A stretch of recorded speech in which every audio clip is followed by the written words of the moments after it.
of us up here and we each have different views, is that the soccer club's been directed to go buy sponsorships by one director, another director has said, don't do that. So we're giving conflicting signals. This is not the right format to negotiate a good faith agreement.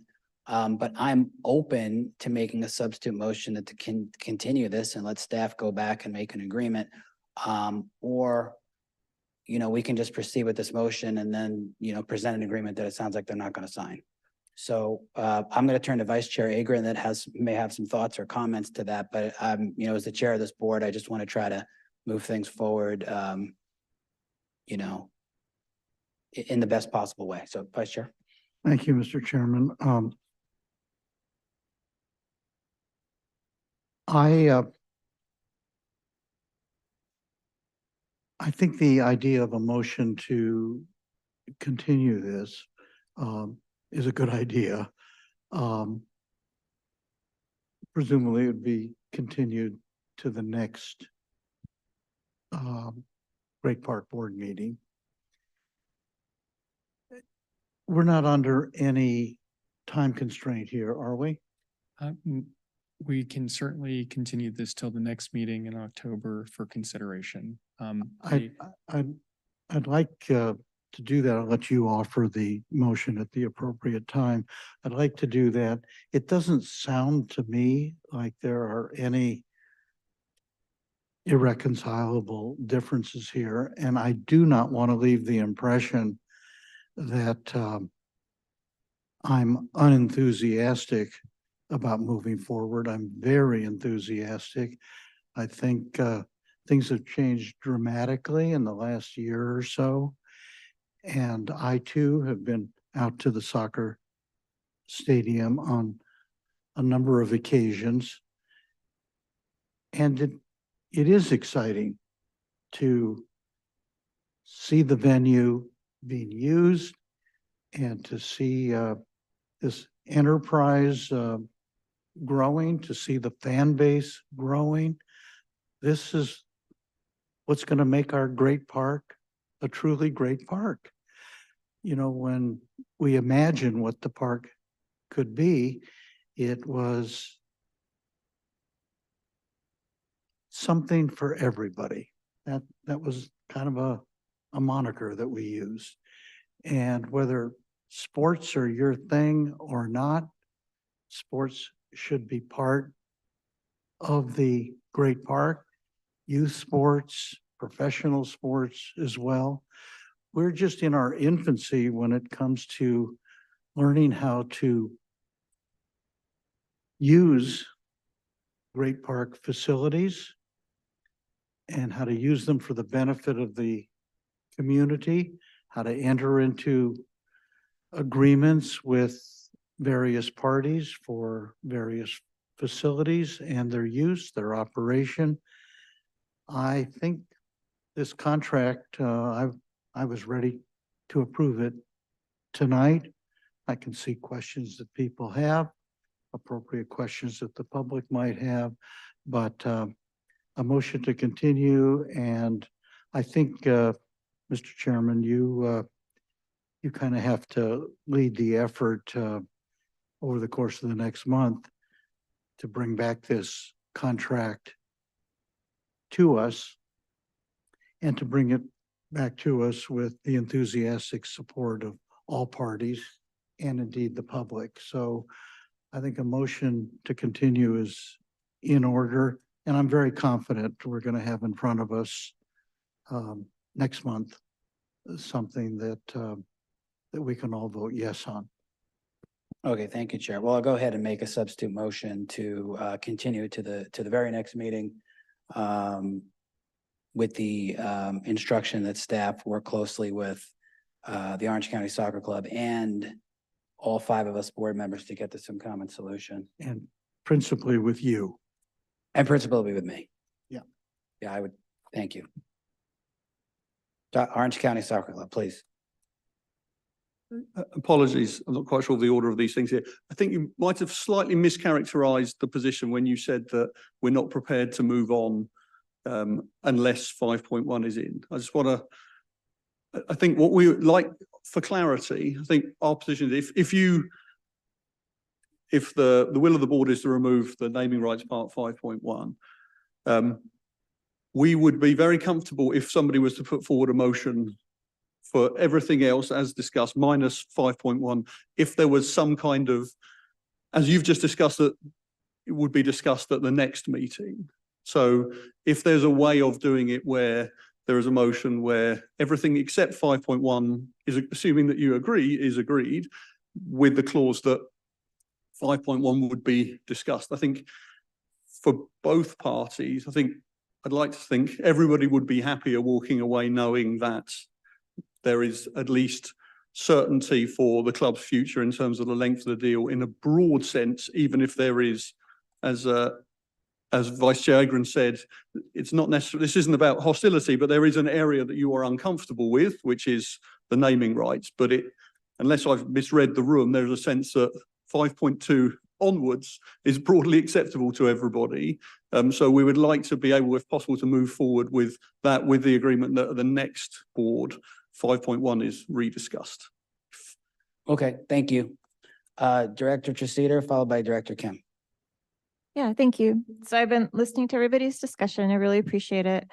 My point of view is that I'm really grateful to the OC Soccer Club, and I think they bring a lot of vitality to the great park. I think that it's a community benefit.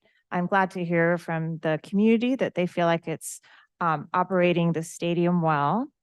I actually am agnostic about the stadium naming rights and the advertising rights. I would be happy to vote for this agreement as it is right now. And I'm also happy to vote for it as various council members have suggested amending it. And basically I support whatever form will get a majority of my colleagues, make them feel comfortable with this agreement going forward. Thank you. Thank you. Director Kim? Thank you. Just to make this abundantly clear, I am in complete support of the Orange County Soccer Club. I'm in complete support of having this move on so they can do what they need to do in order to prepare for their season, and we can do what we need to do to prepare. I'm completely comfortable with their advertising and their sponsorships, and if they can get Coke as a concessionary sponsor, like I completely support that, because you need any organization needs these event sponsors in order to to be part of their operations. That's one of the things that I've learned with all of this. But again, my only sticking point is the naming rights of the stadium itself. That is it. So, which is why I will not support a continuation, because it sounds like they don't even want that continuation. I just can't guarantee the naming rights part, but I would love to have a discussion about that. The next Great Park Board meeting, completely open to that. But I will not support a continuation because I do want to see this move forward. And I think they're a complete asset, and I hope we can absolutely move forward with this agreement for sure tonight, minus 5.1. So. Thank you, Director Kim. Director Khan? What is the current motion on this item? The motion from Director Kim that was seconded by Director Treseder to approve staff's recommendation and the agreement that was published publicly that we've all reviewed, except to remove the section with regard to the ability for them to seek naming rights with respect to this actual championship soccer stadium. Everything else remains intact. Mm-hmm. Section 5.1, if you're looking at the document, that's the motion in front of us. I was actually going to support the continuation, but hearing from the soccer club that maybe that's not what they're interested, they'd like to move forward. I would like to offer a substitute motion, and that is that we use staff's recommendation and for the naming rights list I think what I said before was list that we would discuss this further with the soccer club at a separate time. And that might be the next council, Great Park Board meeting. But if that's okay, that would be my motion. Okay, is there a second for that? I'll second it just to get clarification if I might. Okay, do we want, I'm sorry, I know the city attorney jumped in. Did you want to say something before the vice I was chair? just trying to be helpful with what the agreement would look like with Director Khan's motion. And now Vice Chairman Agrin's second. I think what would happen is 5.1 would come out in its entirety. And in its place would be the following words that I scratched out. Nothing in this provision precludes either A, Orange County Soccer Club discussing stadium rights with third parties, or B, the city and Orange County Soccer Club negotiating a separate agreement that provides for, among other things, the allocation of revenues from naming rights. Provided, however, that any agreement for the grant of stadium naming rights remains subject to city council review and approval in its sole and absolute discretion. And that keeps the city council's discretion.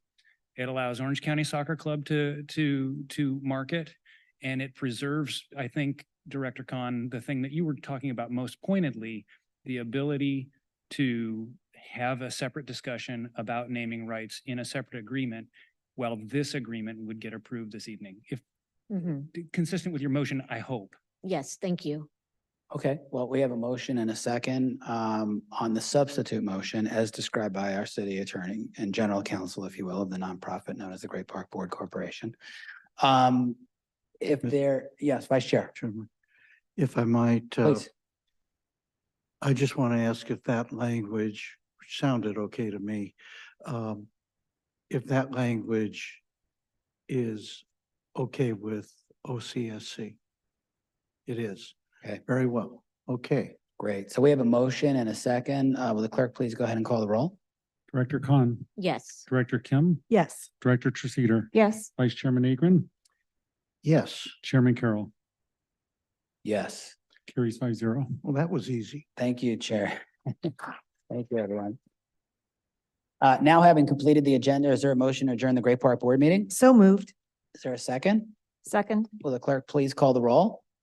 Director Khan, Yes. Director Kim, Director Treseder, Yes. Vice Chairman Agrin, Yes. Chairman Carroll, Yes, carries 5-0. meeting is now adjourned.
Up to you.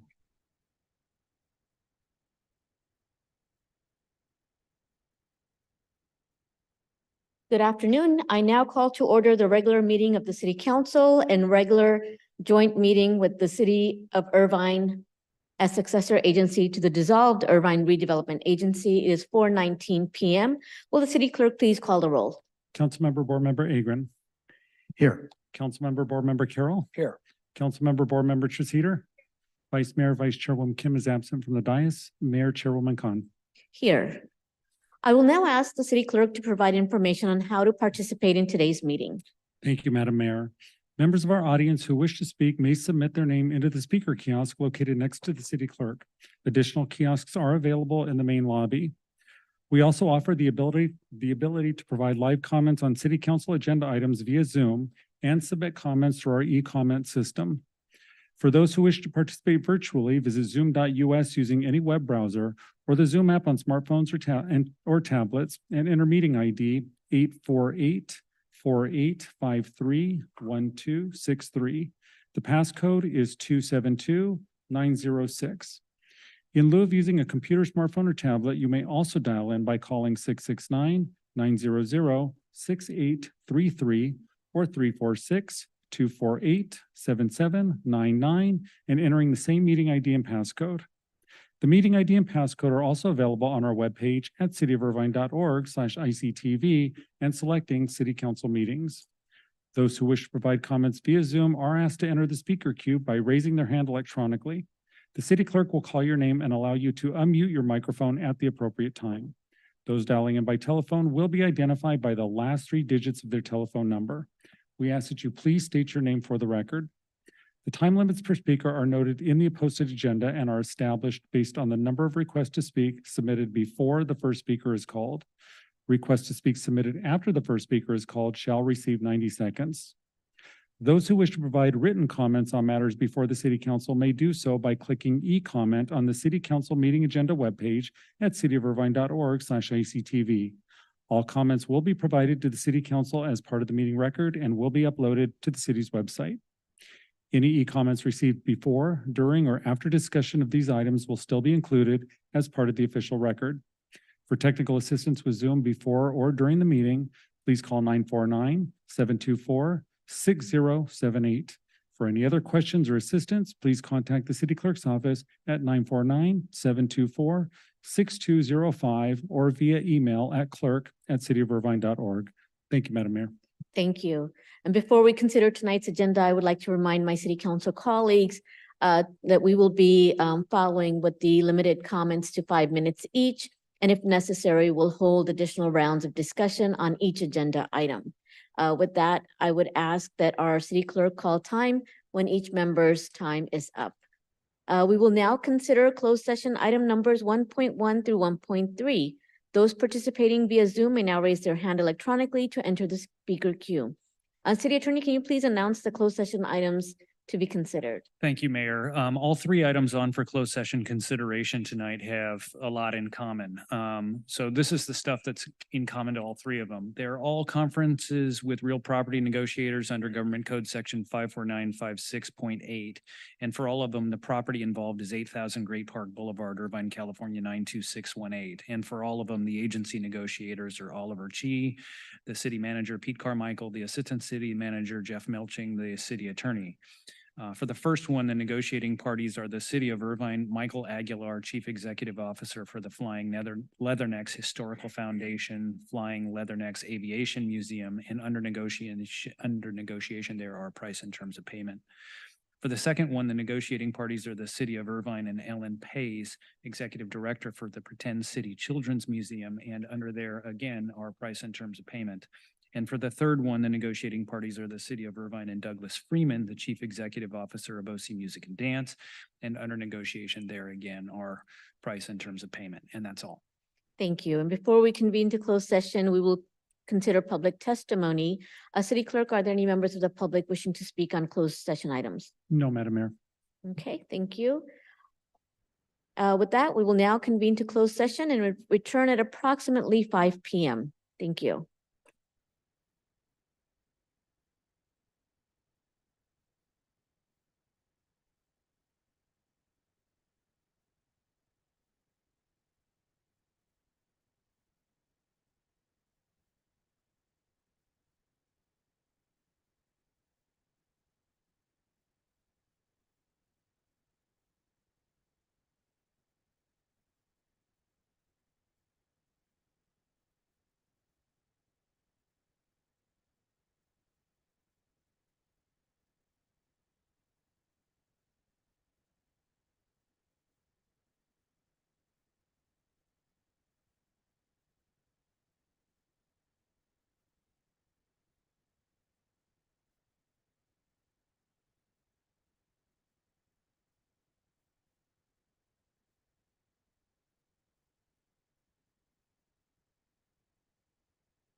All right, the meeting is now reconvened. It is 5:13 PM. City Attorney, please announce actions, if any, taken during closed session. Thank you, Mayor. There was no reportable action this afternoon. Okay, at this time, please rise if you are able for the Pledge of Allegiance and remain standing for tonight's invocation and a moment of silence. I would like to ask Councilmember Carroll to lead us in the pledge. Thank you, Mayor. Please place your hand over your heart. Ready, begin. I pledge allegiance to the flag of the United States of America and to the republic for which it stands, one nation, under God, indivisible, with liberty and justice for all. At this time, I would like to invite forward Senior Pastor Frank Winans from Woodbridge Community Church for tonight's invocation. Let us pray. Lord God Almighty, as we gather here this evening, we recognize that the world needs a lot of prayer. Lord, many of us see the images that's coming out of the Middle East. And we pray, Lord God, for the families of those that are grieving. We pray, Lord God, for those that have died and those that are going to die in this horrible war that's unfolding before us. Lord God Almighty, we pray, Lord God, that you would bring healing to the Holy Land, that you would bring cooler heads to prevail on all sides. Our hearts are grieved. And Lord, we are so blessed as we gather here today in this amazing country. We thank you, Lord, for the United States of America and the principles that founded this land, recognizing, Lord, that you have created all human beings with inalienable rights made in your image, such as life and liberty and the pursuit of happiness.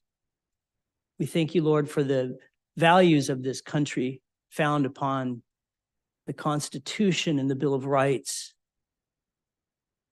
Lord, our governing authorities, our governing leaders have gathered here this evening, and we pray, Lord God, that you would give them all wisdom and discernment as they are called to serve the people of Irvine. I pray, Lord God, that you would bring clarity of thought. Keep civility always. Remind us, God, that we're to respect each other, for we are all value in your sight and made in your image. We commit this meeting to you. We pray this in your holy name. Amen. Amen. Thank you so much, Pastor. Please remain standing for a moment of silence. We recently lost an inspirational public servant who had profound impact on our state and our nation.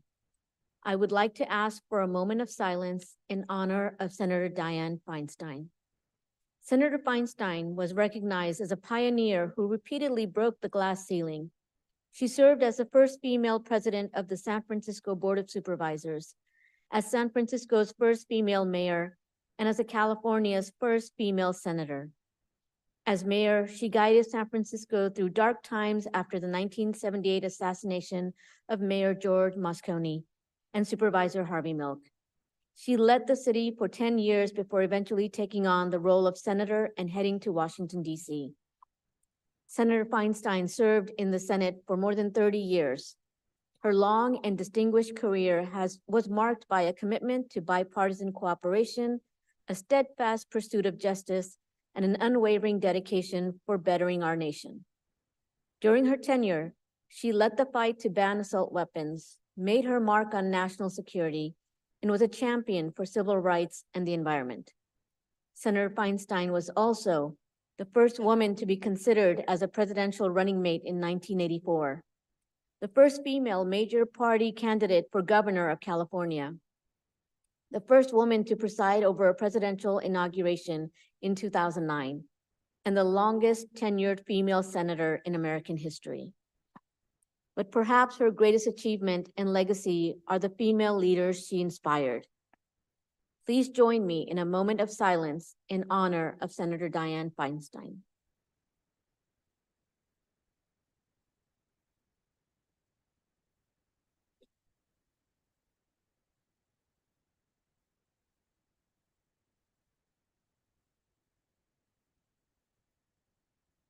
You may be seated.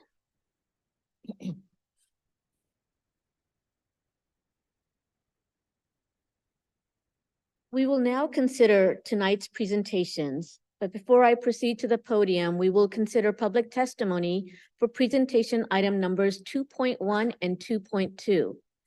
Please note that public testimony for presentation item number 2.3 will be taken at the time the matter is considered. Those participating via Zoom may now raise their hand electronically to enter the speaker queue. City Clerk, will you please provide the number of requests submitted to speak on presentation item numbers 2.1 and 2.2? Thank you, Madam Mayor. We have 5 requests to speak. Okay, we'll start with those that are here in person, followed by those on Zoom. When I call your name, you will have 3 minutes to speak. Suresh Loya, followed by Sammy, followed by Divya.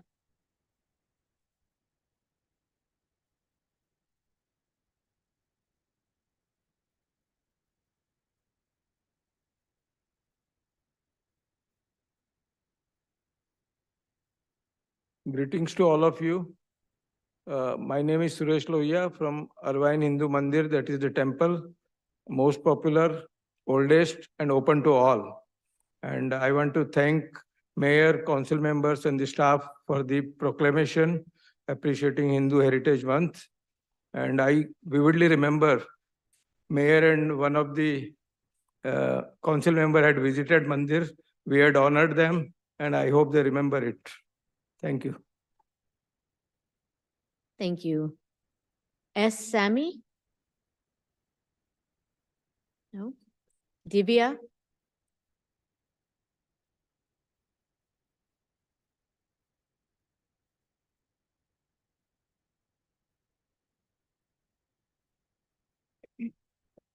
Namaste, Honorable Mayor, City Council members, and the City of Irvine.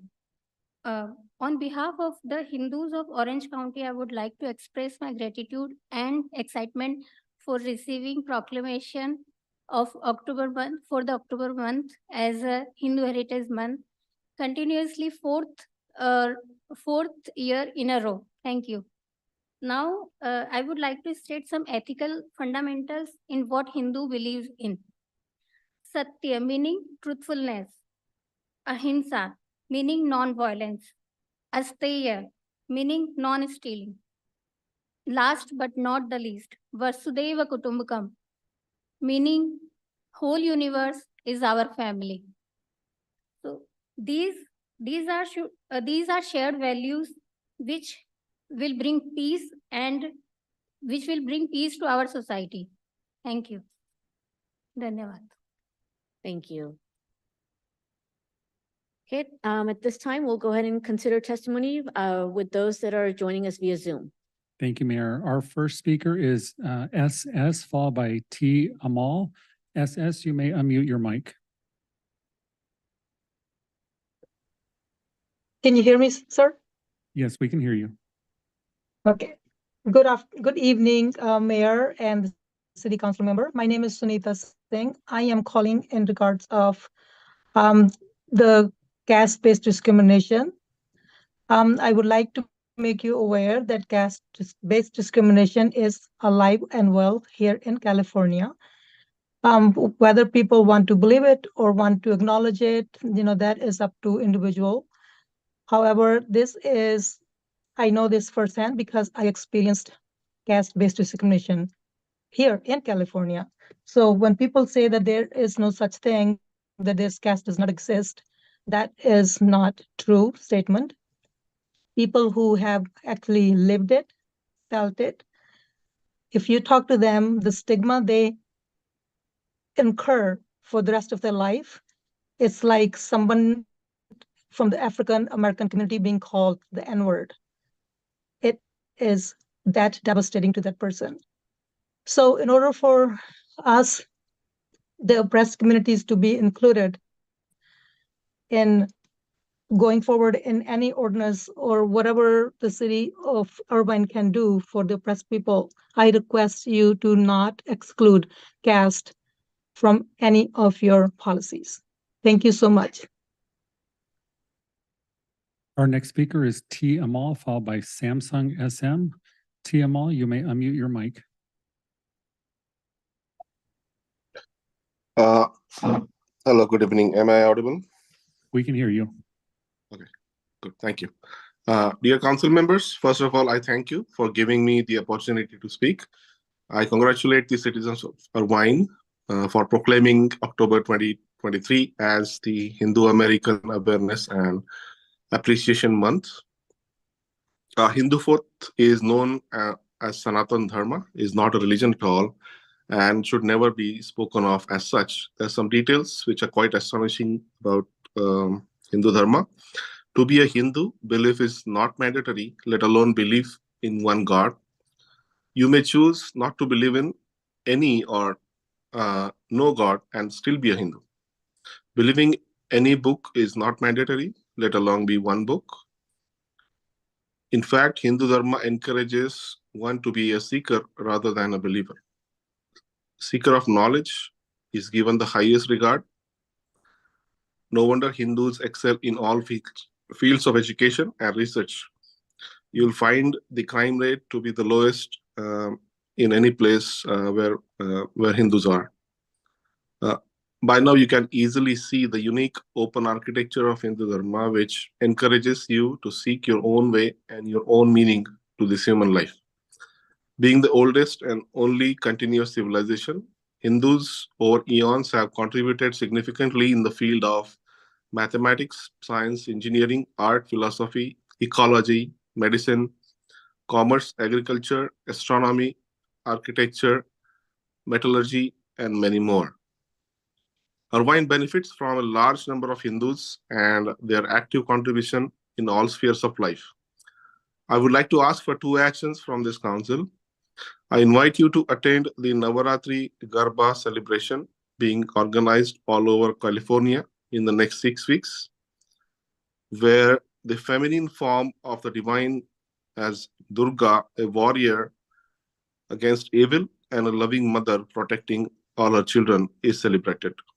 You can enjoy delicious food and participate with hundreds of men, women, and children dressed in elaborate, beautiful dresses, expressing themselves through traditional music and group dance.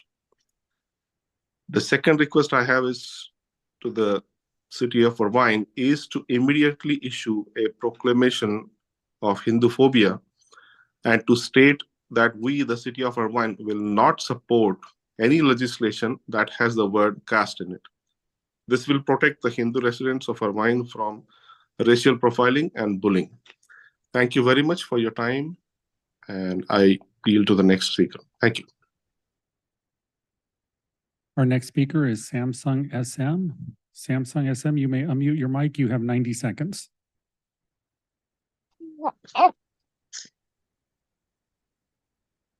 Hi, can you guys hear me? We can hear you.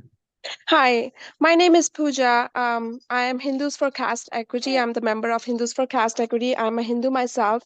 I'm an oppressed caste member who has faced caste discrimination my whole life. And I am, as an advocate for domestic violence women who has suffered that, I have seen caste in every single scenario when these women come to me asking for help. When I was younger, dominant caste bullies shunned me, calling me dirty, practicing untouchability, and not allowing I'm sorry, it's just very emotional for me, and not allowing me to touch their items, eat with them, and torment me as a less than them throughout my life. These same people now use caste slurs to intimidate me and my fellow caste oppressed communities in our daily lives. It is of violence for anyone to suggest that the word caste should never be used in city legislation, as it has impacted every aspect of my life. How it impacts you is something you can never escape. I urge the Honorable City Council to prioritize making Irvine an inclusive city for all people. Please protect the most marginalized communities of Hindus. Any discussion about removing caste from the lexicon of our city legislation is a slap in the face of inclusivity and justice for all. I myself, I have 2 kids, very young age, and my little kid who is 7 years old. Thank you. Your time is up. Our next speaker is BK. BK, you may unmute your mic. You have 90 seconds. Yes, sir. This is Benjamin Kaila. Caste is a reality. You cannot ignore caste, and whoever says it is not there, that is, they are lying it. We experience all our lives the caste and its implications, and that's why we are strongly advocating you. You cannot remove caste. That means you are just whitewashing your city or whatever the legislation you make.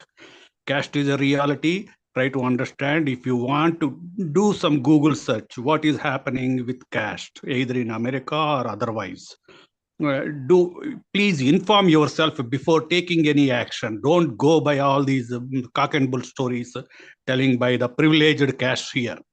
Try to understand what is caste.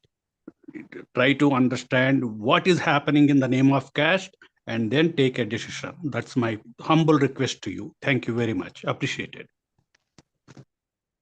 And that is all, Madam Mayor. Thank you.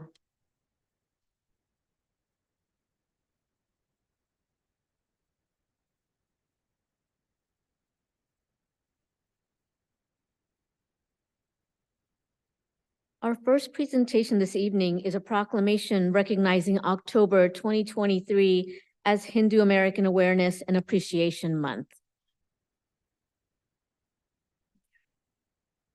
At this time, it is my pleasure to introduce and call forward the following individuals. Venkatesh Rao with Hindus for Community Service, Dr. Seema Chaudhary, Harish Murthy, Deepak Sharma,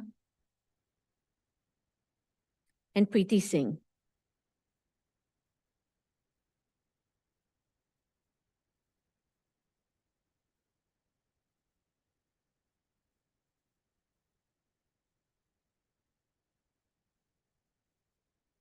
Hinduism is the third largest religion in the world with more than 1 billion followers worldwide.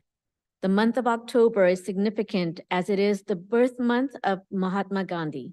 In addition, major Hindu holidays such as Navratri and Diwali are often celebrated during this month. Tonight, Hindu Americans in Irvine are being recognized for their rich heritage and significant contributions to the community. Thank you all for joining us this evening. It is now my pleasure to read and present the proclamation. Whereas Hinduism is the third largest religion in the world with more than 1 billion followers worldwide, and whereas during the month of October, the culture, history, traditions, achievements, and contributions of Hindus are recognized and celebrated throughout the United States, and whereas Hindus strive to achieve Dharma, which is a code of living that emphasizes good conduct and morality, and whereas Irvine's vibrant American Hindu population has contributed tremendously to the community and has enriched the lives of many residents. Now, therefore, the City Council of City of Irvine does hereby proclaim October 2023 as Hindu American Awareness and Appreciation Month. And I'd like to invite my council members forward for a photograph.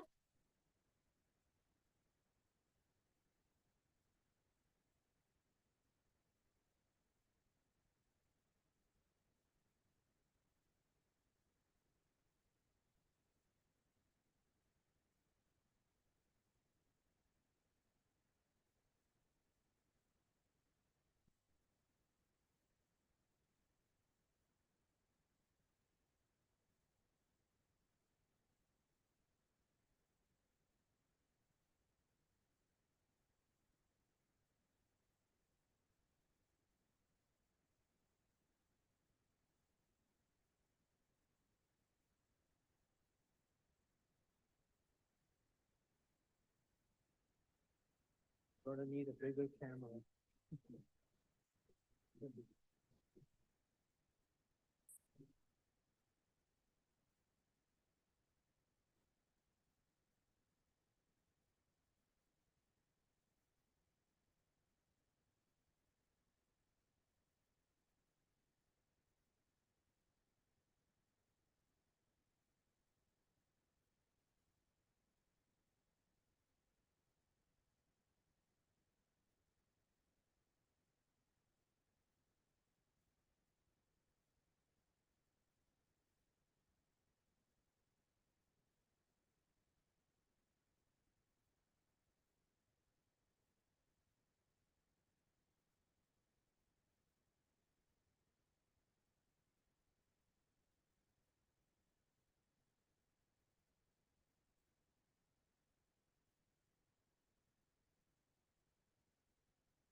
Yeah, our second presentation this evening is a proclamation recognizing October 23rd to the 27th of 2023 as Red Ribbon Week.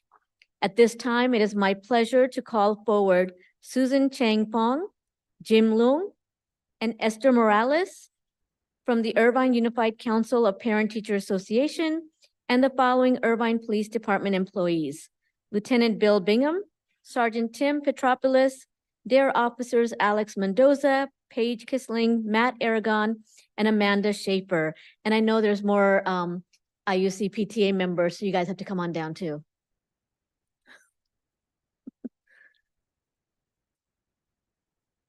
In 1895, the tragic death of drug enforcement agent Enrique Camarena, while working as part of an undercover assignment in Mexico, sparked a community response that led to the first National Red Ribbon celebration in 1988.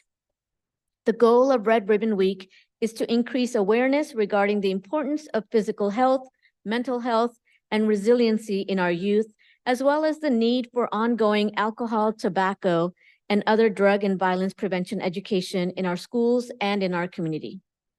Thanks to the efforts of the Irvine Unified Council of PTAs and our vital parent volunteers and community partners, the Irvine community continues to be a leader in the Red Ribbon Celebration campaign by offering training, guidance, and technical assistance to school site prevention coordinators in Orange County and nationally.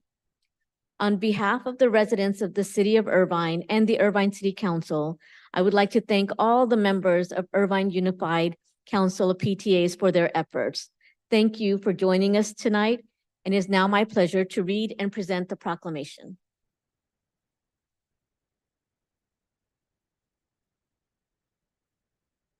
Whereas alcohol, tobacco, illegal drug use, and violence cause serious health and social issues throughout the United States, and whereas community members must unite to develop and support the implementation of programs and activities that nurture and strengthen the health and well-being of our youth and prevent them from using alcohol, tobacco, or illegal drugs or falling victim to violence. And whereas the partners of the Irvine Unified Council of PTAs, including the City of Irvine Community Services Department, Irvine Police Department, Irvine Unified School District, and Orange County Fire Authority, coordinate the Red Ribbon Week celebration with the theme, Be Kind to Your Mind, so that the residents of Irvine have an opportunity to demonstrate their commitment to school and community-based prevention efforts. And whereas through the efforts of families, local and federal law enforcement officers, healthcare professionals, teachers, dedicated community groups, and members of the public, continued efforts will be made to promote effective research-based prevention strategies. And whereas the City of Irvine further commits its resources to ensure the success of Red Ribbon Week celebration and our community's year-round commitment to the health and wellness of our youth, the prevention of alcohol, tobacco, and illegal drug use, and violence intervention. Now, therefore, the City Council of City of Irvine does hereby proclaim October 23 to 27 of 2023 as Red Ribbon Week and encourages all members of the community to commit to the health and wellness of the youth of our community and participate in Red Ribbon Week prevention activities.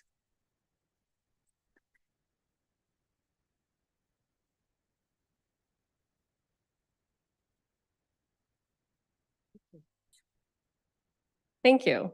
The Irvine Council PTA, which represents all the PTAs in the school district, thanks the City of Irvine for their continued support of Red Ribbon Week. This year's theme is Be Kind to Your Mind and resonates with IUSD's dedication to fostering student mental health and well-being. We want to especially recognize all the IPD officers who will assist with our walk to school days during Red Ribbon Week. Thank you for this proclamation and increasing awareness of programs and services that encourage the full potential of healthy, drug-free youth. Thank you.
Okay, our final presentation this evening is an overview of the cellular phone tower on City of Irvine owned property at the corner of Culver Drive and Shady Canyon Drive. Those participating via Zoom may now raise their hand electronically to enter the speaker queue. At this time, I will turn to Councilmember Carroll, who requested this item to be agendized. Thank you, Mayor. I appreciate the time and the consideration. Yes, as the mayor mentioned, for those of you in attendance and watching online, I often hold listening tours, and on one of those listening tours, I was made aware of a concern that was raised by residents regarding a certain cell phone tower. So I'll just go ahead and read the agendized memo that I put forth to get a detailed presentation from our staff on this item. Irvine residents recently raised concerns at my office regarding a cell phone tower situated on City of Irvine property at the corner of Culver Drive and Shady Canyon Drive. The cell tower is located in close proximity to homes in the village of Turtle Rock, and the tower lies directly across the street from homes in a tot lot and tennis court in the community of University Hills. I respectfully request that community development provide a detailed presentation regarding the cell phone tower, including 1, the history and timeline of its approval, 2, the wireless company or companies using this site, 3, the detail and the types of communication signals and the numbers of transmitters, 4, financial and other material terms of the lease or leases for the site with the City of Irvine, including the term of leases and the renewal periods, if any. 5, the distances between the cell phone tower and the homes in the village of Turtle Rock and University Hills, as well as the distances between the cell phone tower and the University Hills tot lot and tennis court, as well as the Mirage Jewish Community Center. And 6, detail on recent construction work being performed on the site. So thank you very much, Mayor. I look forward to hearing the staff presentation and community input on this. Thank you. Will the appropriate staff please introduce themselves and proceed with the staff report? Good evening, Mayor, council members.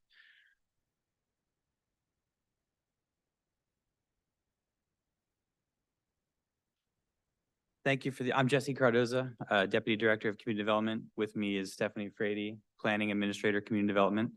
Thank you for the opportunity to present to you on this topic as Councilmember Carroll just described. So in early 2010, to address a gap in cellular service, Verizon Wireless applied for an installation of a streetlight mounted antenna in Turtle Rock, along Shady Canyon Drive. After the application was reviewed and denied by the Planning Commission in July of 2010, the decision was appealed to City Council in November of the same year and remanded back to Planning Commission to evaluate alternative proposals. The application was ultimately approved in January of 2011 as a mono eucalyptus cell tower on city-owned property at the corner of Culver Drive and Shady Canyon, and a conditional use permit was issued to install a 2-carrier cell tower, essentially.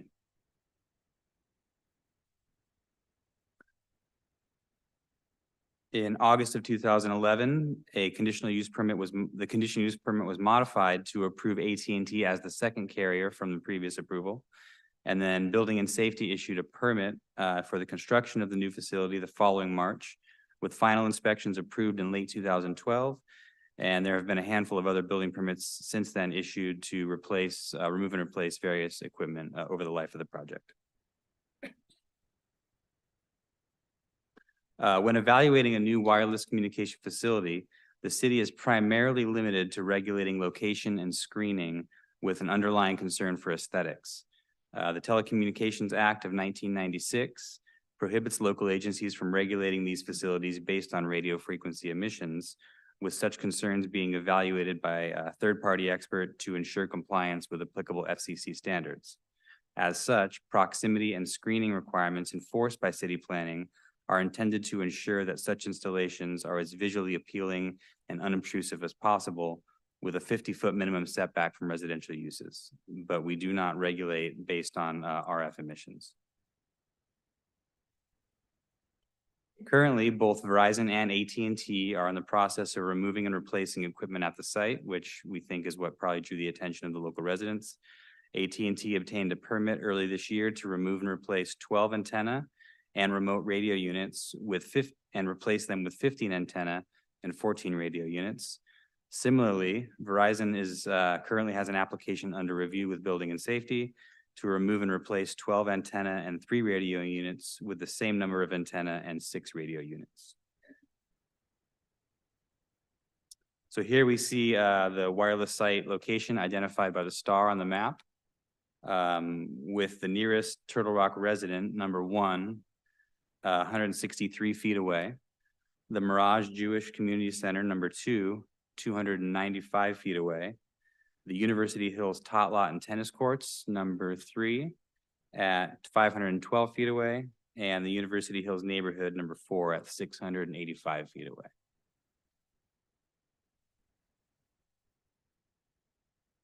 Here we have some photos taken on October 5th when we got the call.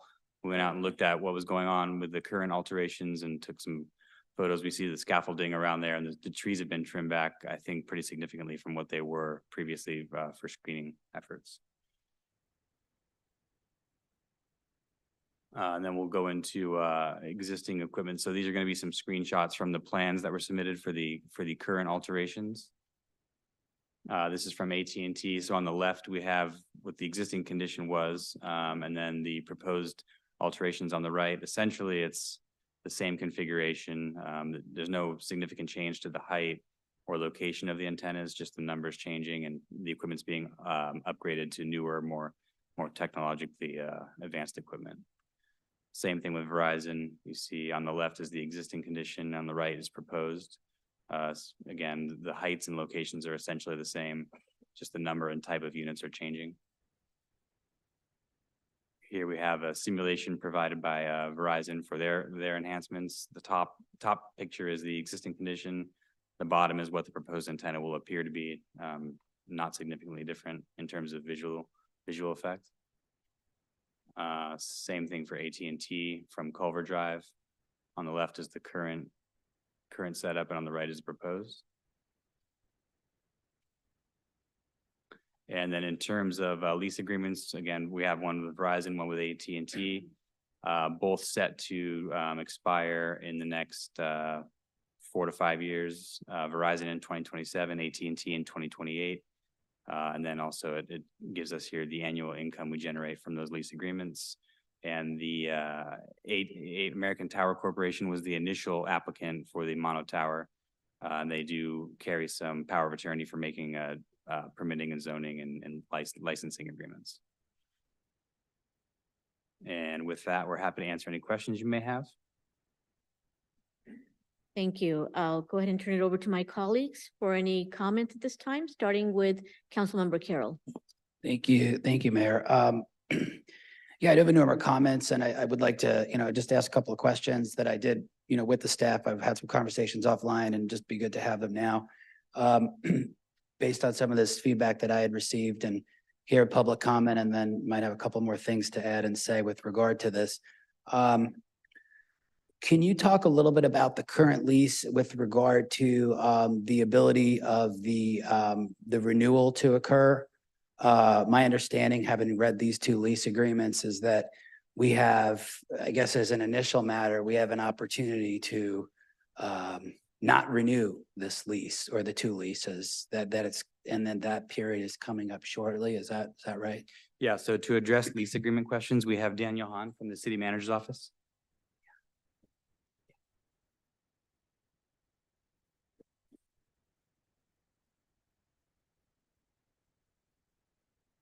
Hello? Oh, there we go. Hi, good evening. My name is Daniel Hahn, and I'm the Economic Development Manager. So to answer your question, Councilmember Carroll, we do have the option, but we do have to give a 24-month notice, 2 years prior to the expiration of the full term of this lease agreement. And that's not actually happening until the full lease with Verizon will not expire until 2027. So we have to give that 24-hour notice in 2025. When we do give that notice, the lessor or the City of Irvine is responsible for helping them identify a new site. So that's something to keep in mind. And then we have another lease agreement with AT&T in a similar instance where we do have the ability to give 24-month notice if we do want to terminate, but it cannot happen for at least 2 years before the expiration of the lease agreement. After that, there's actually automatic extension into 2 more additional 5-year lease agreements with both of these carriers if we do not give any of that 24-month notice. So that's something for us to keep in mind as well. And I can share some more information if you'd like such. Yeah, I mean, just in terms of the actual, so there's sort of a date sequence that comes up pretty quickly, or really in the next, call it year or so, with respect to one, and then is that what it is? We have a period where we have a zone of time, and I could be wrong, but it looks like we basically get like a couple of hours to decide. Yeah. Because if it's less than 2 years advance notice, they can automatically renew us for 5 years, and if it's longer than 2 years, it's not applicable notice of non-renewal. So the lawyer in me thinks if I read these leases correctly, we got about, 22 hours to decide, right? On these leases, on these days. We have, so we actually have, we have like a couple of years to make that decision. But I mean, Okay. but like the sooner we have the discussion, the sooner we can prepare as we get closer to that 24-month notice prior to the expiration of the lease agreements. Okay, great. Thank you. Thanks very much on that. And then with regard to, and maybe it's more of an economic question as well. It appears like we're getting a total of about $80,000. So, we have the most well-capitalized, financially solvent city probably in the United States of America that we're sitting in.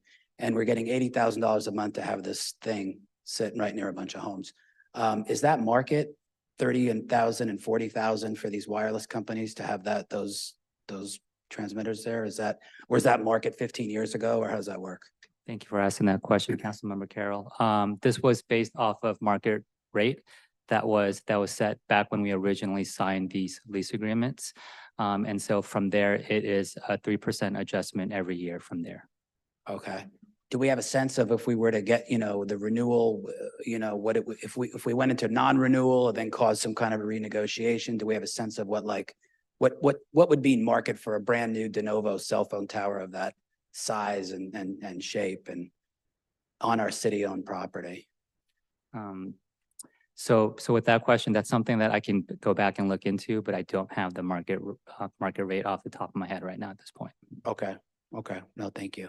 And then I'm running up on my 5 minutes and I'll probably ask for another 5 minutes, Mayor, but with regard to our conversation that we had with the community development team, can you talk a little bit about to what the issues were around the approval 15 or 13 years ago that were ultimately overcome? I think you said it wasn't really location as much as it was shrouding and aesthetics. Is that right? Or can you Jesse, or Stephanie talk to that? Councilmember Carroll, your time is up. I'm happy to address that. Answer. So with regard to the original approval, staff was actually analyzing a streetlight mounted wireless facility that was going to be in the center median along Culver Drive. So kind of just to the north of where the star is on this aerial view. In that case, the Planning Commission recommended denial of that location, and that's the item that was appealed up to the City Council. City Council sent it back for staff to look at various other locations. One being up in that open space to the north of this aerial view, one at the Mirage Jewish Center, one at the corner, I guess it would be the south corner here of Bonita Canyon and Shady Canyon. There were a number of alternatives they looked at before settling on this city-owned parcel. Thank you, Mayor. And I'd like to get some more time, but I know. Absolutely. Thank you. Thank you. Councilmember Kim. Yeah, thank you. Thank you for this presentation. I know, you know, for me, I live in Irvine, I work in Irvine, and the particular building that I work in, the landlord has leased cell tower space on a private building. And I believe this is about what market rate looks like for leasing cell tower space. And I can tell you, always had excellent reception. Now, if a cell tower was moved, theoretically, how would that impact cell service for those residents who are around there? Because I know that the cell tower near where I live, and I am in walking distance from where I work, has greatly improved and enhanced cell service in our particular neighborhood, in our particular location. So, but I'm not sure if there's a correlation. Is there? What will happen? Yes, Vice Mayor Kim, thank you. So as part of the original approval of this, we did see coverage maps submitted. In this area, prior to the installation of this tower, there was a significant negative, I guess, or there was no coverage in this area. It was indicated red on the map, which means very little to no coverage. With its implementation, that area went to a high coverage area. So this is filling in a large gap in this area of the city. So if we were to move the cell tower elsewhere, the residents probably will go back to experiencing basically dead zones, like cell dead zones. Those residents using AT&T and Verizon, I would say yes. Those are the two carriers on this tower. Okay, AT&T and Verizon, and what if you're T-Mobile or Sprint? They would have to do another analysis, I believe, to see what's in the area. Got it. Okay, thank you. Okay. Councilmember Carroll. Thank you, Mayor. Appreciate it. Just want to talk a little bit, just so my colleagues understand really how this came to me and kind of what happened thereafter. So it came to me, and I think we'll barely hear from some of these residents, which obviously I told them to exercise their First Amendment rights and get out here and spend time away from their regular daily lives to tell us what's going on and how they feel about this. The craziest thing to first hear as a council member in the city of Irvine and then to experience was the following.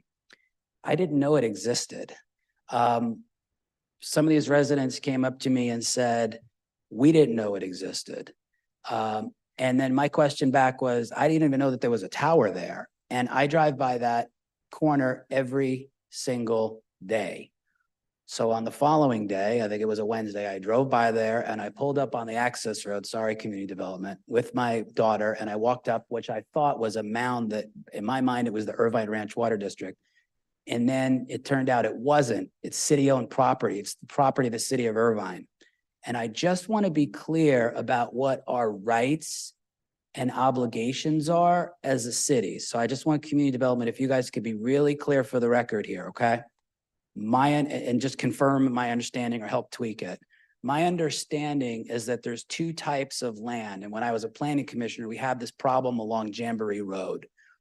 When the cell phone equipment is placed in what's called a right of way on the streets and you guys will have to explain to me what the right of way means so everybody can understand it, including me. But if it's on the shoulder or a light pole, we are preempted by federal law. And that's a problem that everyone here will have to go take up with their congresswoman or their senators with regard to that. But federal law says that we couldn't do anything about it. So I remember having personal challenges as a planning commissioner with transmitters that were placed on light poles on Jamboree Road in the city of Irvine within a very small number of feet of windows of multifamily apartments and residences on Jamboree Road. And my understanding is we could do absolutely 100% nothing about that except for maybe some aesthetics, make it look pretty, try to hide it. As opposed to this parcel, which is not the right of way in the city of Irvine, but is merely city-owned land that owns the same legal aspects as Turtle Rock Community Park right nearby or any other piece of land. And that the city in that regard acts as like any other private landowner, perhaps like Vice Mayor Kim's landlord that has cell phone towers on her building. Can you guys just clarify, am I on target with that our rights and responsibilities and abilities with regard to that tower on that piece of land is not preempted by federal law and we just act no different than a landlord on that one? Yeah, maybe Mr. Melching can keep my foot going all the way in my mouth, but my understanding is that as the owner of that property, we could choose not to lease it to them. But if we choose to let them install a facility, we cannot regulate proximity based on radio frequency emissions. We could choose to regulate it based on aesthetics, and we can regulate the construction of it and the materials and the structural stability, but we don't have the ability to make a decision based on emissions. That's all in the grounds of FCC. Councilmember Carroll, I would just add this. I'm at a minute 28, so if you I'll could be please. super quick. You got it pretty close to right. I don't think that I would characterize us as completely preempted in the right of way. I would characterize us as having limited authority, and the limitations don't come from so much from federal law as state law. The Public Utilities Code under state law is what really binds the city. It's on the private property. There are federal restrictions that apply, but the most important thing is what Mr. Cardoza said, which is we as a landlord, we had a choice to not lease. We had that choice in 2011 and 2012. Okay, thank you. I appreciate it, Jeff. Thank you, City Attorney. So I just want to do this real quick before my time runs out, and thank you, Mayor, and colleagues for your indulgence. It looks like the City of Irvine, and it's funny because we've talked a lot about the noise ordinances in this city, but how about the large, massive radio transmitters near homes? Let's talk about those ordinances and those setbacks. So it looks like our laws say 50 feet. 50 feet. I'm going to take the last couple of seconds and quote the number of feet that are required in a city like Palo Alto, California, 1,500 feet. Los Altos, 500 feet. Walnut City, 1,500 feet. San Diego County, California, 1,000 feet. Encinitas, 500 feet. Scarsdale, New York, 500 feet. So I think we're in a pretty interesting place where we have it 295 from the JCC pool. Councilmember Carroll, your time is up. 610 feet from the tot lot and the tennis court at University Hills, and about 100 and how much is it to the nearest home in Turtle Rock, right back there on Sierra? What is it, Sierra, whatever? 163. 163 feet to those homes. So I look forward to hearing what the public has to say about this, and I'll have some additional comments. Right, thank you. Just one quick question. I know you mentioned that we don't have any say over the emissions from these cell towers. I know a few years ago, we were discussing another cell tower in the city, and I'd mentioned health concerns and was told that we could not regulate where the cell tower went based on health concerns. Is that still the case, and is that federally mandated? I think that's the correlation between health concerns and radio frequency emissions. Yeah. Great, thank you so much. We'll go ahead and consider public testimony at this time. City Clerk, can you please provide the number of requests submitted to speak? Thank you, Mayor. We have 11 requests to speak. Okay, So each speaker will get 2 minutes to speak. We'll start with those that are here in person, followed by those via Zoom. When I call your name, if you can come line up next to the city clerk, Melina Dadashi, Rochelle, Patrick, Sia, Ali, and we'll start with Melina.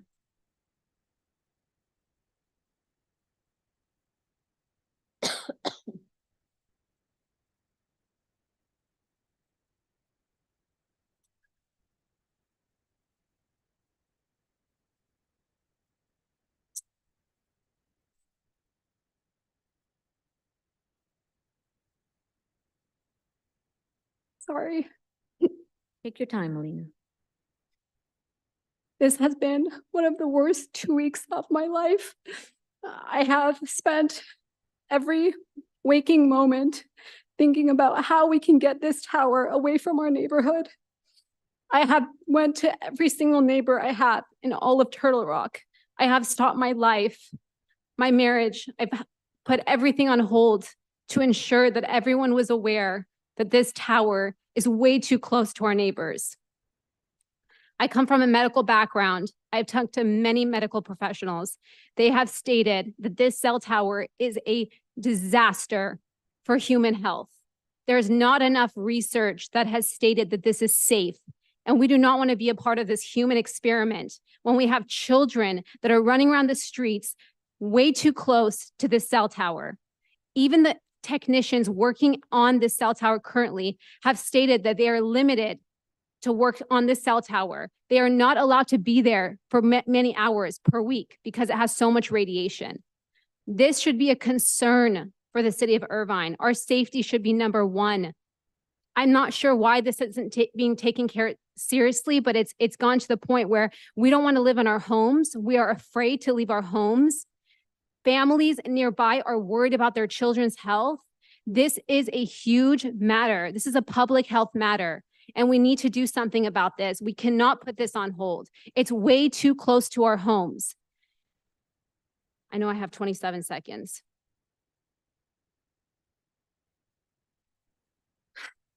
I just want to mention one thing, that the FCC limits were developed by industry groups that base exposure limits on effects found after exposing just 11 monkeys and 12 rats to radiation for less than 1 hour more than 40 years ago.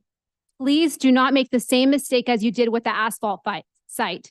Please prevent this from happening to us. Remove the tower, please.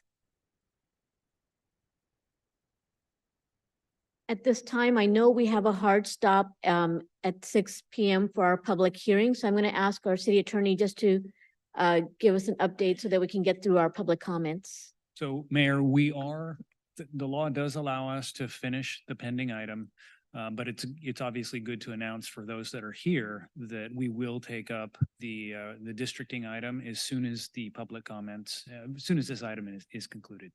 Thank you. Rochelle, followed by Patrick.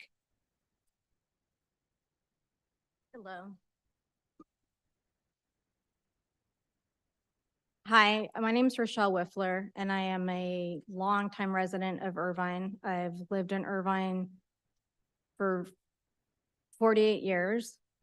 My husband and I and our 2 children actually specifically moved to Turtle Rock to get away from the power lines down by the 405 in Culverdale. And we didn't know the cell tower was there. And we just moved there 9 years ago, but it was there. It's very well hidden. And then COVID happened. And during COVID, quietly, we would see construction vans coming because our house is like 3 houses over. And we noticed that not only did the tower that we actually ended up finding out about, they moved it, but they increased the size tremendously. I mean, tremendously.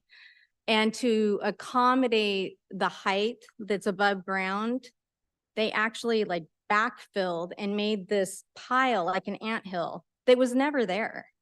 And I know for a fact it wasn't there. So it looks like whatever number of feet or, above the ground, when in actuality, if that wasn't there and we hired a soils person to come in to verify that that is not like soil that's been there for 50 years, it would prove that something shady has happened. But regardless, we can't see what's happening to us, but maybe some of us can feel it. The city of Irvine's great. You guys are fantastic. You guys can actually, incur some type of fiscal loss and move it and make the neighborhood, Turtle Rock specifically, safer. And then one last thing I just have to share with you. You can go on this website and look at all the different places. And even Compton doesn't have a cell phone tower as close as we do in Turtle Rock. That's horrible. We're Irvine. Patrick, followed by Sia. Good evening. I'm Patrick. I would ask that the city of Irvine look at removing it as soon as possible. At best case, worst case, look to not renew the lease. As we've heard, the setback standards are woefully low compared to other prominent cities in the state of California. And the health hazards, the basis of those are woefully inadequate and biased. So we'd look to call upon you to do the basic thing of protect the people, the citizens of Irvine. That's it. Thanks. Sia, followed by Ali.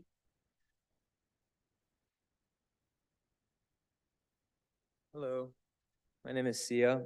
I just wanted to kind of touch on something that Ms. Kim mentioned about reception. I know reception is a big deal in our lives. And I think that not a lot of people are aware. I come from an IT background, and not a lot of people are aware that we have what's called Wi-Fi calling. So in our homes, we can enable this on our phones, and that allows us to use internet as a means of connection. Whether or not you have, that's actually, I don't have that good of service, and it's perfectly fine with Wi-Fi calling. This is too close. I mean, you guys can look at this photo up here. That one is basically covering one of those houses. That's too close. This needs to go. You guys need to restore the safety that I felt in Irvine back into our community. It's way too close. Thank you. Ali, and if I can have the next 5 people come down, Maury, Megan, Ethan's mom, Jessica, and Thomas. Hello, everyone. My name is Ali Yusufia, and I'm a resident at 19421 Sierra Santo. The tower that we see above us here is located exactly distance-wise 0.187 miles from my house, which is about less than 1,000 feet. The last 2 years, we're all aware what we dealt with in terms of the pandemic and COVID, and my sister, beginning of COVID, fell ill, and that forced me to stop all my business activities, social activities, and such, to dive deep into the root cause of why she is ill.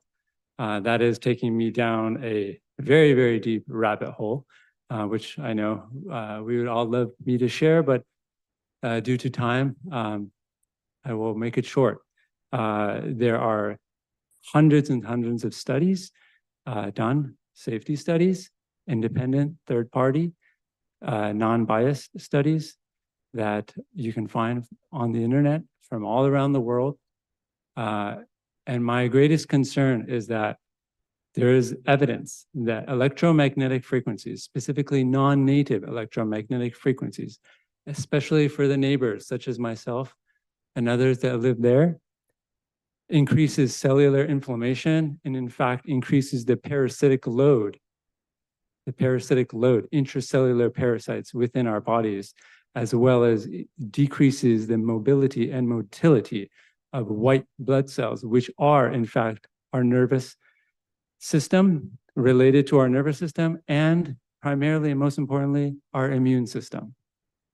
So if this is being rolled out all throughout our neighborhoods, throughout our country and throughout the world, we can only predict and get an idea of what's to come. Everything is related. Everything we do is related to everything else. So I appreciate if you would all look at this, and I'm more than willing to send you all the studies that I've looked at. Thank you. Your time's up. Thank you so much. Maury? Is Maury here? Megan? If I could have folks line up so that we could get through this. Megan, followed by Ethan's mom, Jessica, and Thomas. We'll start with Maury.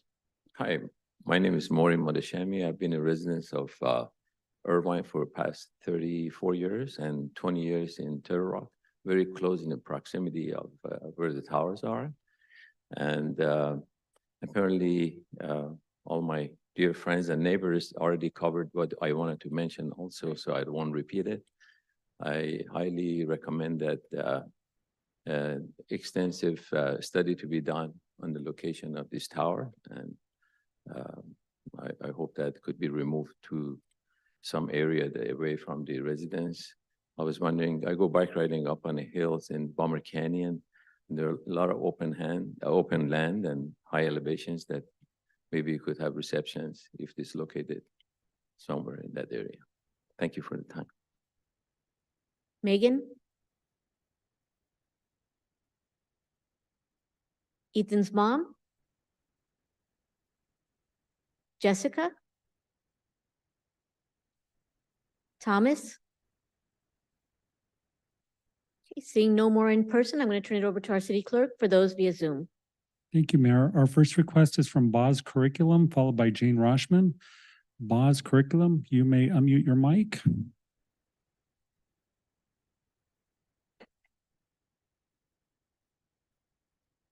Can you hear us? Hello? Sorry about that. Go ahead.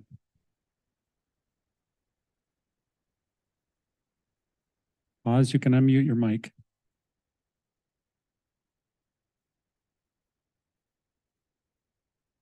Sorry, Mayor, we can't get them back. Our next speaker is Dr. Pramila, followed by Samsung SM. Dr. Pramila, you may unmute your mic. You have 90 seconds.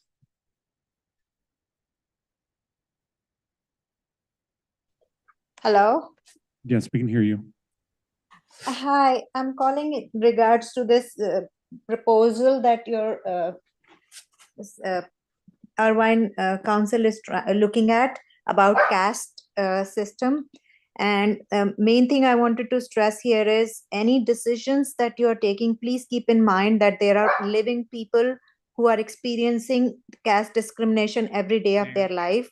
And by Mayor, that's not, sadly, that's not this agenda item.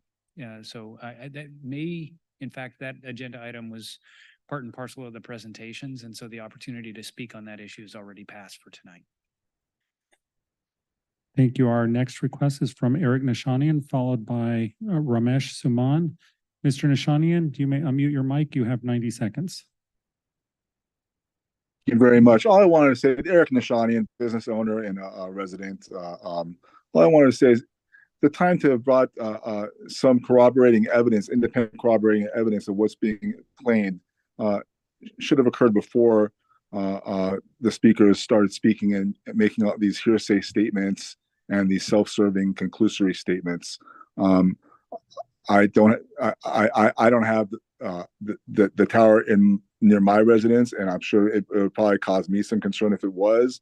But this has been going on for some time, and with regard to reports about medical concerns, if they were available, they should have been provided so that the council members could have looked at them. And the same thing with regard to the radiation and whatever else is being claimed, especially the health issues. So far, there's only been one person that's saying that their sister got injured and then they harmed, and then they don't want to talk about how the harm is related to the cell tower stuff. So this is a lot of belly aching right now. It may develop into something, but you shouldn't rush into anything without actually having evidence. Thank you. Our next speaker is Ramesh Suman. Ramesh, you may unmute your mic. You have 90 seconds.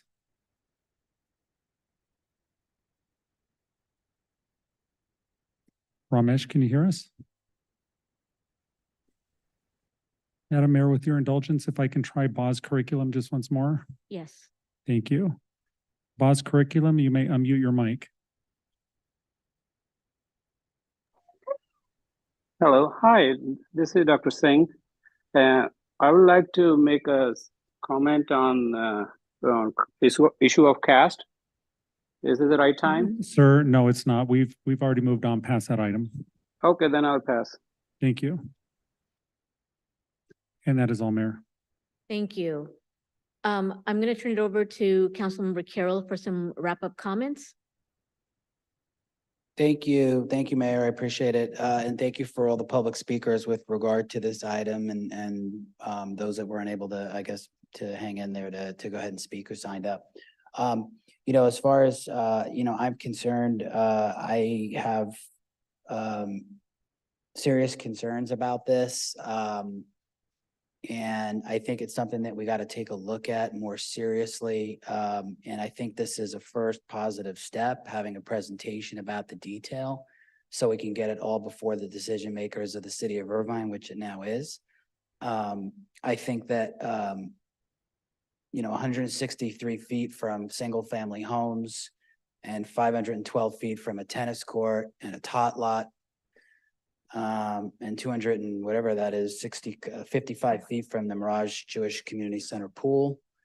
And really, the fact that we even have an ordinance that I'm going to propose immediately has changed. So I'll be putting that forward, because if we can't be as good as Los Altos with 1,500 feet setback for cell towers, what good is Irvine?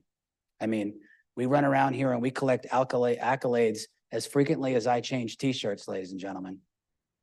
We're the safest city in America 1,000,000 years in a row. We're the best financially managed city in America.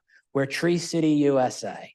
We have accolade after accolade after accolade after accolade. And what good is it if we have the high-performing, massive electro transmitter thing, whatever that thing is, 163 feet away from a bunch of homes that never knew it was there? You call me whatever you want, but I drove past that at that corner every single day. And this makes no mention to all our friends at UCI, because University Hills, where all your professors and administrators live, that's 610 feet away. 610 feet. It's not right. And I don't know how well it was brought out, but let me bring it out a little more and make it really clear to everybody up here, the decision makers, so they hear it, because these are decision makers and you guys are the witnesses. No one up here was the predecessor 15 years ago that put that thing in. But unless I heard incorrectly, the only thing that apparently was considered back then was that it was hidden. Why would it be hidden, ladies and gentlemen? Notice how quiet it is. Why would that tower be hidden? Well, aesthetically, it's not pleasing. It wouldn't look nice. Is that the reason? Well, yeah. Well, who would want to see that thing? Maybe if you saw it, you'd maybe be concerned that it was right on top of your house, or right on top of a tot lot or a tennis court, or the JCC pool where hundreds of kids are practicing in that JCC swim team that my kids were part of. I mean, I think we got to look at this and look at it very carefully, and make no mistake. Don't listen to any stuff about right of way or federal law, any of that, okay? This is private property, and we are a private landlord. And we, 15, 13, whatever years ago, made a decision to put that thing right at the corner of Shady Canyon Drive and Bonita Canyon. We meaning the city leaders, not these city leaders, but the predecessors, made that decision. I'm not going to let this go. But I'm only one of 5. But I am not going to let this go. And I'm not interested in destroying anyone's cell phone coverage, and I'm interested in all these little rules and this and that. I'm just interested in facts. Fact, the Los Angeles Unified School District has banned cell phone towers. Montgomery County, Maryland doesn't allow cell phone towers. Prince George County, Maryland School Board doesn't renew any of their cell tower construction agreements. Portland, Oregon schools ended new leases on all cell towers. I mean, I could go on reading this stuff on and on and on and on. But I'm not going to sit up here and extol the virtues of the greatest city in America and run around at all these meetings that I go to talking about the quality of life that we all enjoy and sit here with my colleagues and talk about how important it is to ban gas operated lawn blower mowers, whatever, when we have a massive cell phone tower right amid where all these people live. And guess what? They didn't know about it. And I know they didn't know about it because I didn't know about it. And I drive past that corner every single day, coming and going, making a right, going straight into University Hills, making a left to go food shopping, making a right to go to my pharmacy on Rite Aid at Culver. I'm there all the time. And I never knew it was there. My hand to heaven, I thought it was a Irvine Ranch Water District, like little water tower or substation. So I'm not letting it go. So just so everybody knows, so they can hold me accountable, I am putting on the agenda for the next city council meeting, changing the stupid ordinance from 50 feet to 1,500 feet. The second thing I'm doing is I'm going to agendize not removing Councilmember that Carroll, tower. your time is up. Thank you. The third thing I'm going to do is something else I haven't thought of yet, but it's going to be more detailed to figure out how to dismantle that tower. Thank you, Mayor.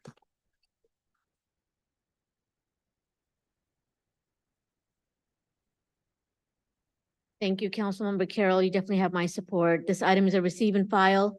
Thank you so much for your presentation. Okay, at this time, we are going to move into our public hearing. We'll consider public hearing item number 5.1, and I will declare the public hearing opened. Will the city clerk please read the title of the item?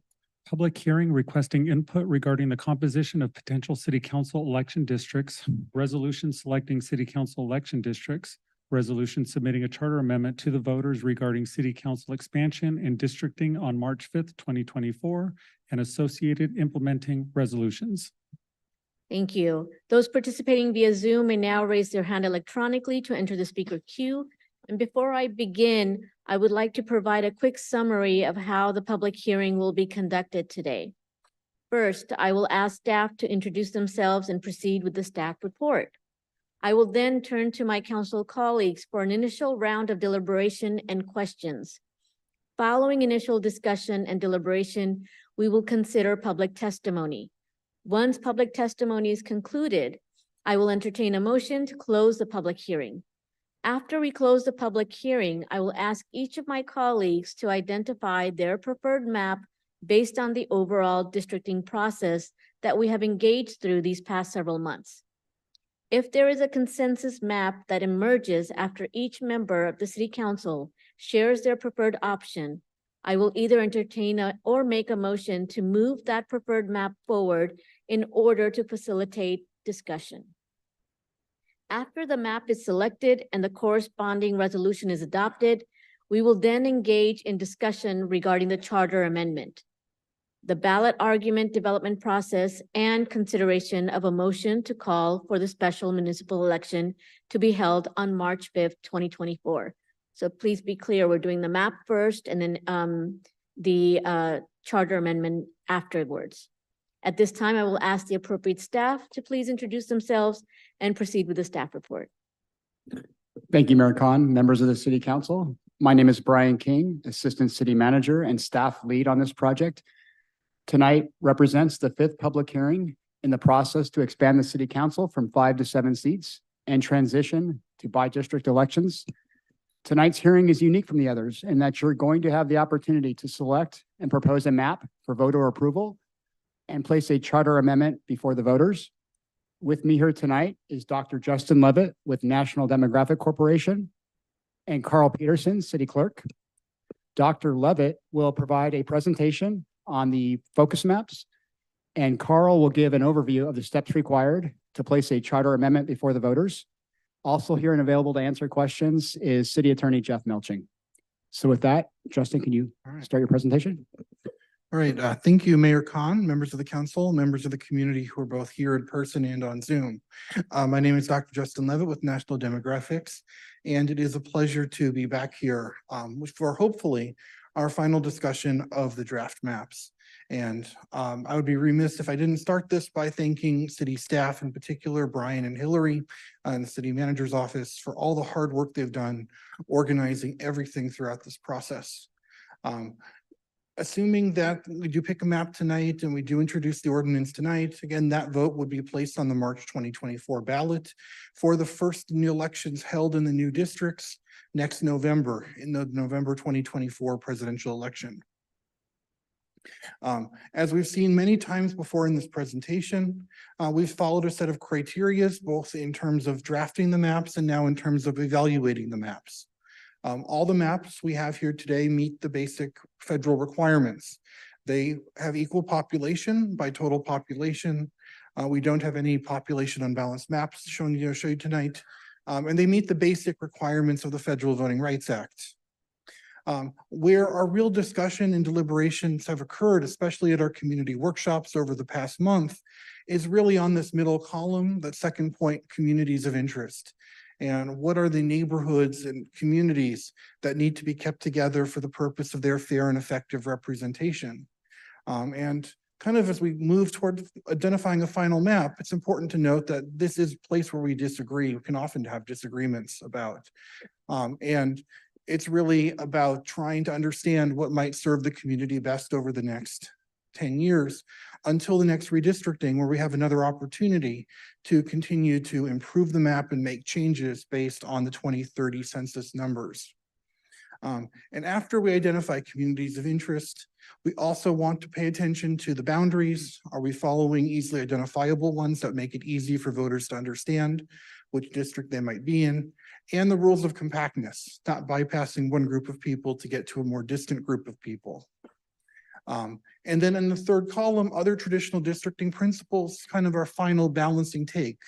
As you'll see, a lot of maps do very similar things with respect to communities of interest. So perhaps we look toward which one better distributes future population growth, or which one allows voters the opportunity to have a say in the future council by respecting the choices they've previously made. And those are optional criteria. Those are things we can consider as we look at the final map options. Just as a note, I'm really pleased to say that of the 66 maps we've gotten, 59 of them were submitted by residents of the community. And I think, at least in terms of projects I've worked on, that's the highest number of community submitted maps that I've seen in one of these districting processes. I believe that the state may have received more, but I don't think very many cities get anywhere close to 59 community submissions. And all three of our focus maps, as well as all the other new maps, either were started as community proposals with minor revisions by NDC, or are those community submissions in their original form. And just for people's awareness, on drawirvine.org, our website, we have all 66 draft maps submitted as part of the process if you'd like to review any of the previous maps drawn as part of this process. Just so you know, under state law, that website will remain active and archived through the next redistricting process. So people continue to be able to see our interactive review map and look at the previous draft maps we considered this time around. At our last public hearing, the council selected 3 focus maps, 135, 148, 151. We took these maps along with the requested modifications to them, 162 and 163, to our community workshops throughout the month of September. And then following that, we received 3 additional submissions from members of the community before this hearing. And so we have a total of 8 maps to show you tonight. 3 of which are familiar, starting with map 135, and 5 of which are new to the council. We have shown 2 of them at the workshops. Looking at some of these maps, we can see that there are some similarities and some differences across them. For each map, we have the 2 versions. The version on the left will show you the planning areas. The one on the right will show you something more like the villages. And so we want to show both maps. The lines are the same on both maps on each page. So as we compare different maps, map 135 was our first focus map chosen at the last meeting.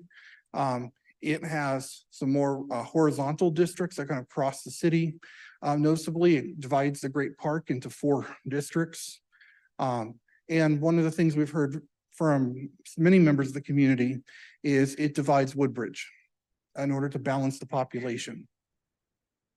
On map 148, we're going to see several maps that have very similar district alignments. Some of the things that this map features are 3 districts above 40% Asian American by eligible voter or citizen voting age population. It also features kind of a very central District 4, including 3 of the oldest communities, Oak Creek, Woodbridge, and El Camino. District 5 then kind of is forced to go around a little bit in order to pick up West Park.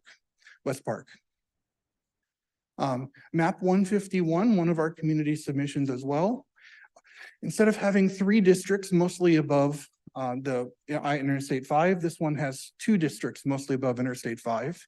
It gets close to having 2 districts with an Asian American majority by citizen voting age population, with District 1 at 50% and District 2 at 49%. This one has 2 more compact western districts in the orange and the green. And then basically the spectrum neighborhoods, Oak Creek and everything south are linked together in Area 6. One thing you'll notice, or Area 4, sorry, in this map, the numbering changes a little bit from map to map. One thing you'll notice is that Area 6, which includes UCI and neighborhoods around UCI like University Town Center and most of the IBC, looks fairly similar across all the maps. And I want to give a strong thank you to those members of the UCI community who continue to email us and write in about that. Hopefully people can see that their feedback has been reflected in a lot of the maps received. In terms of our new maps, one of the things we were asked to do at the last meeting was to look at the northern districts of 148 and the southern districts of 151. And so that resulted in the creation of 2 maps. 162 creates a very kind of compact district in the Woodbridge, University Park, West Park area, kind of creating a very compactly shaped district. However, in order to do that, the orange District 5 has to kind of go around to the north and get El Camino in order to balance the populations. And so one of the things that's sort of the trade-off in terms of keep districts 1, 2, and 3 the exact same as they are in 148.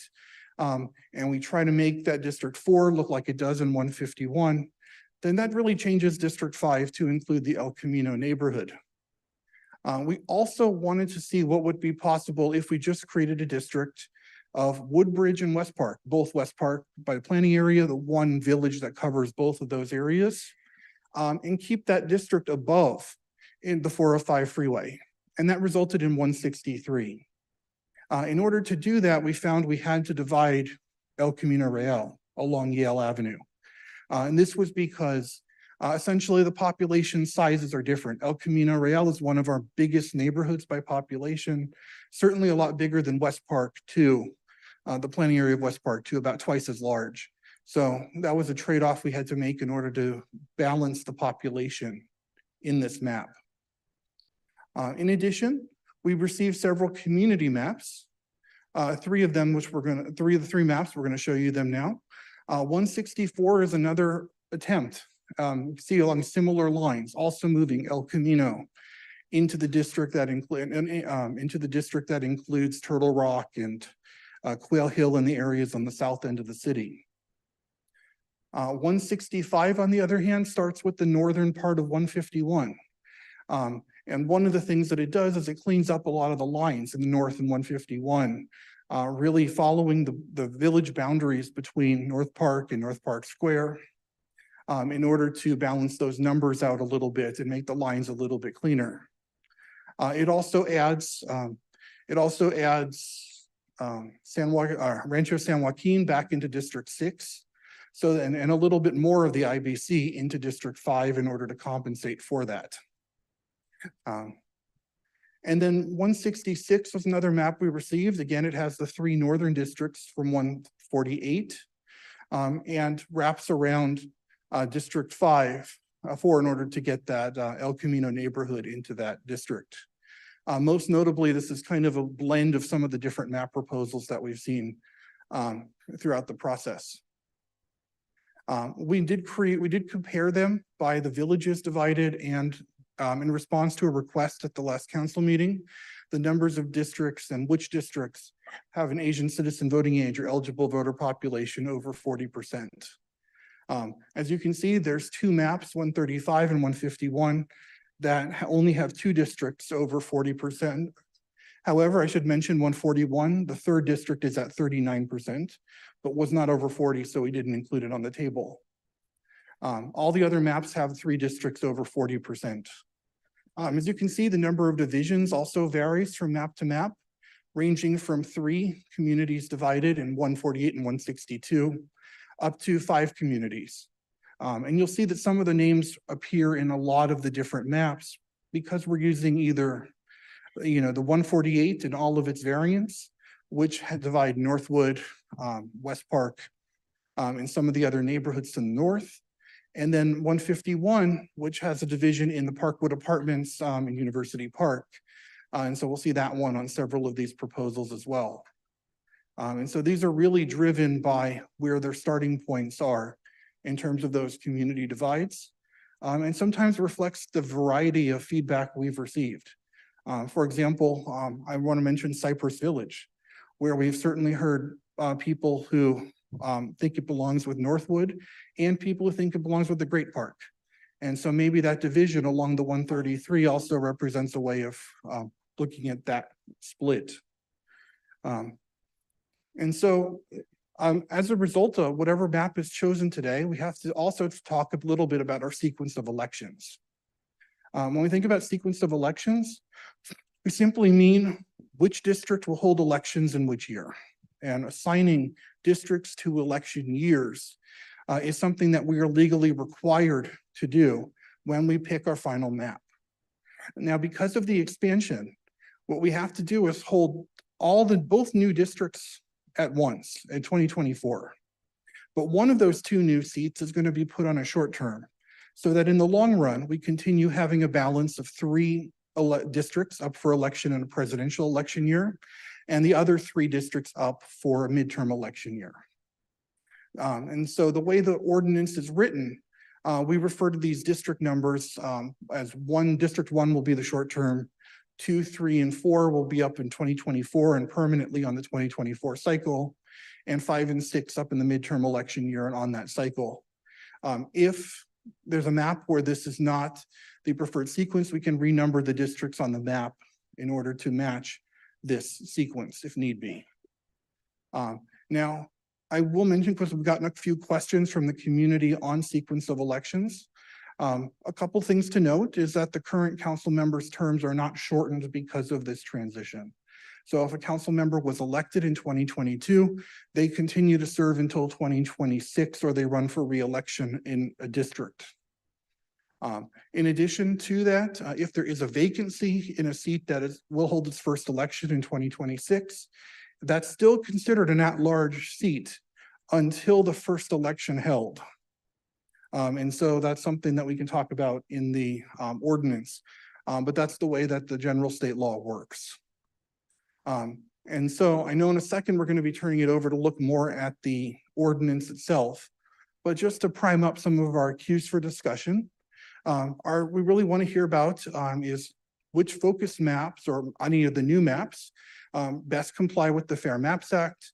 And what do you like about the different draft maps, and which one will serve the community best until the 2031 redistricting? And so with that, I think we will turn it over to Carl to talk more about the charter amendment itself. Thank you, Justin. Good evening, Mayor, members of the City Council. For the record, my name is Carl Peterson, City Clerk. I appreciate your indulgence as I multitask a little bit more than I normally do. But as Brian mentioned earlier, I will be walking you through the process to actually place the measure or the charter amendment for the voters. Next slide, please. So following the selection of the final map and sequencing of elections, we have to formally call the election. In your staff report this evening are 4 resolutions labeled as attachments 5 through 8 that speak to that process. The first resolution is to give notice of and call the special municipal election. Within that resolution, we'll have the specified ballot question along with the full text of the proposed charter amendment. The second resolution is a request of the Board of Supervisors to consolidate the city's election with the statewide primary election and provide election services. The third resolution is to set priorities for arguments and to direct the city attorney to prepare an impartial analysis. And the fourth resolution, which is optional, would authorize rebuttal arguments. Staff is also requesting approval of a budget adjustment in the amount of $500,000 to conduct the election. Next slide, please. With respect to direct arguments, the City Council may authorize up to 5 of its members to file a written argument to ensure priority in the sample ballot. Written arguments may not exceed 300 words. That resolution also directs the city attorney to prepare an impartial analysis that may not exceed 500 words. With respect to rebuttal arguments, as I mentioned earlier, they are optional. That's at the discretion of the City Council. And rebuttal arguments are limited, or they may not exceed 250 words. Next slide, please. With respect to cost of the election, again, staff is requesting a budget adjustment in the amount of $500,000, which includes election administration, translation and publication of legal notices, and public outreach. And funding would come directly from the general fund. Next slide, please. And that is our presentation. We're available for questions. Thank you. Thank you so much. I'm going to go ahead and turn it over to my colleagues to see if they have any comments or questions at this time regarding the districting council expansion map options. Okay, we'll start with Vice Mayor Kim, followed by Councilmember Treceder.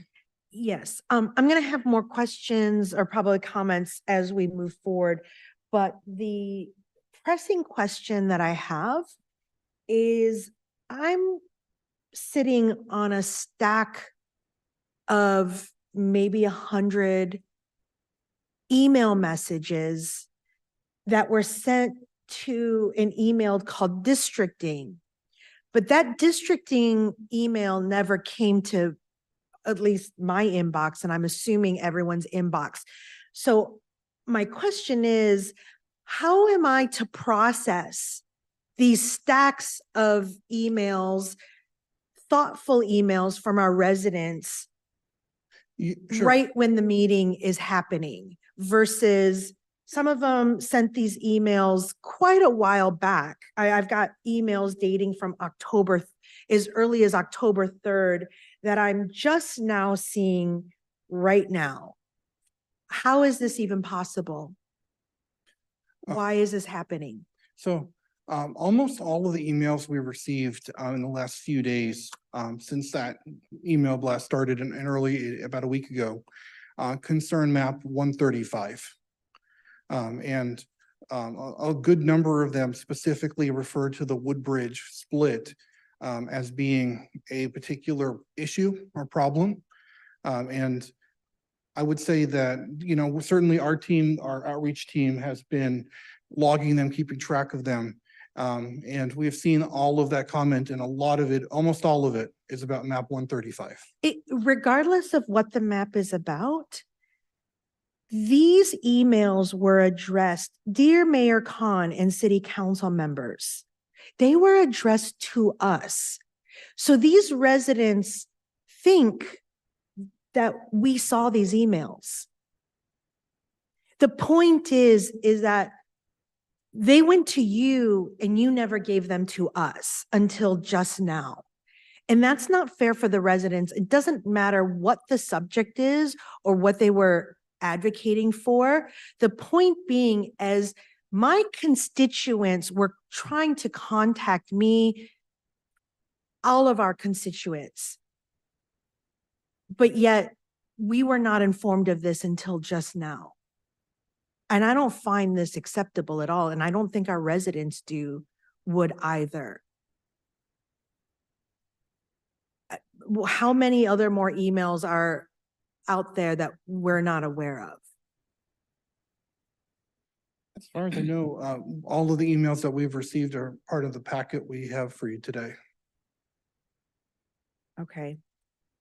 This is not acceptable, in my opinion. I'm sorry. I mean, we'll continue to move forward, but I don't think any of our residents would expect an email that they sent to this council, not having ever reached us until just now. Thank you. That's it. I'll have more later. So many of the folks whose emails are in this packet did reach out to me individually as well. So I was informed of what was going on and have been in communication with a lot of our residents. So I just want to let people know that the ones that have been reaching out to me, I have received, and I'm looking at the names and they're mainly the same ones. So there is some overlap here, but I'll turn it over to Councilmember Treceder. Okay, thank you so much. I just want to ask real quick for the mayor, are we just asking clarifying questions right now? Or are we giving our position or opinion or anything? We'll come back to give our preferred map, but if you have questions or comments regarding the maps, you're welcome to say those now. Okay, so the first question that I have is for Mr. Peterson. What does it mean when it says the city council may authorize up to 5 of its members to file a written argument to ensure priority in the sample ballot? So the elections code says that up to 5 of the council members can file an argument. It can be 1, it can be all 5, but in doing so, you're setting the priority to make sure that the argument in favor of the measure has priority. The council has priority. So by doing that, like I said, it could be 1, it could be 5, it could be a combination thereof, but it's up to the council to decide which of its members will actually file the argument. Councilmember Treceder, sorry, if I could just add something to this. I want to be clear, though. There can only be one argument that gets published with the ballot process. So it's not as though the authorization would allow all 5 council members to submit an argument and have all 5 published. So if it turns out that there's more than one council member that wants to submit an argument through the process, then we're going to have to work out how we're going to choose which among those different arguments would get published. The resolution, I can tell you as a typical matter, what happens is the entirety of the council is authorized. That allows every council member to sign on to the argument if they want. And then an individual or a subcommittee of the council is selected to write on behalf of the council. Okay, thank you. I appreciate that. That's helpful. Okay, so just in terms of my position, so glad that 59 maps are submitted by the community. That is wonderful. I'd love to see that engagement. I expect that we will not be able to pick a perfect map. My goal is to pick either the best map or the least worst map, however you want to look at it for this.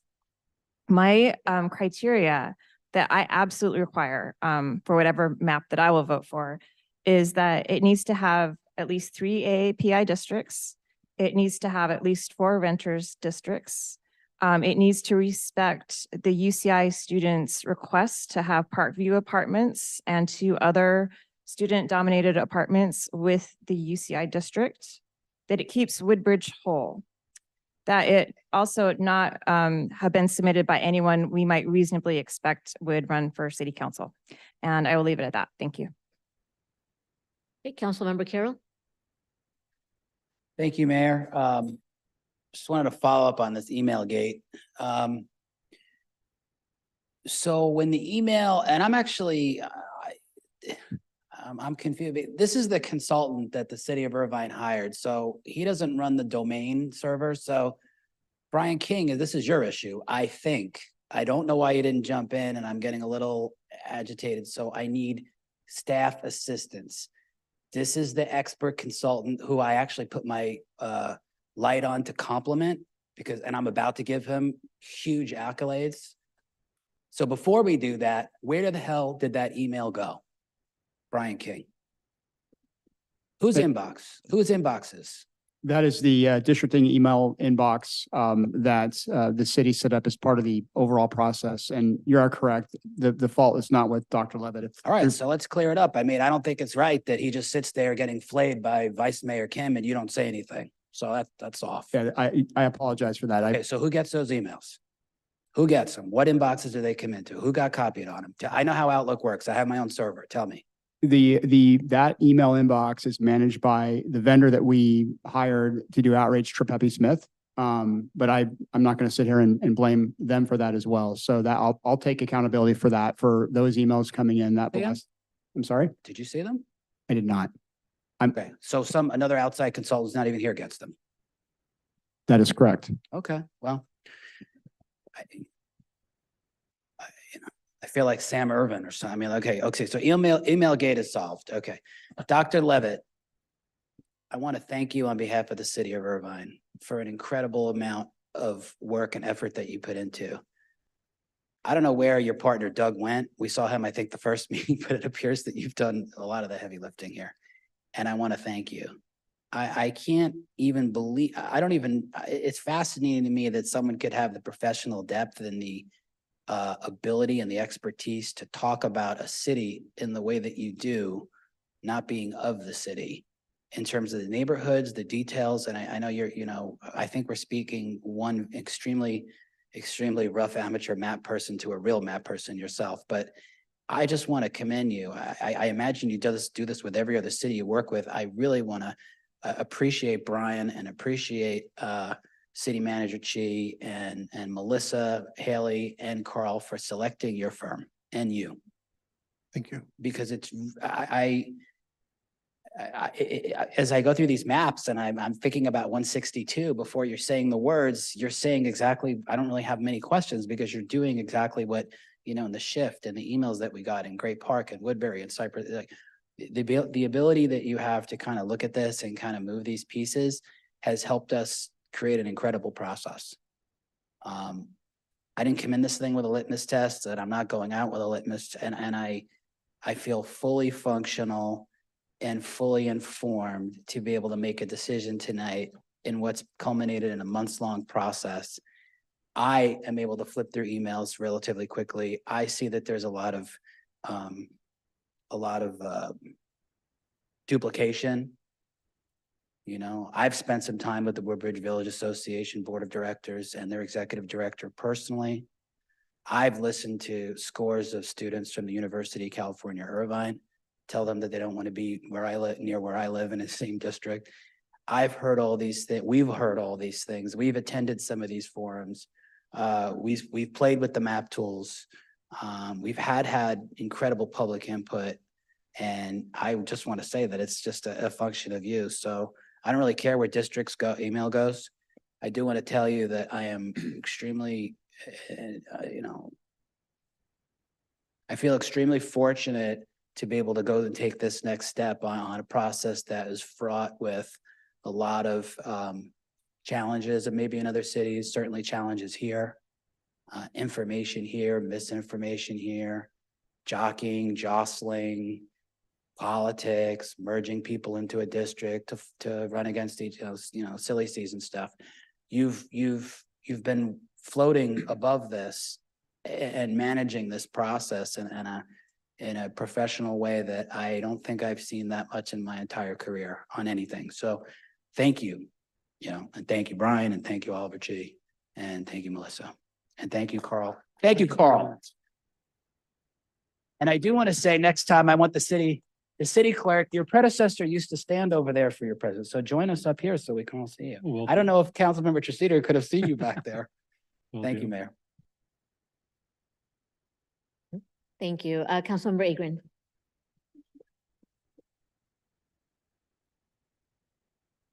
Thank you, Mayor.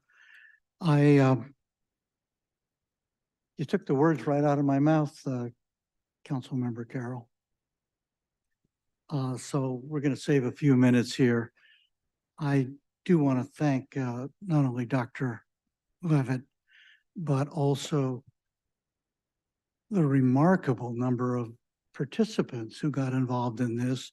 I was glad you pointed out, I guess we won the unsung competition for most maps submitted by citizens in a process like this, which I appreciate it. And I do think we're coming to the end of what has been designed to be, and in fact has been executed as a remarkable open process, 5 hearings, 14, I think, town hall meetings of one kind or another, 19 opportunities for citizen participation altogether. I would note that this business of the emails that arrived late, I looked through them, and as you pointed out, almost all of them relate to 135 and the objections principally from people in Woodbridge. The objections to map 135 because it's split Woodbridge. We've all been contacted repeatedly on that, and without predicting a vote, I think it's fair to say that 135 is out of the running. So I know there are a number of people here who want to speak to 135 and other things as well. I want to hear from them. I want to get right to it. I also want to note for the record, I went through it, hundreds and hundreds of pages. You have basically submitted the entire record of public participation, including photographs of every sticker that people put on maps, any communication whatsoever. So I don't feel deprived of communication. Do I wish these late arriving comments had been in our hands at least a few hours earlier? Yes, but I don't want that to detract from what has been just an amazing open process where everybody who wanted to could participate and where their participation has made a difference. That's all I need to say right now, Mayor. Thank you. Thank you. And thank you so much, Dr. Levitt, and the entire team, our city staff, for coming along this journey, making sure that we had a very open, very collaborative way of bringing the community together to not only submit the maps, but have these discussions. One of the things that I really want to highlight today, as I was looking through the maps that we have now and the data and the numbers, we keep hearing about, API majority districts. And as I'm diving deeper into that, I do want to make a clarification that when we talk about districts in other cities and majority, we're talking about ethnicities. We're talking about Hispanic district or a Vietnamese district. And I know we've said this over and over again, where Irvine is very integrated. We don't have a majority ethnic district in the city, but I also think it's unfair to say that an API majority equates to an API being elected, because when you look at the API community, you're looking at multiple ethnicities ranging from, Chinese, Korean, Japanese, Filipino, Vietnamese, all the way to Indian, Pakistani, Iranian, and not all of them vote the same way. So it's really unfair to say that there's an API majority district. It's not. And I want people to really understand that that's just not how it works. But what I'm really, really hoping for is that, we'll come up with a map that is as fair as it can be, really takes into account the efforts and the comments that have been coming from the community, and really reflects who we are as a city. So I just wanted to make that one quick comment, and then I'll turn it back over to my colleagues. I'll turn to Vice Mayor Kim, and then we'll go to public comments. Thank you. So just to be clear on this email situation, email gate, I guess we're calling it. I like that. And the mayor said that she received all the emails, but I just did a check. I didn't receive any of the emails. So if I understand this correctly. That's not what I said. I'm sorry. You're misquoting me. I said that a lot of the people that emailed the district, I have also received direct emails from them as well. Oh, okay. So I guess I didn't. I just did a check. So, okay, that makes it clear. So none of us received copies of those emails. As the conversation's been occurring, and I appreciate Brian and Justin taking responsibility for it. Ultimately, it's my responsibility to make sure this all gets to you. I think what happened was after the agenda was published, This was an outside email account being managed by a third-party vendor. We received these emails, I think, a couple days ago, or maybe a day or two ago. They were packaged together and sent via the errata document that we sent, I think, earlier this afternoon, about 2:45. Once the city clerk's office identified and packaged all of them together, they came in over the course of the last 7 days, it looks like. And during the processes, we've been receiving them after the agenda was published. Certainly one of the things that's been happening behind the scenes when there's issues that Dr. Levitt, NDC was communicating with our third-party vendor. Anytime there were issues, there were communications to let us know if there were some changes occurring. Given the nature of the emails, there appeared to be a coordinated effort to articulate the need to keep Woodbridge together. Those emails finally got all packaged earlier this afternoon and sent out through the errata packet. So apologies that we didn't get these out to the council earlier. That's something that we'll take a look at and figure out why internally.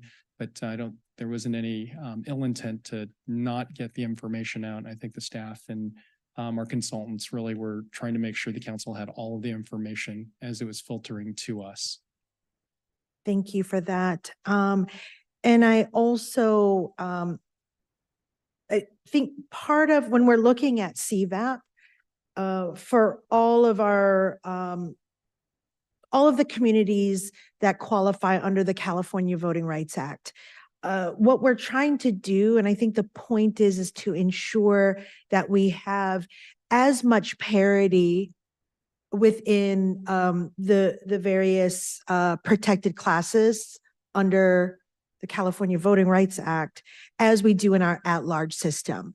And the point of having as many API with the 40% threshold is to ensure just consistency with our at-large process, and that we're not stacking APIs into one or two districts, for example, that we want to make sure that it's as spread across as we possibly can make it. Because again, it's achieving parity.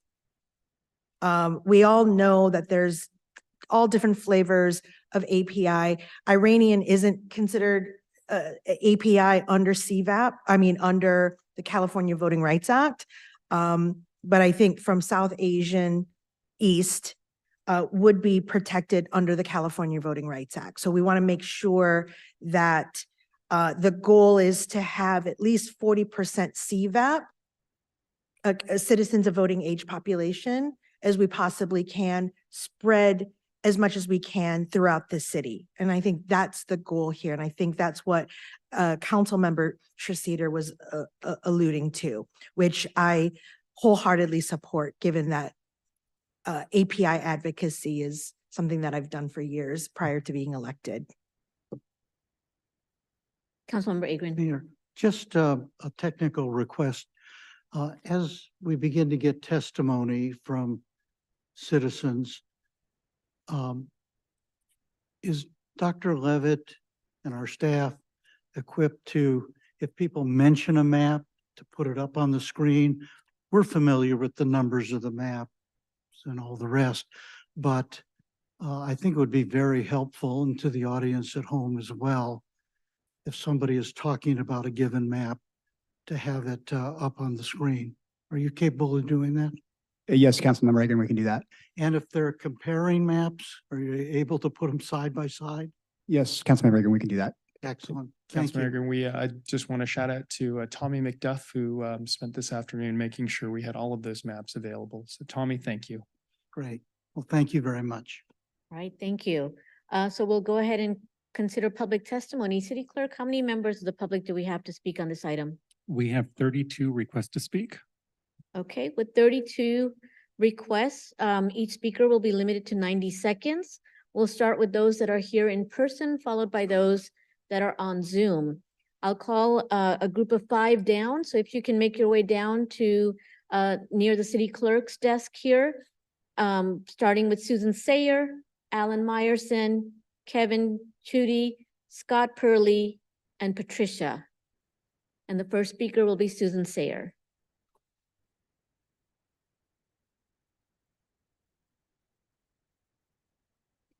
Hi. My name is Susan Sayer and I'm a longtime Irvine resident. I support increasing the size of our city council to 7 members, though for a city that soon will be over 360,000 residents, I would prefer a 9-member city council. I support district elections primarily due to the fact that running for city council and political at-large elections for a city of our size is expensive, and thus candidates come to depend on special interest business and PAC endorsements and support, which create endorsements and support which create obligations for candidates if elected to represent their interests.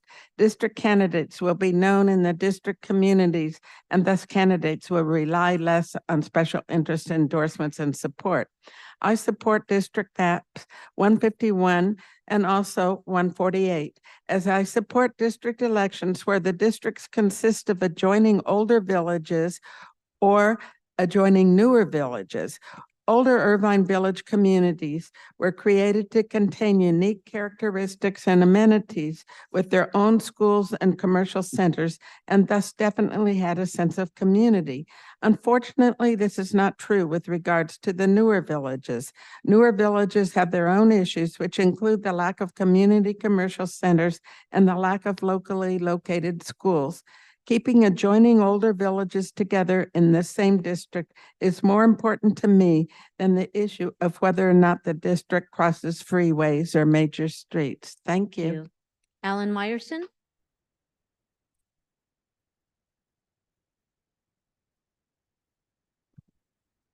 Good evening again, council members. Alan Meyerson. I'm glad to be here tonight to witness the fruition of all this work that was done. I also want to say that I submitted map 135. I also live in Woodbridge. I didn't mean to cause all kinds of trouble by doing that. And I hope they don't kick me out of Woodbridge for doing that. I do support map 151. I think I looked at the maps and to me that seemed to make the most sense. I hope this gets on the ballot and I hope it passes. I think it's time we expand our council and it'll make it a lot better for the citizens and maybe a little bit easier for the council members. Thank you. Kevin Chudy?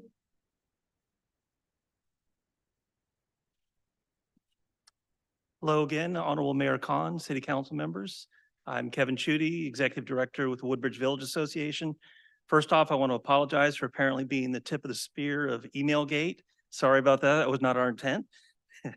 I'm here tonight on behalf of our Board of Directors to express our strong opposition to proposed district voting map 135, Allen's map, which would split the village of Woodbridge into 2 separate city council voting districts. We wrote a letter to the city council in August on this issue, and I delivered an updated email or updated letter to the city council this evening for your review. Map 135 has been noted, would separate 1/4 of Woodbridge from the balance of Woodbridge and place it in a separate district. Such a separation of Woodbridge as map 135 would do makes no sense and would likely lead to conflicts of interest and difficulties addressing the specific needs and concerns of all Woodbridge residents. Additionally, it would clearly violate the city's stated primary goal of respecting neighborhoods, history, and geographical elements. All the other maps still under consideration at this time would include Woodbridge within a single district. Our Board of Directors strongly opposes any map which does not include the entirety of Woodbridge in a single voting district. Our board president and one of our directors are present tonight to speak on this issue as well. Therefore, on behalf of the Board of Directors and the residents of Woodbridge, I implore you to please reject map 135 and to instead adopt a map which includes the entirety of Woodbridge within a single voting district. We believe that such a decision is in the best interest of Woodbridge residents and also consistent with the City Council's goals for this project. Thank you. Scott Purley?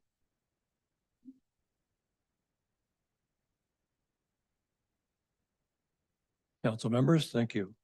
My name is Scott Purley. I've been an Irvine resident for more than 50 years. The council has proposed a significant change to our governance and has proceeded to put the details of district voting in place with little or no discussion of alternatives or consequences. The district voting proposal is a solution in search of a problem. The fact that some other cities are doing so is irrelevant. Irvine is not like the other cities. and should be a leader, not a follower. Beginning with the unsubstantiated premise that specific areas or voting interests have not been properly represented, the council has compounded this falsehood with the assertion that unless someone is a member of the unrepresented group or of a specific area, he or she cannot be capable of properly representing their interests. The council has acted as if there's an emergency at hand and has rushed the solution and spent a lot of money in the process. To make it worse, the council's proposal nearly eliminates the ability of Irvine voters to choose their citywide representatives in the future. The proposal would result in each Irvine resident having a say in the election of only 2 of the 7 members going forward. What could be less democratic? Arguments and rebuttals must be fair and complete, and not simply about the maps. Hopefully, residents will see this proposal for what it is: deceptive, divisive, unnecessary, and undemocratic. Thank you for your attention. Thank you. I'll call up Patricia, and if I can have the next 5 people come down: Tom Chomin, Raj Bhatia, Frank McGill, Mari Fuji, and Jeff Wall. Good evening. I would like to say that 151 was my final decision. It's also the decision of my family, friends, and people I know. I am married, and our children moved here with our father, and in 1976. We've lived in College Park, Northwood for 23 years, and for 10 years now in the Great Park.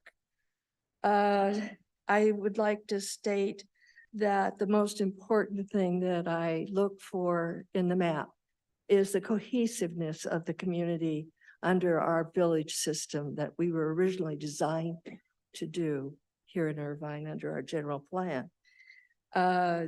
That means having parks, schools, and shopping within walking distance. And there's only one map that I see that accomplishes that almost exclusively, and that's 151. You have a high school in each one of the districts. You have shopping almost everywhere but the Great Park, but that's hopefully coming soon. So anyway, the other 3 reasons I would support it: it's a map that's compact, walkable districts, doesn't unfairly divide villages. That's my number 1. Also, Thank you. it's a Your map time is that up. has one IUSD school in each district. Patricia, your time is up. Okay. And finally, it provides representation for all communities. Tom Chomin. Thank you very much. Name's Tom Choman, live in Irvine High School. If I could put map 151 up, that would be great. And I just, Mayor Khan, thank you for kind of clarifying the 40 and 50% on different ethnicities. You know, I was thinking about that, but you did a good job of explaining it for everybody. Appreciate that. I believe map 151 is the right map for the city. Partly there's 5 of the districts have 5 high schools in it. When I was at the first town hall meeting, talking to the doctor, I kind of asked him about, can these maps kind of go by high school districts as a guide, not to get each one in there. And that map does a lot of that. It also adds Orchard Hills into the asphalt plant area that's going to become a park, where other maps have the asphalt plant, the new park in the Great Park area. And I think that would be a good idea to keep it in map 151. I could live with map 165 because it has some similarities there. And I think that it was balanced. From a sales and marketing standpoint, again, I mentioned last time, we're going to put this up on the ballot. People are going to look at their home, they're going to look at the election booth. This map looks at, for 80% of the population that will see this for the first time, map 151 looks easiest on the eyes and easiest to recognize. The goal here is to get this voted for district elections. And I believe this map will do the best possible way to do it. Thank you for your time. Raj Bhatia.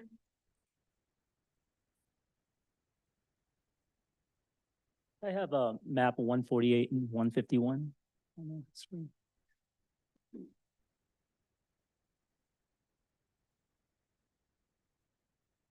Good evening, council members. My name is Raj Bhatia. I'm also a resident here in Great Park at Cadence Park, also a task force. I attended the community forum a few weeks back with Dr. Levitt, and it was clear to me that looking at all the various maps, that 151 stood out because of its sort of defined nature, the way the boundaries are. Me being, for example, a resident at the Great Park, it makes sense because it doesn't go as far south as to somewhere in the extent of the Irvine spectrum. Map 151 is the only map with compact walkable districts and doesn't unfairly divide villages like University Park, Northwood, Cypress Village, and Woodbridge. In fact, in the past for the framework projects, we've had town hall meetings, even adjacent neighborhoods, residents from Cypress Village and Woodbury would come over to the artist studio at the Great Park for discussions based on PFAS, demolitions, anything framework related, which means there's a special vested interest in the Great Park from adjacent neighborhoods. And so that's why I kind of choose 151. I think that's the best route to take. Other than that, all the other ones seem a little convoluted and separated. So 151 it is. Thank you. Frank McGill.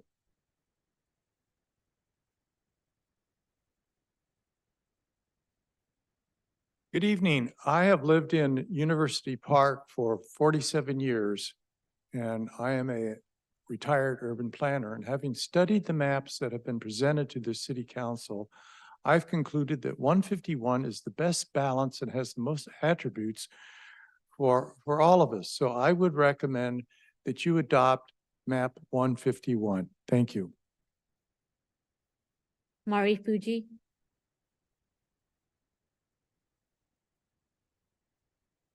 Thank you, Mayor, Vice Mayor, City Council members. I know this won't be an easy decision, and I appreciate all of your time. I've been living in Rancho San Joaquin since 2016, where I've served for the past 4 years on my HOA board, in which I've gotten to know the RSJ Village quite well. But I've also previously lived in University Park for 25 years, so I'm very familiar with Uni Park and the surrounding neighborhoods and villages. The RSJ Village demographically consists of young families, retirees and seniors, and working parents, couples, and singles. Consists of 3 HOA communities making up about over 500 homes and hundreds of apartments. One feature to note, unlike University Town Center to the south, RSJ has very few UCI students. RSJ also has no shared interest in demographics with UCI Irvine and the Irvine Business Complex along Jamboree. And I ask that you do not choose a map that includes RSJ with these two village areas, which have different needs for city services and improvement projects. I urge you to consider map 151, not only for its compact and contiguous boundaries, but that it places RSJ with University Park, in which we share common interests and needs for family and senior services and improvement projects. RSJ with Uni Park, along with Woodbridge, is a community of interest. By the way, some may say that Uni Park should not be in the same district as Woodbridge, but I ask you to consider this. We have Thank lots you. of Your time is up. cross traffic. Oh, okay. Thank you. Okay, Jeff Wall, and if the next 5 people can come down, Ed McNew, Michelle Dong, Harvey Liss, Jacob Ramos, and Christina Colias.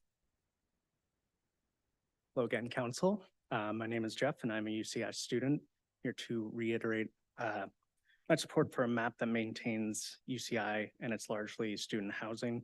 As one district that is not included, that's the same district as Turtle Rock, Turtle Ridge, and the Shady Canyon neighborhoods.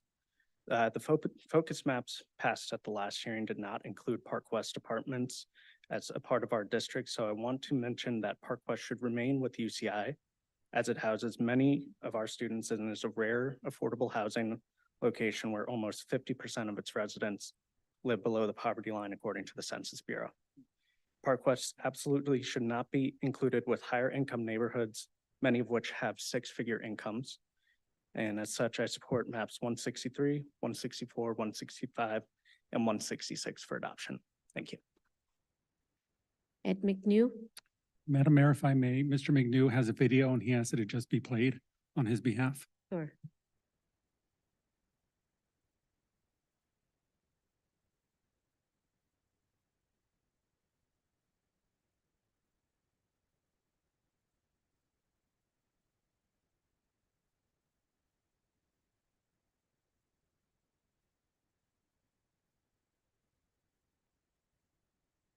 My name is Ed McNew, and I live in University Park. I have looked at many maps during the last few weeks and conclude that map 151 is the best for our city. It does not unfairly divide villages. Also, map 151 is the only map that is compact and walkable district. Map 151 put future areas of growth such as Gateway Preserve in District 1 and Great Park Development in District 2. Map 151 provides the cleanest and fairest transition to districts for the city, respecting voters' choices and not disadvantaging any council members, while map 148 puts 2 incumbent council members in the same district. Map 151 creates districts with 1 each IUSD high school. District 1 has Northwood, District 2 has Portola, District 3 has Irvine, District 4 has University, and District 5 has Woodbridge. Map 151 is by far the best map.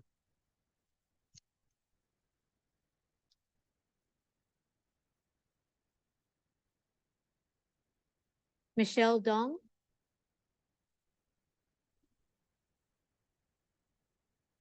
Hello, good evening. My name is Michelle Dong. I am a 4th year undergrad at UC Irvine and the ASUCI External Vice President. As the elected representative of 29,000 UCI undergrads in matters involving state, local, and federal governments, we refuse to be silent as the Irvine City Council jeopardizes our local representation.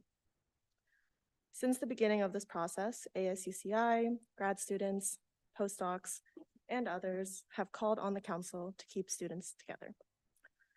We have entrusted our council members with the responsibility of fair representation and decision-making that reflects the diverse needs and perspectives of our Irvine community. It is disheartening to see this trust potentially betrayed by actions that seem driven by personal ambitions. Maps 163, 164, 165, and 166 keep student populations together, providing UCI students with a strong voice on the city council that will uplift our voices and advocate for our needs. I urge the council to consider and adopt one of these plans to provide fair and needed representation for Irvine students. Thank you. Harvey Liz. Could you show my file? It's a PDF.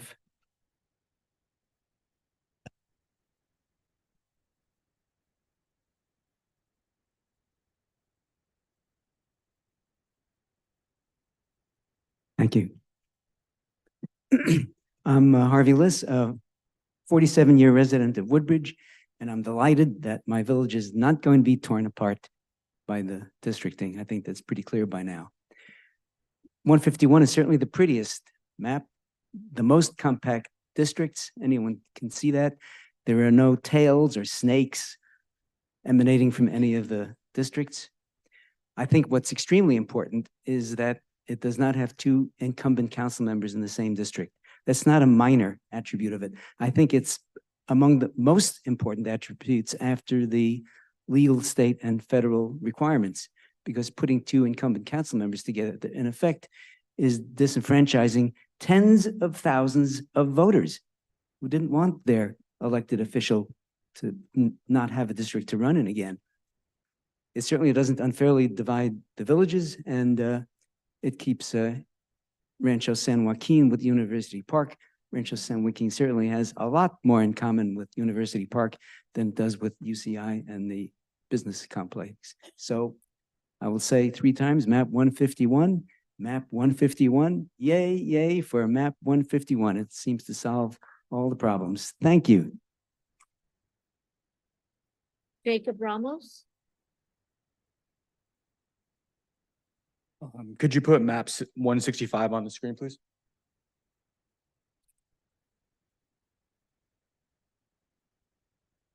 We are looking to upload that particular map to the screen. We'll put it up in just a moment. Thank you. Mhm.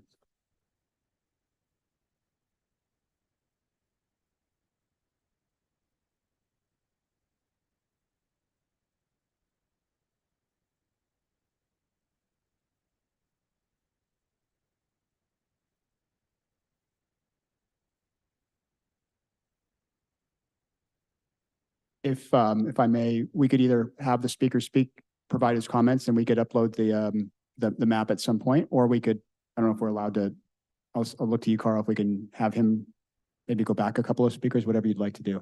Either way, maybe I'd suggest you make your comments now. This is at the discretion of the mayor, of course. If you want to go ahead and make your comments while we work through that, or if you want to wait to speak and have others go before you. I can wait to speak. Okay, can we get Christina Colias?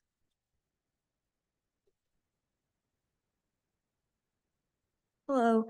On behalf of the College Democrats at UC Irvine, I wish to express our support for MAP 165, placing students in districts predominantly comprised of residents with over $100,000 in income creates a disconnect between our needs and the priorities of those districts. Irvine is home to a vibrant and diverse student community facing unique challenges, particularly in areas like housing affordability, transportation, and climate justice. We urge the City Council to consider the importance of student voices and youth concerns in the decision-making process. It is essential for our City Council to have a member who genuinely values and understands these concerns to foster more inclusive and representative governance. We request that you take into account the need for fair districting that accurately reflects the diverse demographics of Irvine. Thank you. Are we ready for Jacob?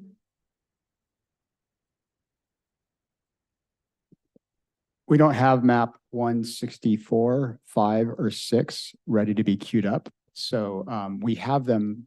We have them. Our PIO has them. It's just a matter of getting them uploaded to the screen. So if I could suggest, if you could, is that okay? My apologies.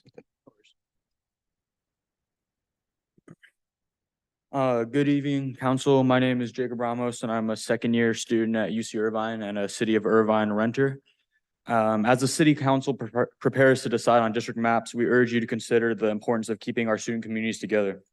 The Park West apartment complex, located just 2 miles from UCI, serves as a critical source of affordable housing for our fellow students. It's noteworthy that over 48% of Park West residents attend a public university, and over half of them live below the poverty line. However, proposed maps like 135, 148, 151, and 162 threaten to divide our student body and separate Park West residents from their peers. We implore you to reject these divisive maps and instead support some maps such as 163, 164, especially 165 and 166, which keep student populations together. These maps give UCI students a strong voice on the city council, ensuring that our needs, especially those related to affordable housing, are heard and addressed. California criteria for city district maps must band communities of interest together. Park West and UC Irvine share vastly similar interests. In these challenging times of rising housing costs, it's crucial that the council chooses a map that unites our community and provides fair representation for Irvine students. We cannot afford to dilute our voices any further. Please make the right choice. Thank you.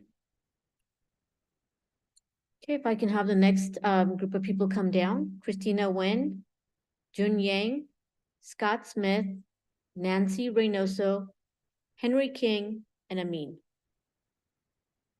And we'll start with Christina Nguyen.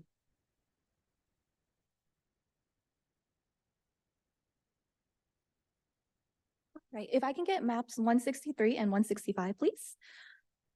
All right, good evening, Irvine City Council members. My name is Christina Nguyen, and I am the Policy Supervisor at the Orange County Asian Pacific Islander Community Alliance, also known as OCAPICA. OCAPICA was established in 1997 with the mission to build a healthier and stronger community by enhancing the well-beings of Asian Pacific Islanders and other underserved communities in Orange County through inclusive partnerships in areas of service, education, advocacy, organizing, and research. We serve over 80,000 people annually, including many of your constituents here in Irvine. Since April of 2022, we have been monitoring and engaging with the City of Irvine's process to draw district lines. During this time, we have been working together with the residents of Irvine and other community partners such as the South Coast Chinese Cultural Center, Orange County Environmental Justice, Center for Asian Americans in Action, Korean American Center, and students and faculty from UCI, as well as members of their UAW. We would like to show support for aspects that we like in maps 163 as well as map 165. Both of these maps are intent in having 3, if not 4, renter populated districts. We are in support of this focus on renter majority districts. At Ocapica, we do have a department program around housing and rental assistance. A large amount of the clients we do intake are specifically residents of Irvine. We see that there is a need to support the renters in Irvine, as well as the renter population has been trying to seek assistance themselves. As an organization that also serves the API community, we also support these maps taking into consideration having at least 3 districts of over 40% API CVAT. Thank you for prioritizing the Irvine residents and their well-being. Your time is up. I appreciate your ongoing dialogue with this districting process. Thank you. Jun Yang.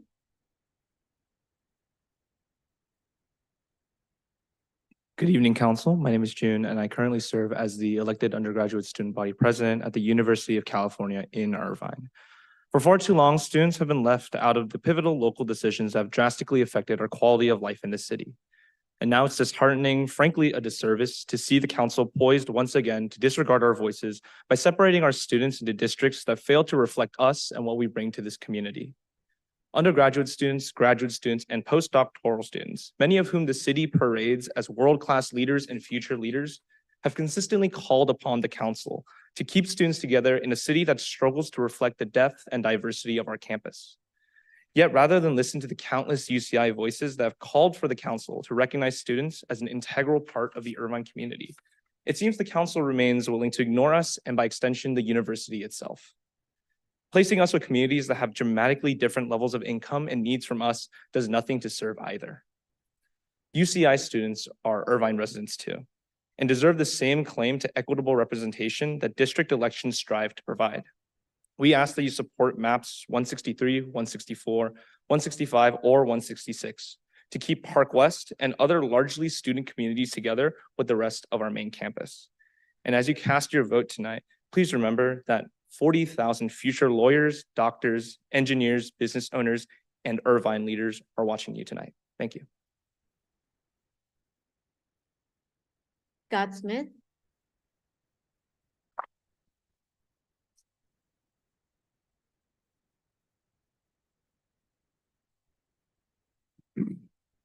Just personally, I've only lived in Irvine since 1984. I'm insanely jealous of the people who've lived here since the 70s.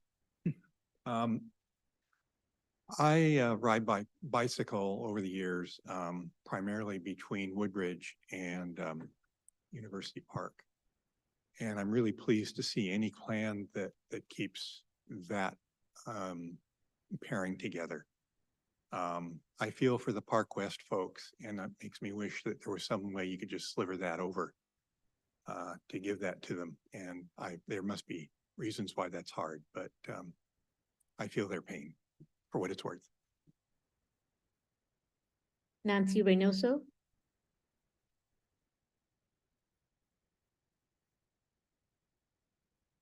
Good evening. My name is Nancy Jimena Reynoso, and I'm a student at UC Irvine. I'm here today to strongly recommend that the council vote in favor of maps 163, 164, 165, and 166. These maps will maintain the unity of students residing in Park West housing within the same district as UC Irvine. According to a recent survey, 53.6% of the Park West tenants are currently enrolled in a college or university. As this community has a majority student population, this unity is vital for us. It allows us to work together and have a stronger collective voice on issues that directly impact our university and our lives as students. These maps also can prevent UCI from being grouped with areas like Turtle Rock, where the average family income is significantly higher, around $125,000 per family. In contrast, approximately 44.5% of students in the 5-campus census block groups fall below the poverty line. These disparities in socioeconomic levels should be taken into account in the voting and the redistricting maps. I urge you to prioritize the welfare and interests of the students at UC Irvine and to vote in favor of maps 163, 164, 165, or 166. Thank you for your consideration. Henry King, and if I can have Michelle Johnson and John Evans come down as well. Good evening, Mayor, Council members. My name is Henry King, and I lived in Irvine for more than 43 years. I'm here to say yes to the map 151. Well, here's a little bit about my life experience, and especially my life experience with the city of Irvine. When we moved to the city of Irvine, the population was only about 60,000. Right now, it's 322,000. And we know there's quite lots new immigrants that are getting green card and the US passport and they become the voters in the city of Irvine in the Asia community. I think this will be something we have to share our life experience to work together, especially for this large, in my point of view, large Asia community. Thank you. Amin?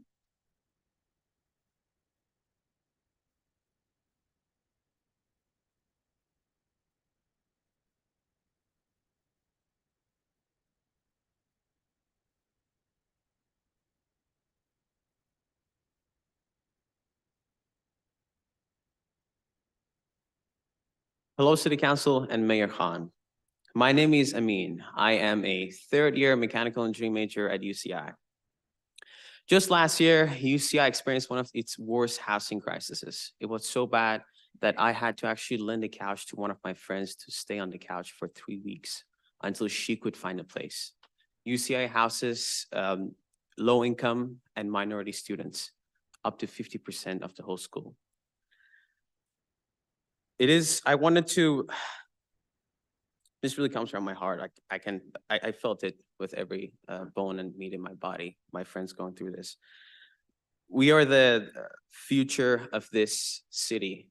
At some point in the future, you're going to be the ones who are going to pass on the torch to us. We are going to be the ones who become the entrepreneurs, the engineers. Many of my friends in School of Engineering are getting hired at Irvine startups. They're getting hired, they're starting companies at Irvine. Mayor Khan, you were at the decathlon, I think just 2 or 3 days ago. 2 of the houses were built by UCI students. Specifically, one of them I worked on.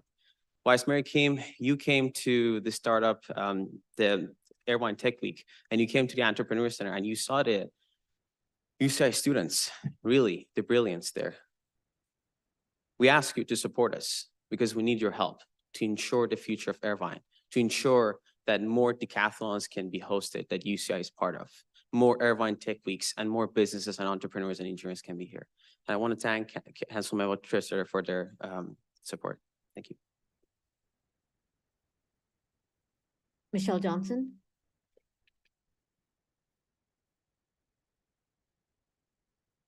Good evening, Mayor Khan and members of the Irvine City Council. My name is Michelle Johnson, and I'm president of Woodbridge Village Association.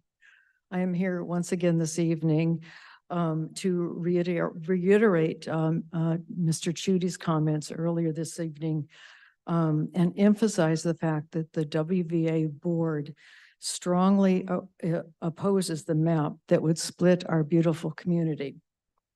We do not want a small portion of our village to be isolated with little chance to be heard.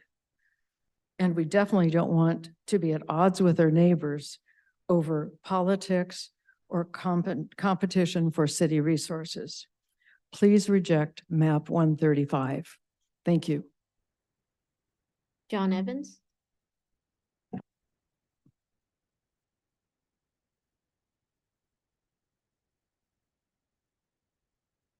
Good evening, Mayor Khan and City Council members. My name is John Evans. I've been a resident with my family in the city of Irvine for 44 years and a resident of Woodbridge Village for 42. My family and I have been, I'd like to speak today about the item number redistricting and speaking on behalf of the residents of Woodbridge as director of Woodbridge Village Association. We decided to move to Woodbridge because of the masked man community under a controlled environment where CC&Rs and rules that everyone accepted and respected as homeowners in a unified community. We were all on the same page in supporting each other's mutual expectations and interests. On behalf of approximately 29,000 Woodbridge Village residents and the Association's Executive Director, Kevin Schuete's testimony, I ask you respect our members' wishes to approve a single city council election district for Woodbridge that is not divided our community. Thank you for your time and consideration. Okay, and I believe we have two more speakers, Steve Berger, followed by Joyce Casu. Thank you, Mayor, and thank you, council members. Good evening. My name is Steve Berger. I've spoken to the council before. I've lived in Irvine since 1979, primarily I lived in the Terrace for a couple of years, and since 1981, I've lived in the Turlock section of Irvine. I think it's very good to have district elections because I think that does expand the council to 6 members, and it does, at least in theory, allow more direct representation by people who live in districts where they can elect their direct representative. And I think that's a big improvement. Nothing is ever perfect, but democracy is messy, and we should have direct representatives that we can elect in our communities where we live. Looking at the various maps, I think I second what council members Agron and Agron said with respect to congratulating Mr. Levitt and the staff members. Did a great job on the maps. It is very confusing, and there are quite a number of maps, but that shows the level of community interest. I think that map 151, without question, just by looking at it in common sense, shows the least gerrymandering, the least problematical divisions, and keeps communities of common interest together. And as a matter of common sense, map 151 is the one that this council should adopt. Thank you very much. Appreciate it. Joyce Casu.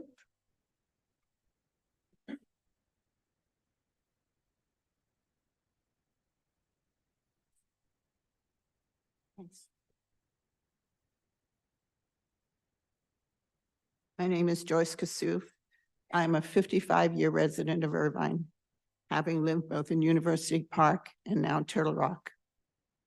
I've seen Irvine grow from cattle drives and branding yards to communities, from orange groves to villages. I support map 151 because it maintains the cohesiveness of these communities and villages as envisioned by the developers. In 151, each district has a school within its boundaries where local students attend. And traditionally, years ago, Park West was known as a family community.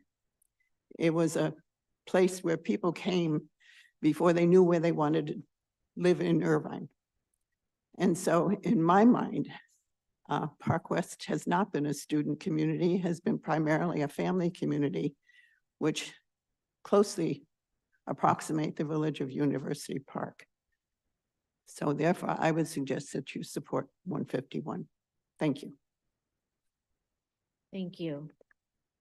That wraps up all our speakers that are here in person, and I'll turn it over to our city clerk for those that are here via Zoom. Thank you. Thank you, Mayor. Our first speaker is Eric Nishanian, followed by Kayla Asado. Mr. Nishanian, you may unmute your mic. Yes, hello, thank you, Eric Nishanian. I've lived in Woodbridge for 21 years. I founded my business with my wife here in Irvine 18 years ago. My family has lived or worked in Irvine continuously from before it was incorporated. I want to ask first, how many Michelle Johnsons are in this town? And then I'd like to say that I am opposed to 135 because Alan Meyerson's kerfunkel led to a letter being sent to me advising me about how Woodbridge was being divided, and that just does not fly with the parameters for the districting project that we're going under.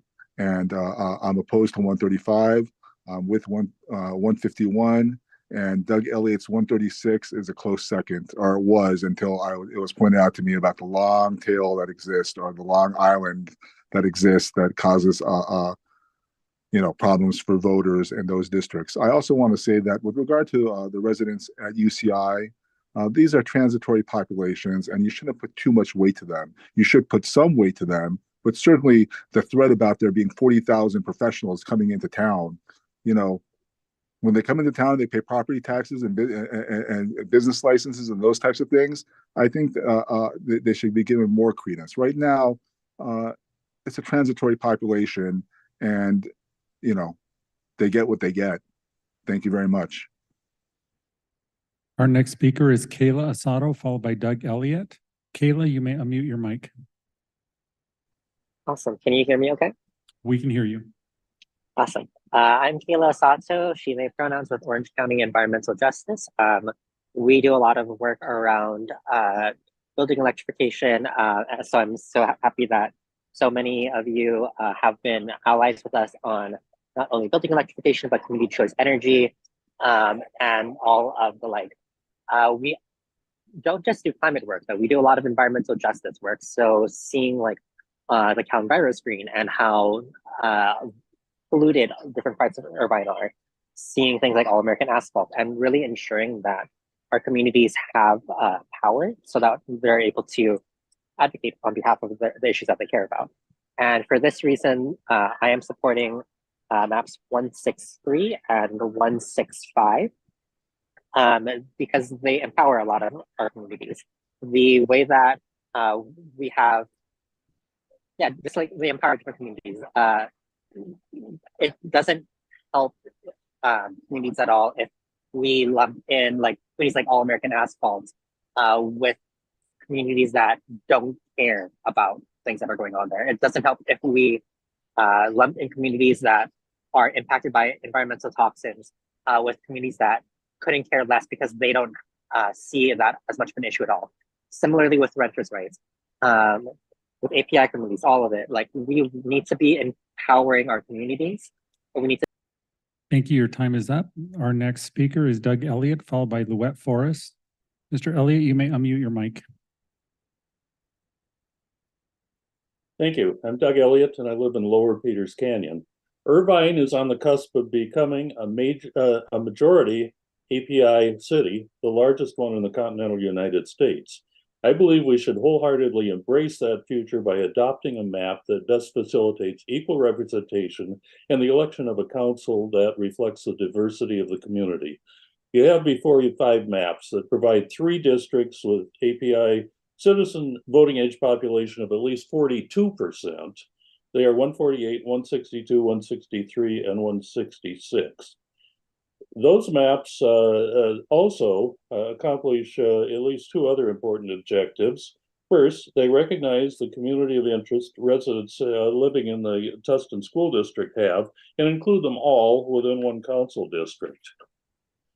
Secondly, reflecting Susan Sayer's concern, they do provide for separation of the older established villages from the newer ones in the Great Park neighborhoods.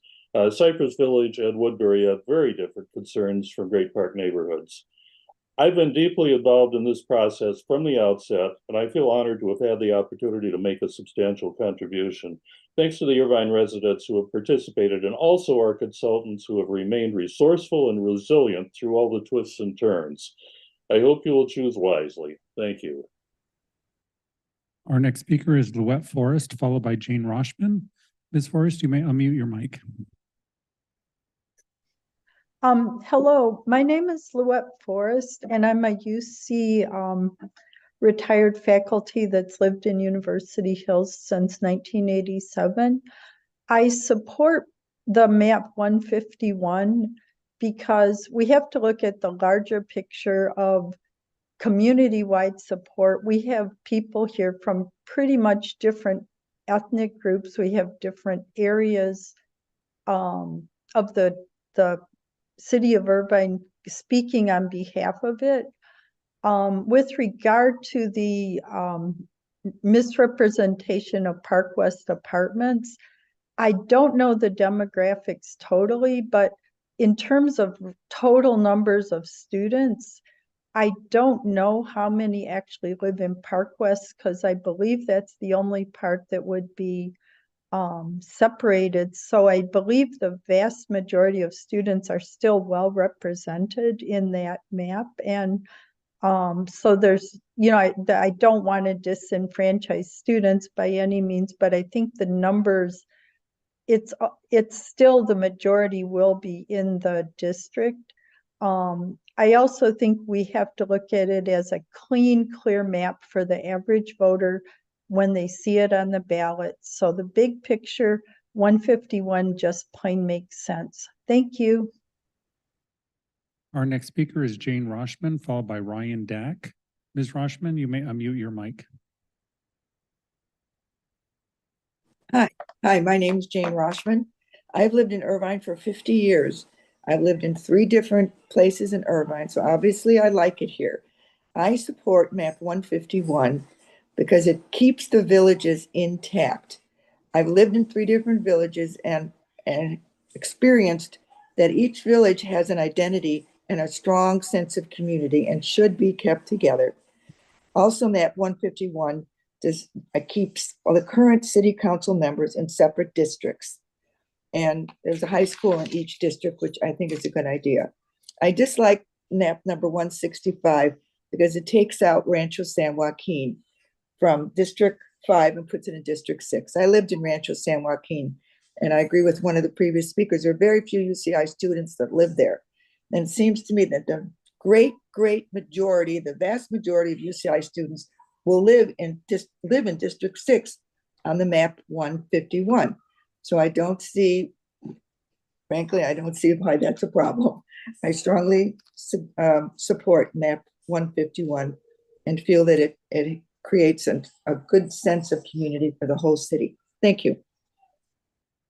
Our next speaker is Ryan Dack, followed by telephone number 202. Ryan, you may unmute your mic.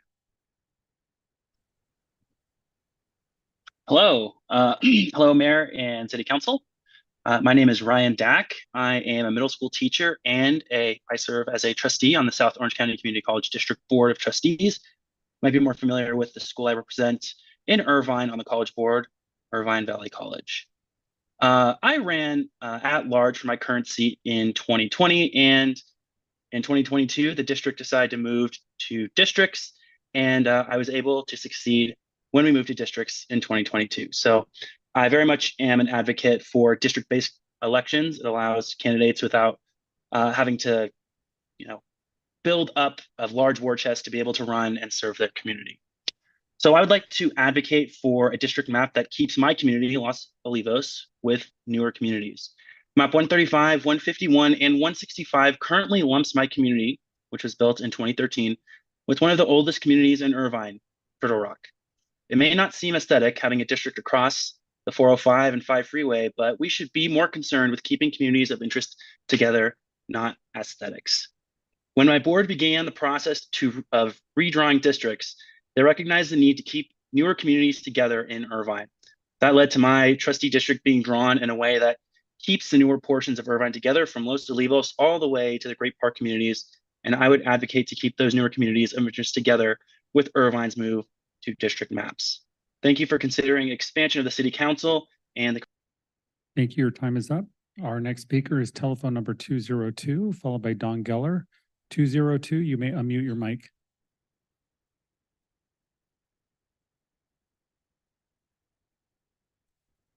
(242), are you there? Our next speaker is Don Geller, followed by telephone number 044. Mr. Geller, you may unmute your mic. Hi, good evening, Mayor and council members. I'm one of those people that have lived in Irvine since the 70s, both in Woodbridge and Turtle Rock. I looked carefully at the focus maps and went to one of the public meetings and looked at the reports and the comments, and I'll share my thoughts. Like Councilmember Tresita said, it's just not possible to make a perfect map. When the requirement was to make 6 districts with equal population, some villages just needed to be split up. That's just the way it is. So this council needs to move forward with the least objectionable map to present to the voters. And I believe that is map 151. Is it perfect? There's no such thing. But does it have the best chance to get approved by the voters of Irvine in March? I think so. It excels in compactness, continuity, and congruity, and keeps the older communities together. The map also looks good. It's simple and easy to understand. And it places council incumbents in their own separate district.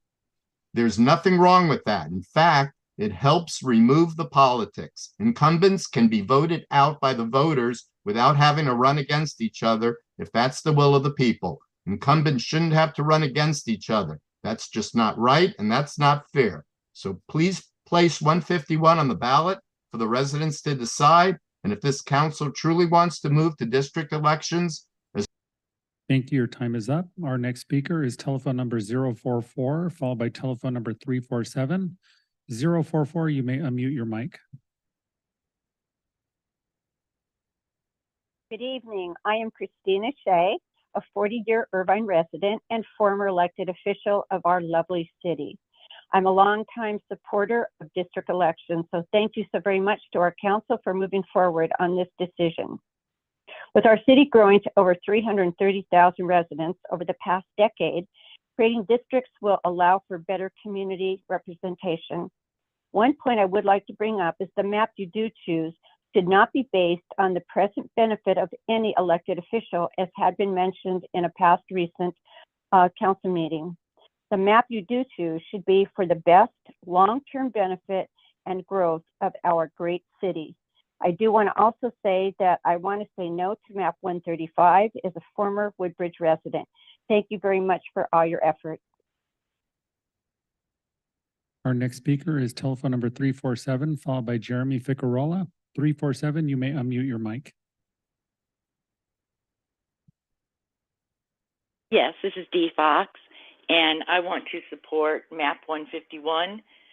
Basically, for all the reasons that Don Geller mentioned, it would be the least objectionable map if we put it on the ballot. It's very clean looking. It doesn't unnecessarily divide neighborhoods, including keeping Woodbridge united. It provides fair and equal representation on the council. And the most important thing I think that I like about it is it creates districts. Each one has a school in it. So that's a definite plus. And that's all I have to say. Thank you. Our next speaker is Jeremy Ficarola, followed by Joshua Moore. Mr. Ficarola, you may unmute your mic. Yeah, hi there. Jeremy Ficarola, HOA president of Cypress Village and resident of Irvine since 2020. I support map 148 primarily, but I also support map 162, 163, 164, 166, with, you know, a main focus of just Cypress Village being together with Northwood, Woodbury, separate on that side of Sand Canyon and 133. I do not think that that Cypress Village should be lumped in with Great Park. And I also just think that it makes the most sense in terms of communities of interest. I still think communities of interest is the most important aspect of this mapping process. And I also want to second the comment from Ryan Dack. I thought that was well stated, and I completely echo his sentiments. And yeah, so again, just 148, 162, 163, 164, and 166. Thank you. Our next speaker is Joshua Moore, followed by Tiffany I. Mr. Moore, you may unmute your mic. Hi, I'm Joshua Moore of Woodbridge. I support map 148. I wanted to offer a rebuttal to the many map 151 proponents who described its districts as walkable. I'm not sure how walkable its districts can be if a freeway or toll road bisects all but one of them. I think its community of interest suffer for that very same reason. Map 148 makes a much greater effort to treat freeways and toll roads as borders, and I think its communities of interest are much more intuitive. Thank you. Our next speaker is Tiffany I. Excuse me, she just dropped out. Nini Wu, followed by Zachary Griggy. Ms. Wu, you may unmute your mic. Good evening, council members. My name is Nini Wu, and I am the former ASUCI External Vice President and have been advocating for a little over 2 years with one ask: to keep students together. I want to commend the Irvine students in the audience today for fighting for young people to be heard, and also Councilmember Chasiter for being what seems like the one and only advocate for student voices on the council. Despite what many have said, students are invested in this community and deserve to be represented at City Hall. UCI is as important to this community as this community is important to UCI students.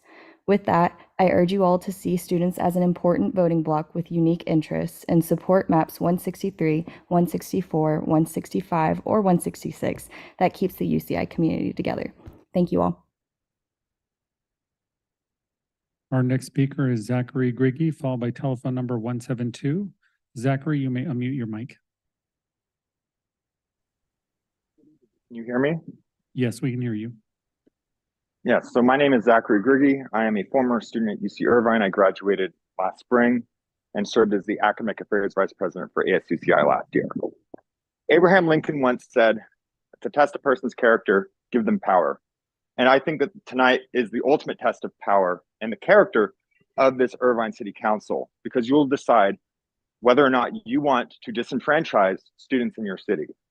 I want to express my disappointment that this council is apparently moving forward with maps that divide Park West from their student body.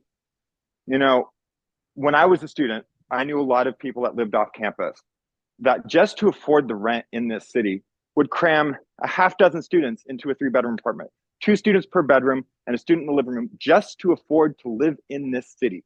And Park West is one of the few sources of affordable housing near UCI. And this council would divide them from their peers. I think it is unconscionable. That apartment complex, if you look at the census data, a majority of residents in Park West are registered at a college or university. They are college students. A majority of the residents there. Majority are also below the poverty line. And you would draw them in 151 into a district where nearly half of all people made more than $125,000 in 2021. There has been Thank you. Your time is up. Our next speaker is telephone number 172, followed by Tiffany I. 172, you may unmute your mic.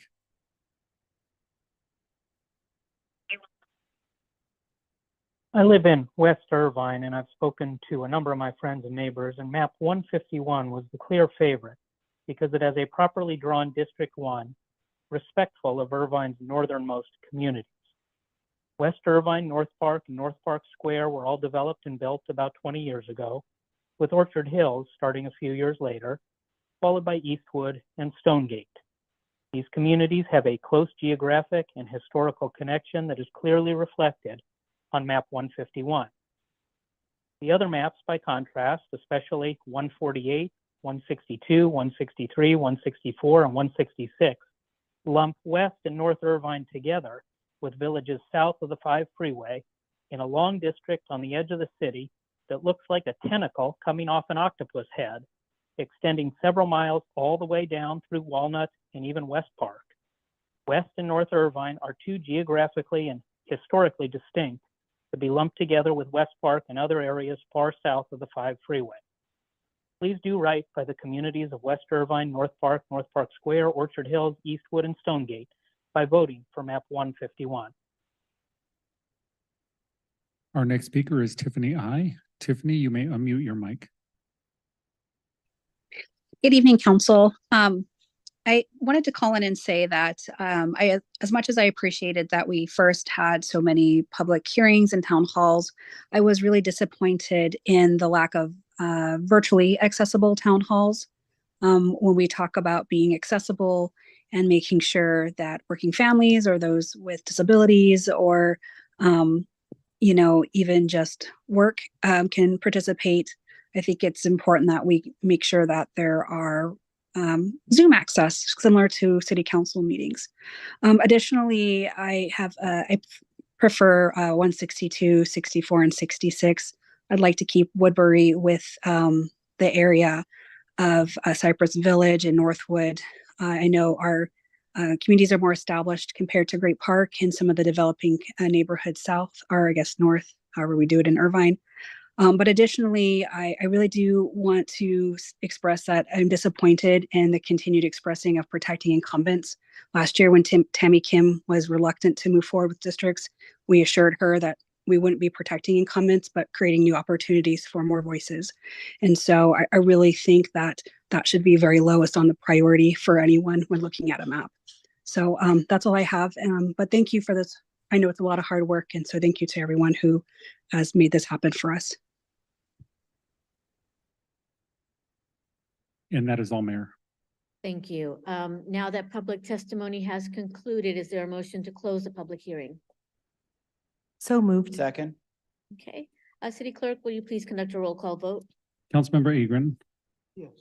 Councilmember Carroll, Yes. Councilmember Trezeder, Yes. Vice Mayor Kim, Yes. Mayor Khan, Yes. carries 5-0. Okay. Thank you to everyone that's here in person and via Zoom for sharing your opinions, your concerns.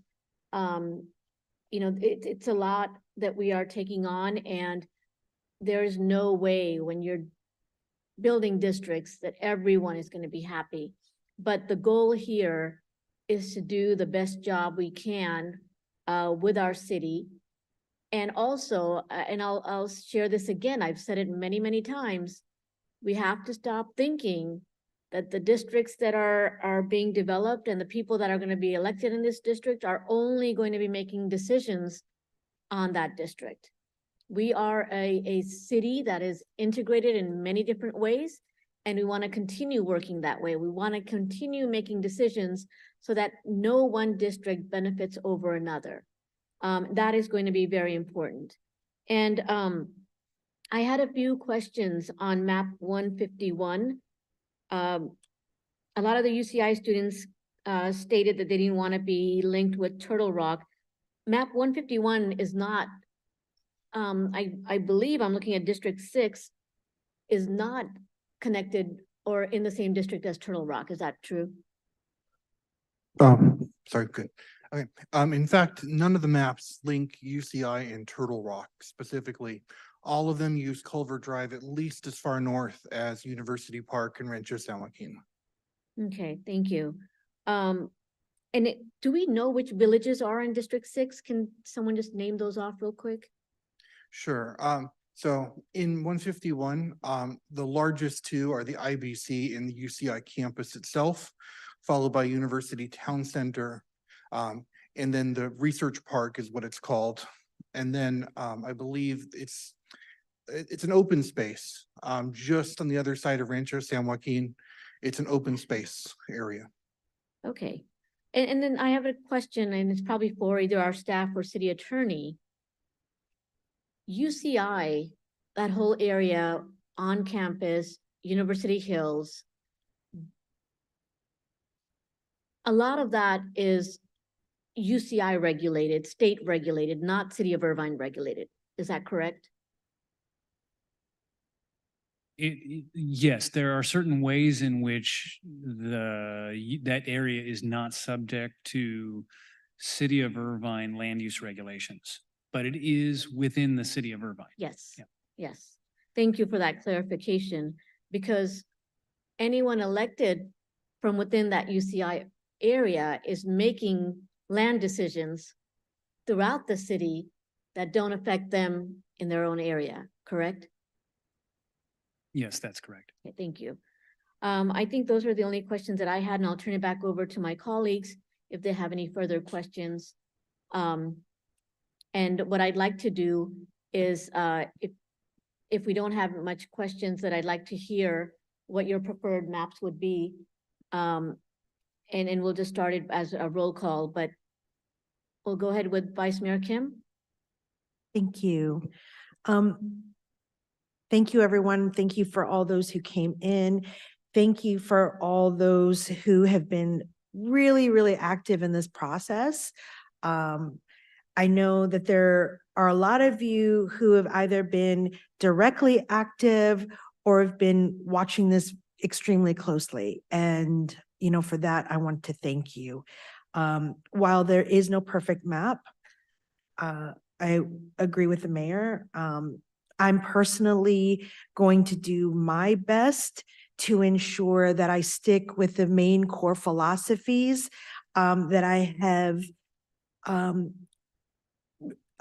announced from the very, very beginning. I have not wavered in that whatsoever. And because of that, just to remind everyone, you know, what has been important to me is ensuring that we have as much compactness as possible, making sure that UCI is kept whole, making sure that Woodbridge is kept whole, making sure that you know, areas such as Woodbury, Cypress Village, and Northwood are together, making sure that we have as much distribution with API CVAP as possible, and making sure that we have areas with renter majorities as much as possible spread throughout. And you know, based on this, and most importantly, that does not favor any incumbents. And because of that, what meets the criteria would be, for me, map 163. Yes, I recognize that it does put two incumbents together, but I also have to remind people that it also puts myself and the mayor, should either of us decide to run for council, it would also put us in the same area as well. I believe so, but I don't think about that. I only just think about what is best. And Northwood, Cypress Village, Woodbury does make the most sense. And so, so I will stick with 163 unless anyone can persuade me otherwise. Map 151, the real fundamental issue that I have with it is that it packs APIs into two districts. And I don't think when you pack Asian voters, it really does does concern me, because I think it undermines the principles of fairness. It is a form of gerrymandering, in my opinion, and does opposite of what the California Voting Rights Act is looking to seek. And so I'll just end it there. So 163. Thank you. I have you listed as 163. Councilmember Carroll? Yeah, thank you, Mayor. Yeah, just a couple of thoughts. The first is, yeah, I agree with you, Vice Mayor. No one is going to persuade anybody up here, and I'm certainly not going to be persuaded by you, because you're a declared candidate for mayor. You're running for mayor. You're raising money for mayor. So you running for city council is a non-starter, I think, for you. And I don't know if I'm running or not, and it's really none of your guys' business what I'm doing. I'll have to decide that with my family, whether it makes sense to sit here at 8:20 on every other Tuesday instead of with my family, and I'll figure that out. But I don't think putting two current incumbents in the same district makes any sense. I have to agree with my neighbor, Don Geller, who I've disagreed with practically 70% of everything he comes to the city council with. But on this one, I think we're pretty aligned. What I do want to talk about, and Mayor, if you want my preference, I can do that. I just wanted to talk a little bit about the process and how just a small piece of it that was really good. And I just like to get a little grassroots if I could. You know, I have wavered, Vice Mayor, unlike you. I wavered completely. I was actually for not creating districts. I was adamantly for fighting I think the frivolous lawsuit by that person claiming that we were violating laws, which I still don't think we were violating any laws with regard to the California Voter Rights Act. I was, however, along the way persuaded otherwise by listening to, you know, reams and mounds of comments, thinking back to when I was 16 years old, working in the district office of a Long Island congressman and what it meant to do constituent service for a local neighborhood. I was reminded that it's pretty hard to get around to 66 square miles, try to have a life, raise a young family, and have a profession, and somehow be, you know, completely helpful to the residents of Orchard Hills when I live, you know, miles and miles and miles away on the other side, which is probably why I took up the cell phone tower issue that I'm not going to let go of. And we'll see how the rest of my colleagues want to respond on that, since that thing is directly in my neighborhood and adjacent to the UCI district. So we'll see what, in addition to the hydrogen mixing plant, you know, I found it interesting that one of the commenters said that Councilmember Treseder is the only one that cares about UCI, but I'm the one that brought up the untested hydrogen mixing plant occurring on your campus, right next to all your dorms. And watching all your emails, probably some of you may have sent to all of us, I read those very specifically, and it was me very specifically that brought up the fact that we have an untested, unregulated, completely out of any ability of the city of Irvine, although as the city manager says, your school sits in my municipality, and I'm the one of 5 people that are supposed to be accountable to it. We have this untested hydrogen mixing facility. So I urge you to talk to your administrators, Howard Gilman and the rest of them, and figure out what's going on with the hydrogen mixing plant, which is a alignment between your university and the California Public Utilities Commission to get around bodies like this at the city to do untested dangerous activities. Again, hydrogen mixing plant. Check it out. So with regard to my change and where I've come to, I'd like to talk a little bit about a community forum that I had. And there's a gentleman named Scott Purley, and I got to meet him twice personally, and then I saw him tonight, and unfortunately, I think he left. And he sent some very impassioned emails to the position of not expanding. And he spoke here tonight, and I just want to say to Scott that I disagree with you, because I've migrated to the idea that I think districts could be an incredible opportunity to advocate for local people to solve their local issues and still be able to legislate for the city as a whole. So I just want to say, Scott, I respect you. And if you're listening or you hear this later, that I did look at your email very carefully that you told me about a week or 2 ago. And when you came and you spoke out of the community forum, and then I think it was kind of neat because we had Joyce, who was also at the community forum, maybe making the arguments better than I could to Scott. So we had a little bit of interesting back and forth, but it's those kinds of things that occurred at the community forums that were held by each of us and also by the city, and everything Dr. Levitt and the staff did to support it. So I'm really thrilled with the way the process went. It was, you know, it was not expeditious, but I think it was certainly thorough. And I would also say, Vice Mayor, I'm not going to be persuaded by very little of what you say, so the public knows you put a memorandum to agendize at the next meeting a completely separate charter amendment that would just do 7 council members, just 7 council members, and expand without any districts whatsoever. So all your talk about neighborhoods and what you want to do, I'm just not swayed by that, because I know that I have to spend part of my time exercising my duties as a council member. Councilmember Carroll, your time is up. Thank you. To vote no on your side agenda for your charter amendment. So somehow you want to talk about maps tonight and neighborhoods. 2 weeks from now, you want to have us all talk about just 7, which I think for many of us, certainly a majority of us, was a dead letter. So thanks for bringing that back forward to us. So do you want my map now, or do you want to hear from? Okay, so I am definitely forward to map 151. Thank you. Thank you. Councilmember Treseder. Okay, thank you very much. Yeah, I really appreciate all the commenters and all of my colleagues' comments. It's been wonderful to hear from everybody. Let's see, looking at the maps and what people have said, I favor 163. It does meet my criteria, and it does look out for the students in Woodbridge. I will say that I'm not stupid, and I know that 151 is likely going to have the majority support right now based on the public commenters.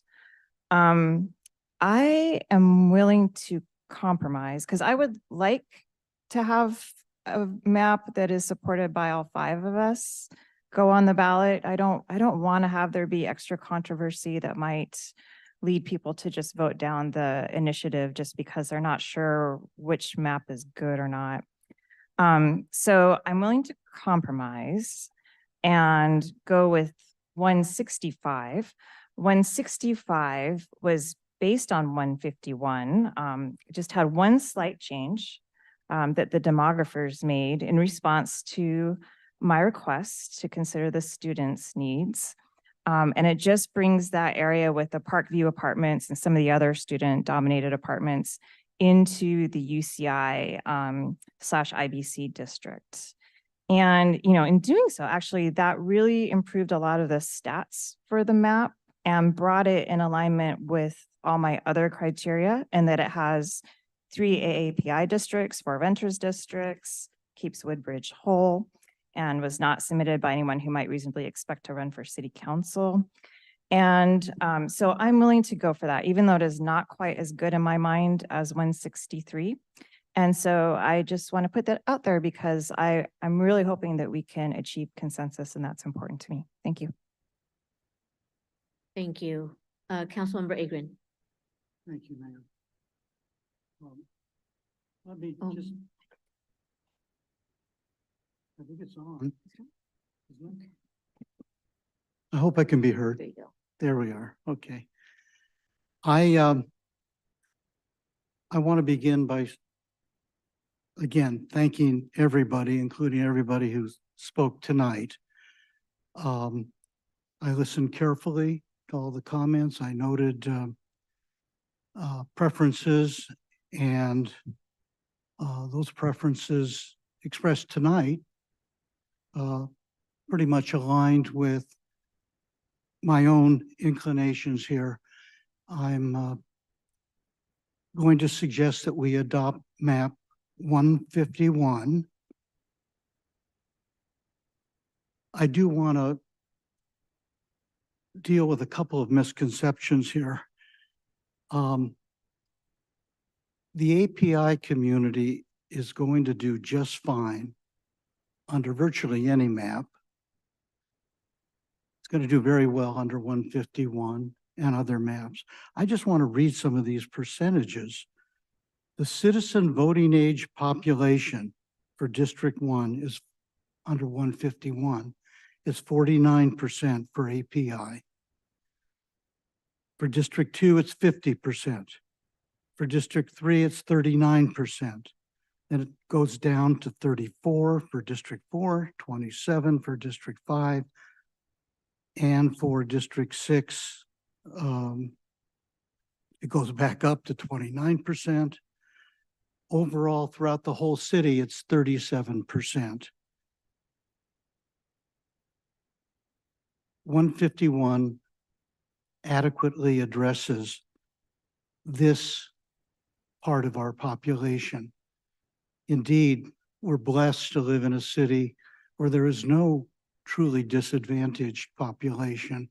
We're so thoroughly diverse and integrated, unique in the United States of America. That's what's made this process, in a way, uplifting. As regards some of the testimony, and that somehow map 151 and other maps dilutes student representation, that is absolutely untrue. From the very beginning, District 6 was intended to be a university and university affiliated district. For the first time, to ensure that the university, faculty, staff, students, all of those would be well represented on the city council.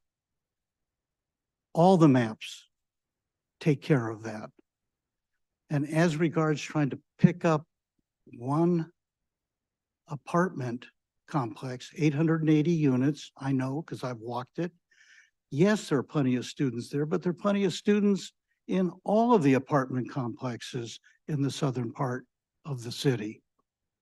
And in fact, more than two-thirds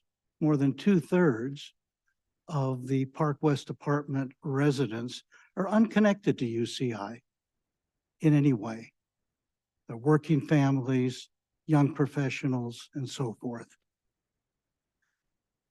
So I think map 151 has emerged here as a consensus map. Yeah, it looks great, but operationally, I think it is great. it does have a high school in each and every one of the districts, except for the university district, and that's obviously dominated by the university. And also Uni High is just across the street from that district. 151 has emerged as the most popular and the least objectionable. In fact, I searched the record for any objections, and there were no significant citizen objections to map 151. We need a map that's popular, that meets all the criteria, and that can garner majority support when the voters have their say. Thank you, Mayor. Thank you. So now we do have, and as I shared earlier, 151 is my preferred map as well. We're at a point where we want to find consensus amongst all of us for a map moving forward so that we can provide our communities with a unified effort here. So I'm going to ask for another round of folks to deliberate and see if they can get to 151 or if they have other comments to make, and we'll start with Vice Mayor Kim. Thank you. I want to make this very clear. As someone who currently works with the API community, that is what I do for a living. That is what I do for my day job. You had Okapica come in here. 151 packs API voters into District 1 and District 2. That is what it does. That is a form of gerrymandering. When you are packing to make it extremely high concentration. So by doing that, by packing and making overrepresentation, districts that are overly represented, that is a form of gerrymandering. So let that not be lost on people. That is not doing the API communities any favors whatsoever. I will be supporting, 163. I appreciated where my colleague, Councilmember Treseder, was trying to compromise with 165. I'm going to stick with 163. I can probably, move over to 165 because I think the 165 helps out with the apartment community at UCI. So you can count me in for 163 and 165, I guess. So hopefully that has shown some amount of movement. But 151 does highly pack the API communities into District 1 and District 2. So I will not be supporting that. Thank you. Can you put up map 165 and 151 side by side?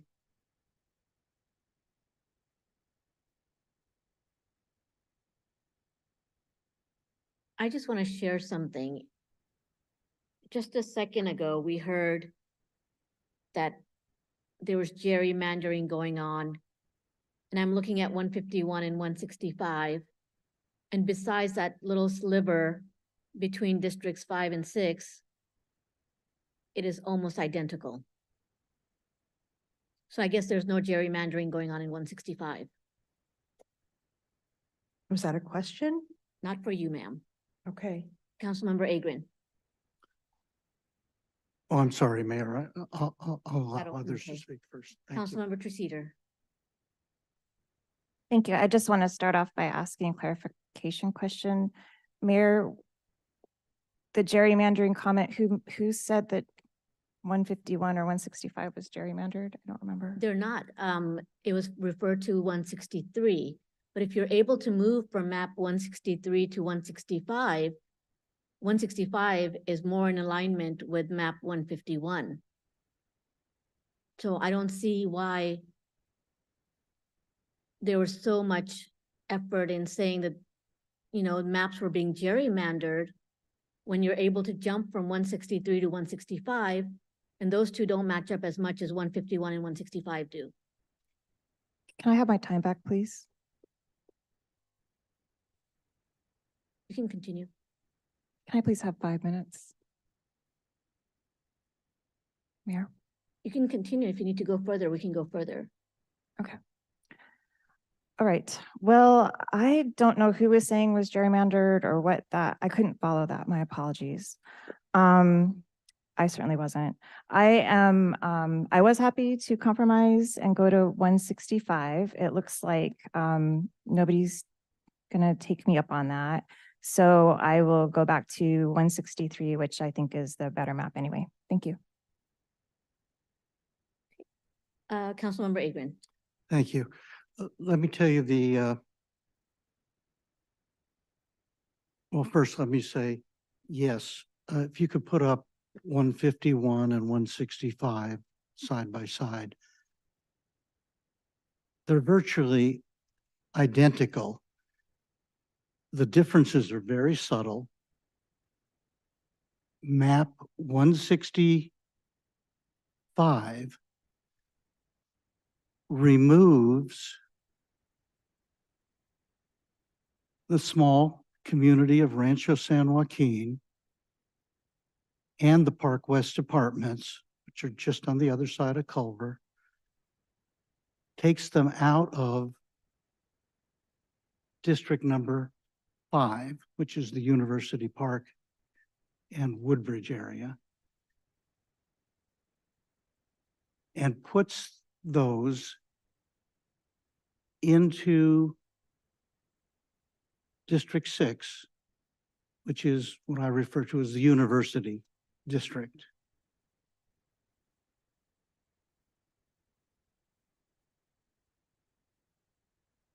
It does something else, though. It has to then make up for that by adding to District 5 part of IBC, the northern part of IBC, the Irvine Business Complex. And this in turn causes another change, which is that it forces District 3 to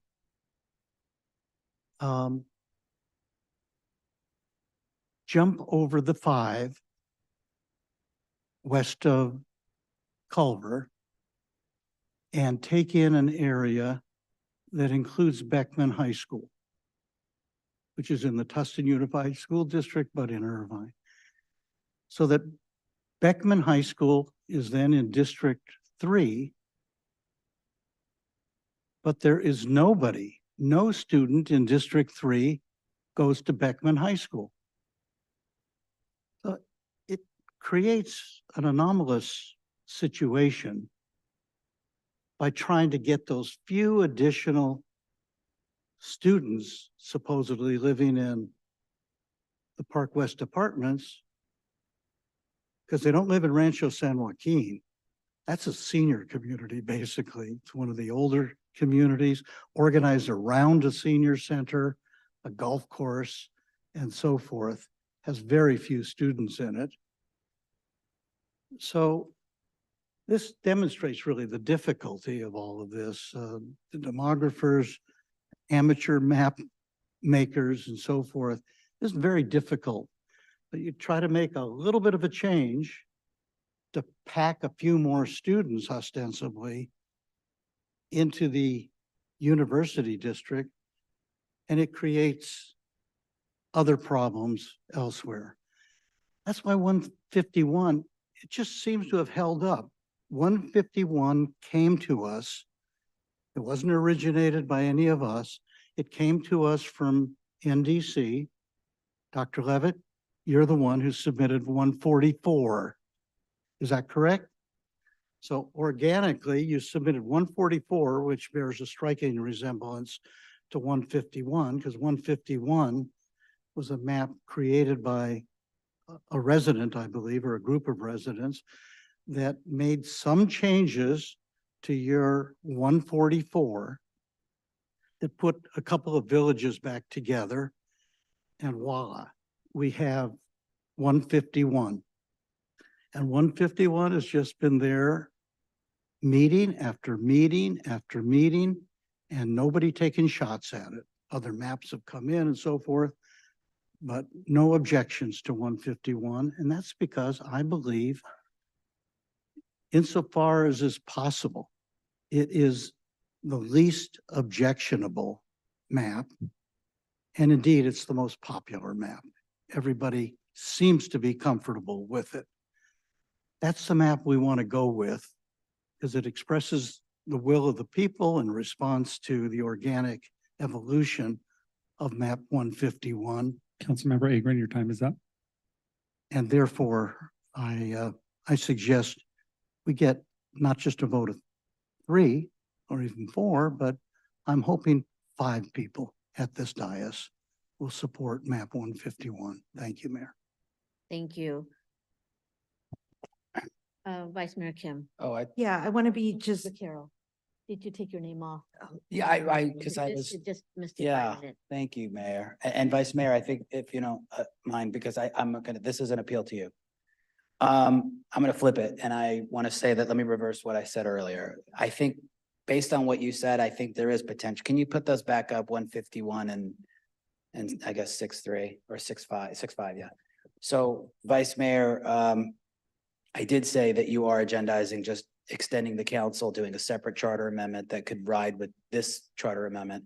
That's clearly going to carry, because there's 3 people, there's a majority of the city council that has an interest in 151. I'm going to briefly direct all my comments to you, colleague, and see if we can get you to 151, and just to kind of further on what my colleague said, and maybe this is a win. This could be pretty cool. Because I'm not sure how vested you are in this piece, because I know you want to do the other piece, which is just expand the council and not do the districts. But with that in mind, and to what Councilmember Agron said, if we can just get to 4, that would be, it's almost like the city manager vote in some sense. We could just maybe get some thoughts here. So anyway, my story is very quick. I'm a 135 person. Okay, Woodbridge, I came around clearly. I've always been a 135. I've been advancing 135 along.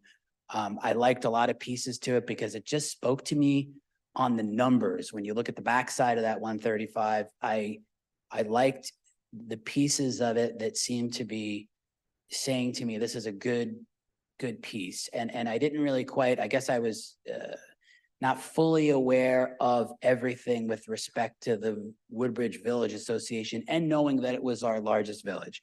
So I spoke with some of the Woodbridge board members about other issues as well as this issue, and their executive director, and that was pretty clear, and I kind of moved away. So I wasn't really thinking 151.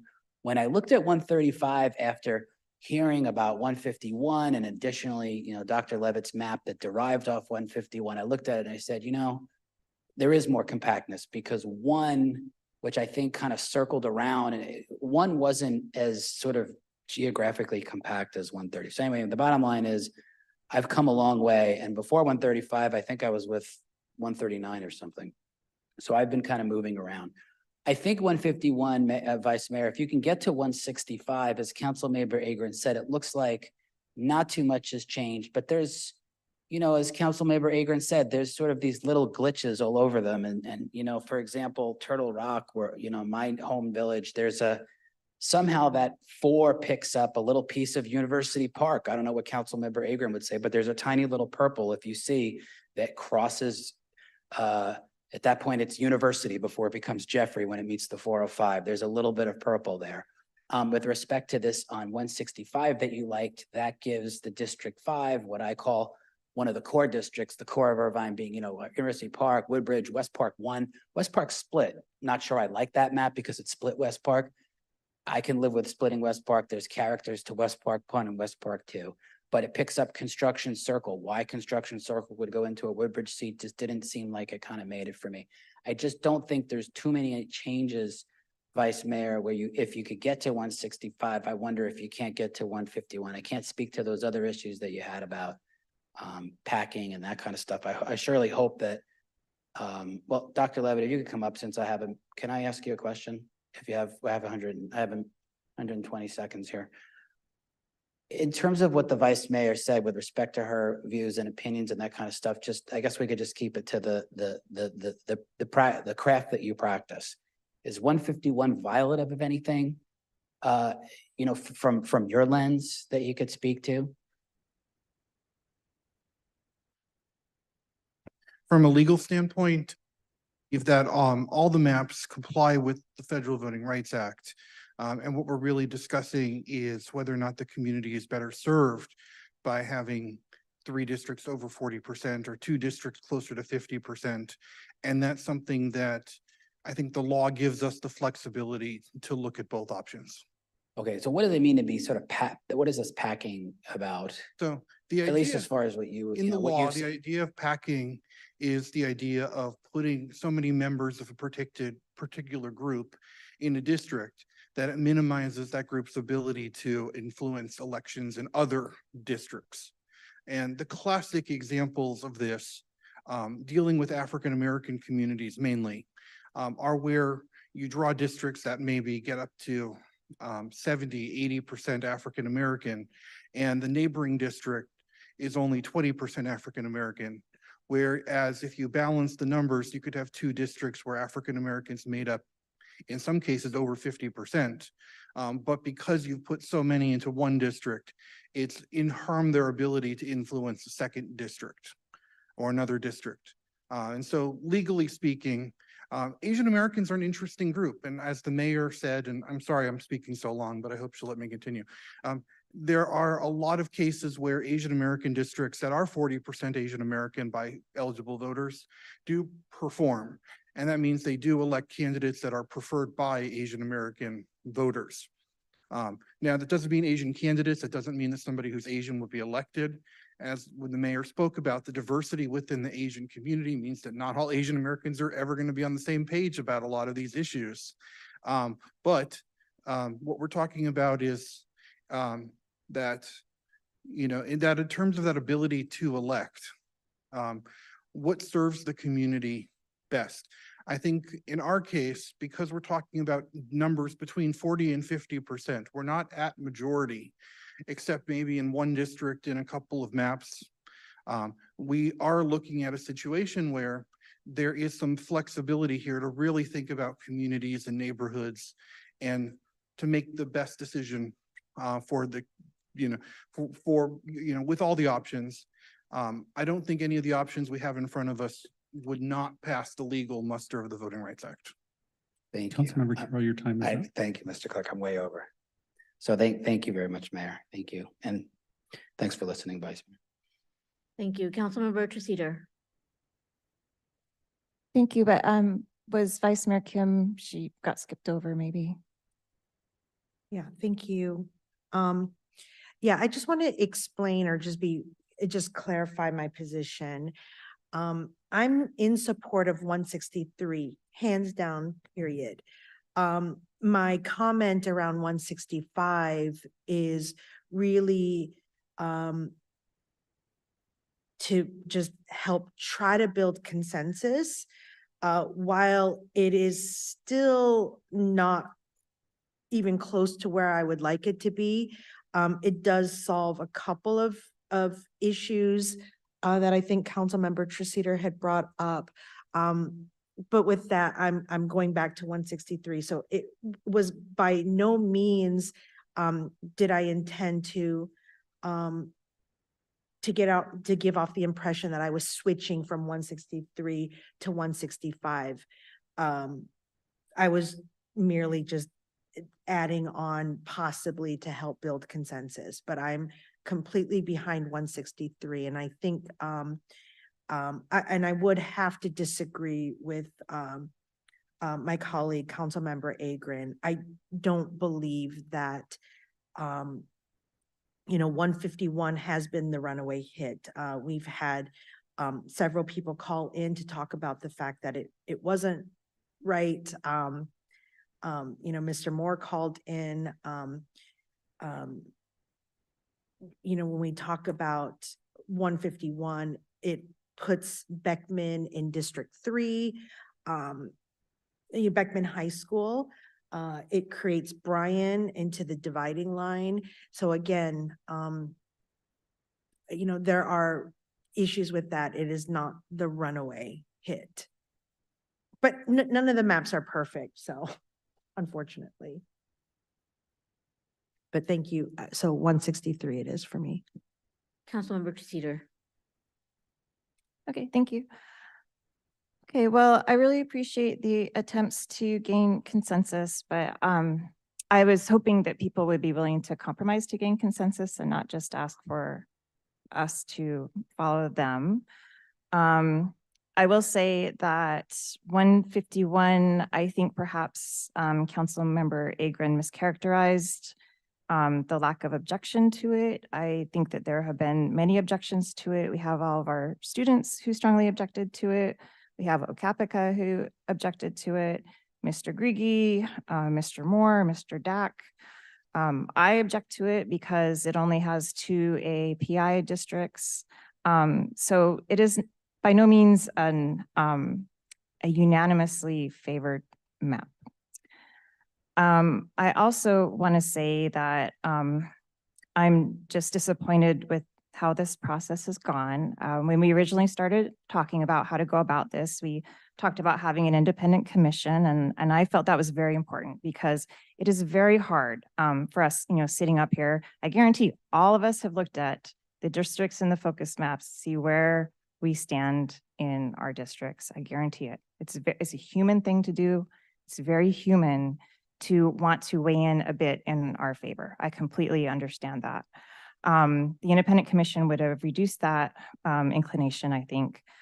I said at the outset, I was concerned that what would happen would be we would have all these workshops and community engagement events, but really to no avail. The community would feel like they were weighing in, they would be submitting their maps and feel like they had a voice in this.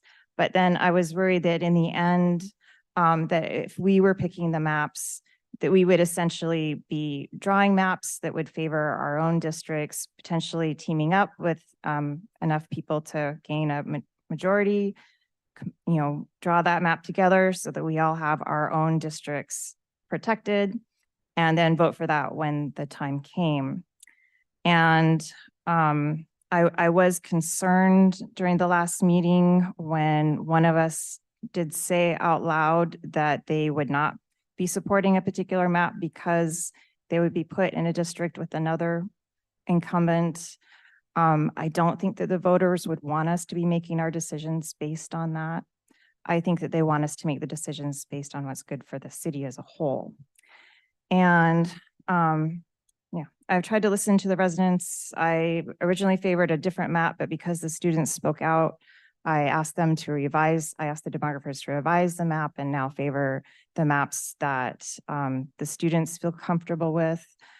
I just want to say that yeah, I'm just really disappointed in how all this has happened. Thank you.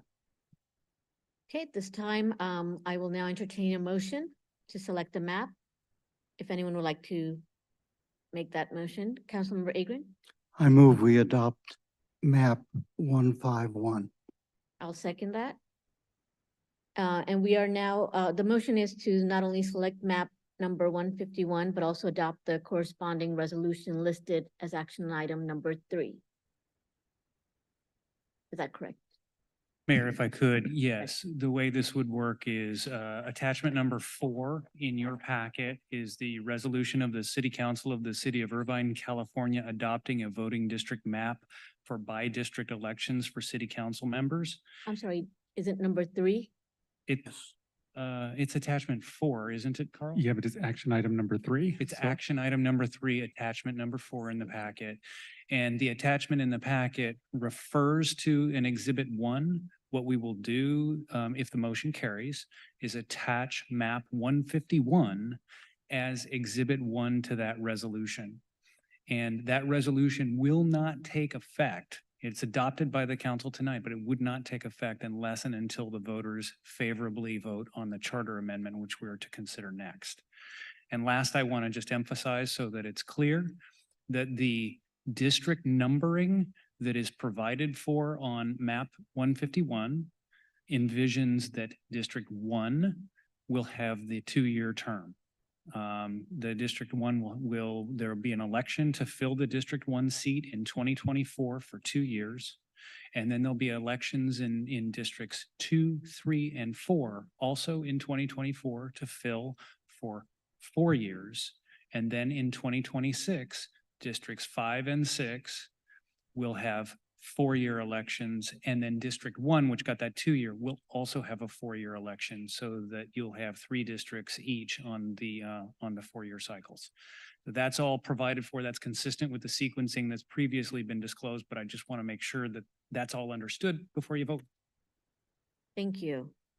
So we do have a motion and a second before us. City Clerk, will you conduct? I have I'm sorry, what? Can I speak to the motion?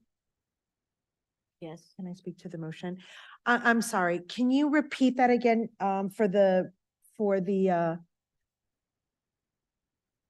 districts, the sequence? Yeah, absolutely. So District 1. District 1 will have an election in 2024, a district election for 2 years. Districts 2, 3, and 4 would have an election in 2024 for 4 years. And District 5 and 6, along with District 1, will have a 4-year election in 2026. Okay, and so this is District 1 based upon any map, any of the maps? Because we didn't know which map we would choose. We didn't, and that's why when Mr. Levitt was giving his presentation earlier, the way we've structured it was we recognized that the charter amendment makes specific reference to District 1 getting the 2-year term. And so depending on which map the city council selected, it could have been necessary. Turned out it wasn't necessary, but it could have been necessary to need to renumber the districts on the map before the council acted. But that didn't turn out to be necessary because fortuitously 151 matches the numbering that is contemplated in the charter. Okay, so districts 2, 3, and 4 is 2024 for 4 years. Correct. But only District 1. So if you live in Orchard Hills and you're running, it's 2 years. You're running a 2-year term regardless of how many votes you, okay, got it. And then have we decided on how are we doing the rebuttal arguments? How are we handling that? So Vice Mayor Kim, are we not there yet? Structurally, we're on the motion to choose the map, and then we're going to turn to the charter amendment. Got it. Okay. Thank you. City Clerk, will you please conduct a roll call vote? Councilmember Agron. Yes. Councilmember Carroll. Yes. Councilmember Treceder. No, emphatically. Vice Mayor Kim. No. Mayor Khan. Yes. Carries 3-2 with Councilmember Treceder and Vice Mayor Kim voting no.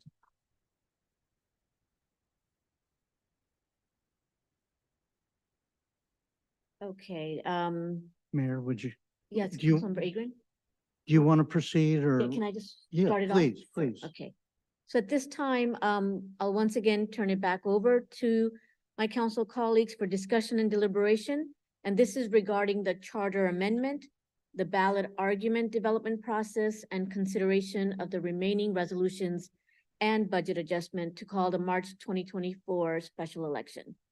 And with that, I'll turn it over to Councilmember Agron. Thank you, Mayor. I will move staff recommended action 4, which is a resolution of the City Council of the City of Irvine, California, calling for the holding of a special municipal election on Tuesday, March 5th, 2024, for the submission of a proposed charter amendment. You can actually make a motion for 4, 5, 6, 7, and 8 if you'd like. I'll be happy to do that. In addition, I move adoption of a resolution, recommended action number 5 here. A resolution of the City Council of the City of Irvine, California, requesting the Board of Supervisors of the County of Orange to consolidate a special municipal election to be held on March 5th, 2024, with the statewide primary election to be held on the date pursuant to section 10403 of the Elections Code. In addition to that, Councilman Agron, I'm sorry, I really am sorry. You want me to interrupt. stop? Yeah, if you could stop there, I think we'd benefit. I'll stop there. And if you allow me to explain, first, a clarification, and that is that with respect to the first motion that you made, or the first resolution that you read, which is calling the election, just for clarity in the record, that resolution, the resolution that you just adopted, selecting the district map, is Exhibit 1 to the charter amendment. It will be appended to the final resolution so that you have a complete package that includes the map in the materials that will be available for the voters. That's number 1. And then number 2, the resolution calling the election, no problem. The reason I thought about pausing here is the next resolution up is the resolution concerning arguments. And when you get to that resolution, you're going to want to decide who on the city council is going to author the arguments. And so I thought it was good point to stop. Good advice. I'll stop there, and Mayor, you may wish to call for a second. There's second for, Second, for purposes of discussion, I just may have some adjustments, but yeah, thank you. Second. thank you. Okay, with that, I'll turn it over to Councilmember Carroll. Thank you, Mayor. And it first is really just point of clarification, if I could, or point of, I guess, point of personal to the city attorney. 6 and 7, one of them's optional, one of them's required. Correct. The ability to make to have arguments for and against, that's required. That's 6. And 7 is rebuttal arguments. That's not required. Neither of those are the motions that are before the council right now. Okay, thank you. Great. So I do have just a comment or two with regard to if the maker is amenable, and that would be with regard to this, with regard to, and city attorney, you'll have to help me because I know that this, there's a lot of things moving parts and stuff, but it's good because we're getting there. You got the first part done. With regard to the proviso that reads that provided if the vacating council member resides in either council district designated 5 or 6, a by district appointment or election shall be held where the vacating council member resides. I'd like to adjust that slightly such that we have an election. So there's a decision of the people that's made that's hardwired, and that it be held at the earliest feasible date. Now, I don't know if we need a date certain in there, and I just asked the city attorney if I could kind of work through this with you. It's just simply, hop skipping over the appointment process and going to an election if that were to occur. And how early could we actually have that special election? It doesn't have to be a date certain, but I'm just trying to get a feel. April 8th, 2025. And you count that from what date? The November election. So you would have a November election, a December seating of a new council. That would be the date that would cause the vacancy. And then the elections code requires that you roll 114 days minimum forward from that date. And then the next appropriate election date, which has to be a Tuesday. It should be a Tuesday, yeah. Would be April 8th of 2025. Okay. So, I mean, whether it says April 8th or earliest possible date, it really doesn't matter, right? I was just right, yeah. So if the maker of the motion would be okay with that. I would with just one question. This is intended to be a one-time transitional part of the charter, or are you actually repealing any option for appointment No, ever. no, we would stay with the option for appointment always and forever. It's just we have this So this is a, idiosyncrasy. this is a one-time, One time only. I would accept that. Oh, thank you. I would second that back. I guess I didn't have to do that. Okay, Thank you. thank you. Thank you, Councilmember Mayor. That was Treceder. it. I'm sorry, Councilmember Treceder. Yeah, thank you. Can I just ask, what is the rationale for that, Councilmember Carroll?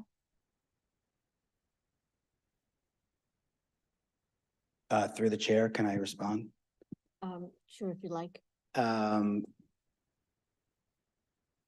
think it's important that the people decide if we have an elected mayor, if you run for mayor or the other at-large member runs for mayor, that we go to district elections as soon as possible and that we have that election as soon as possible and we don't get into an appointment situation that could be drawn out and that we actually have a fully seated council as soon as we possibly can.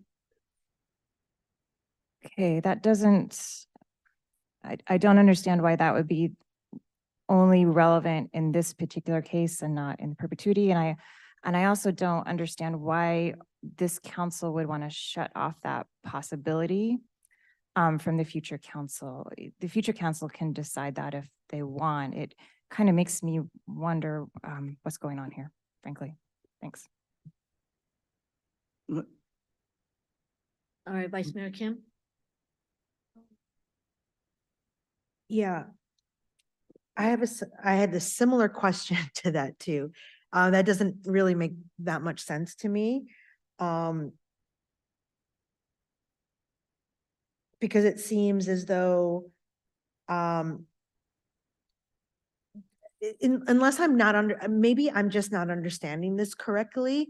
So just forgive me. So, because if I'm not understanding this, then probably people who are watching may not understand what's happening right now. Council member, this is an example. So Council member Agron was elected 2020, in 2020, because he came in third under a vacancy that the mayor council member moved to mayor. And so that created that vacancy. So it was just, everything took place during that election. So wouldn't we just then have a similar process? Or we're just creating this entirely new process for this one-time hypothetical situation that may or may not occur? So, Vice Mayor, the existing charter, as it exists today, has a process that allows when a council member runs from a safe seat successfully for mayor, as Mayor Khan did in 2020, allows the third place finisher in an at-large city council vote to then take the remainder of that vacated seat term. That process, once we move to district elections, it won't work anymore because we have district-based elections and we can't be filling from an at-large election into a district-based system. But we would be filling, so for example, in Councilmember Agron's situation, okay. We wouldn't have an Sorry, at-large election. I got it, Yeah. okay. Or we would have an at-large election for mayor, but that's going to be a different office from Okay. here forward. So what the charter language that is before the council in the staff report says is that in the event that in the next election, the 2024 election,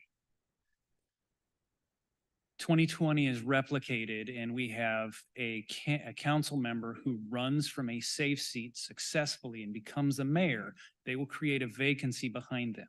We cannot fill from the results of the election, and so we have to do what state law generally contemplates, which is that you move forward with the normal process for filling a vacancy, which is you either A, appoint, or if you can't agree to appoint, you elect.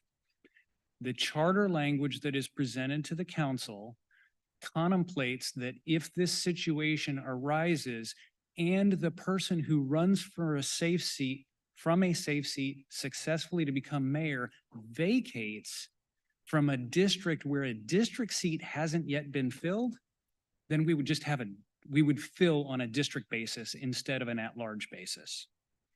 The modification that Councilmember Carroll has asked for would remove the ability for the city council to appoint and simply mandate that that seat be filled by election at the earliest possible opportunity, which, as we talked about, would be in early April of 2025, if all of those circumstances happen.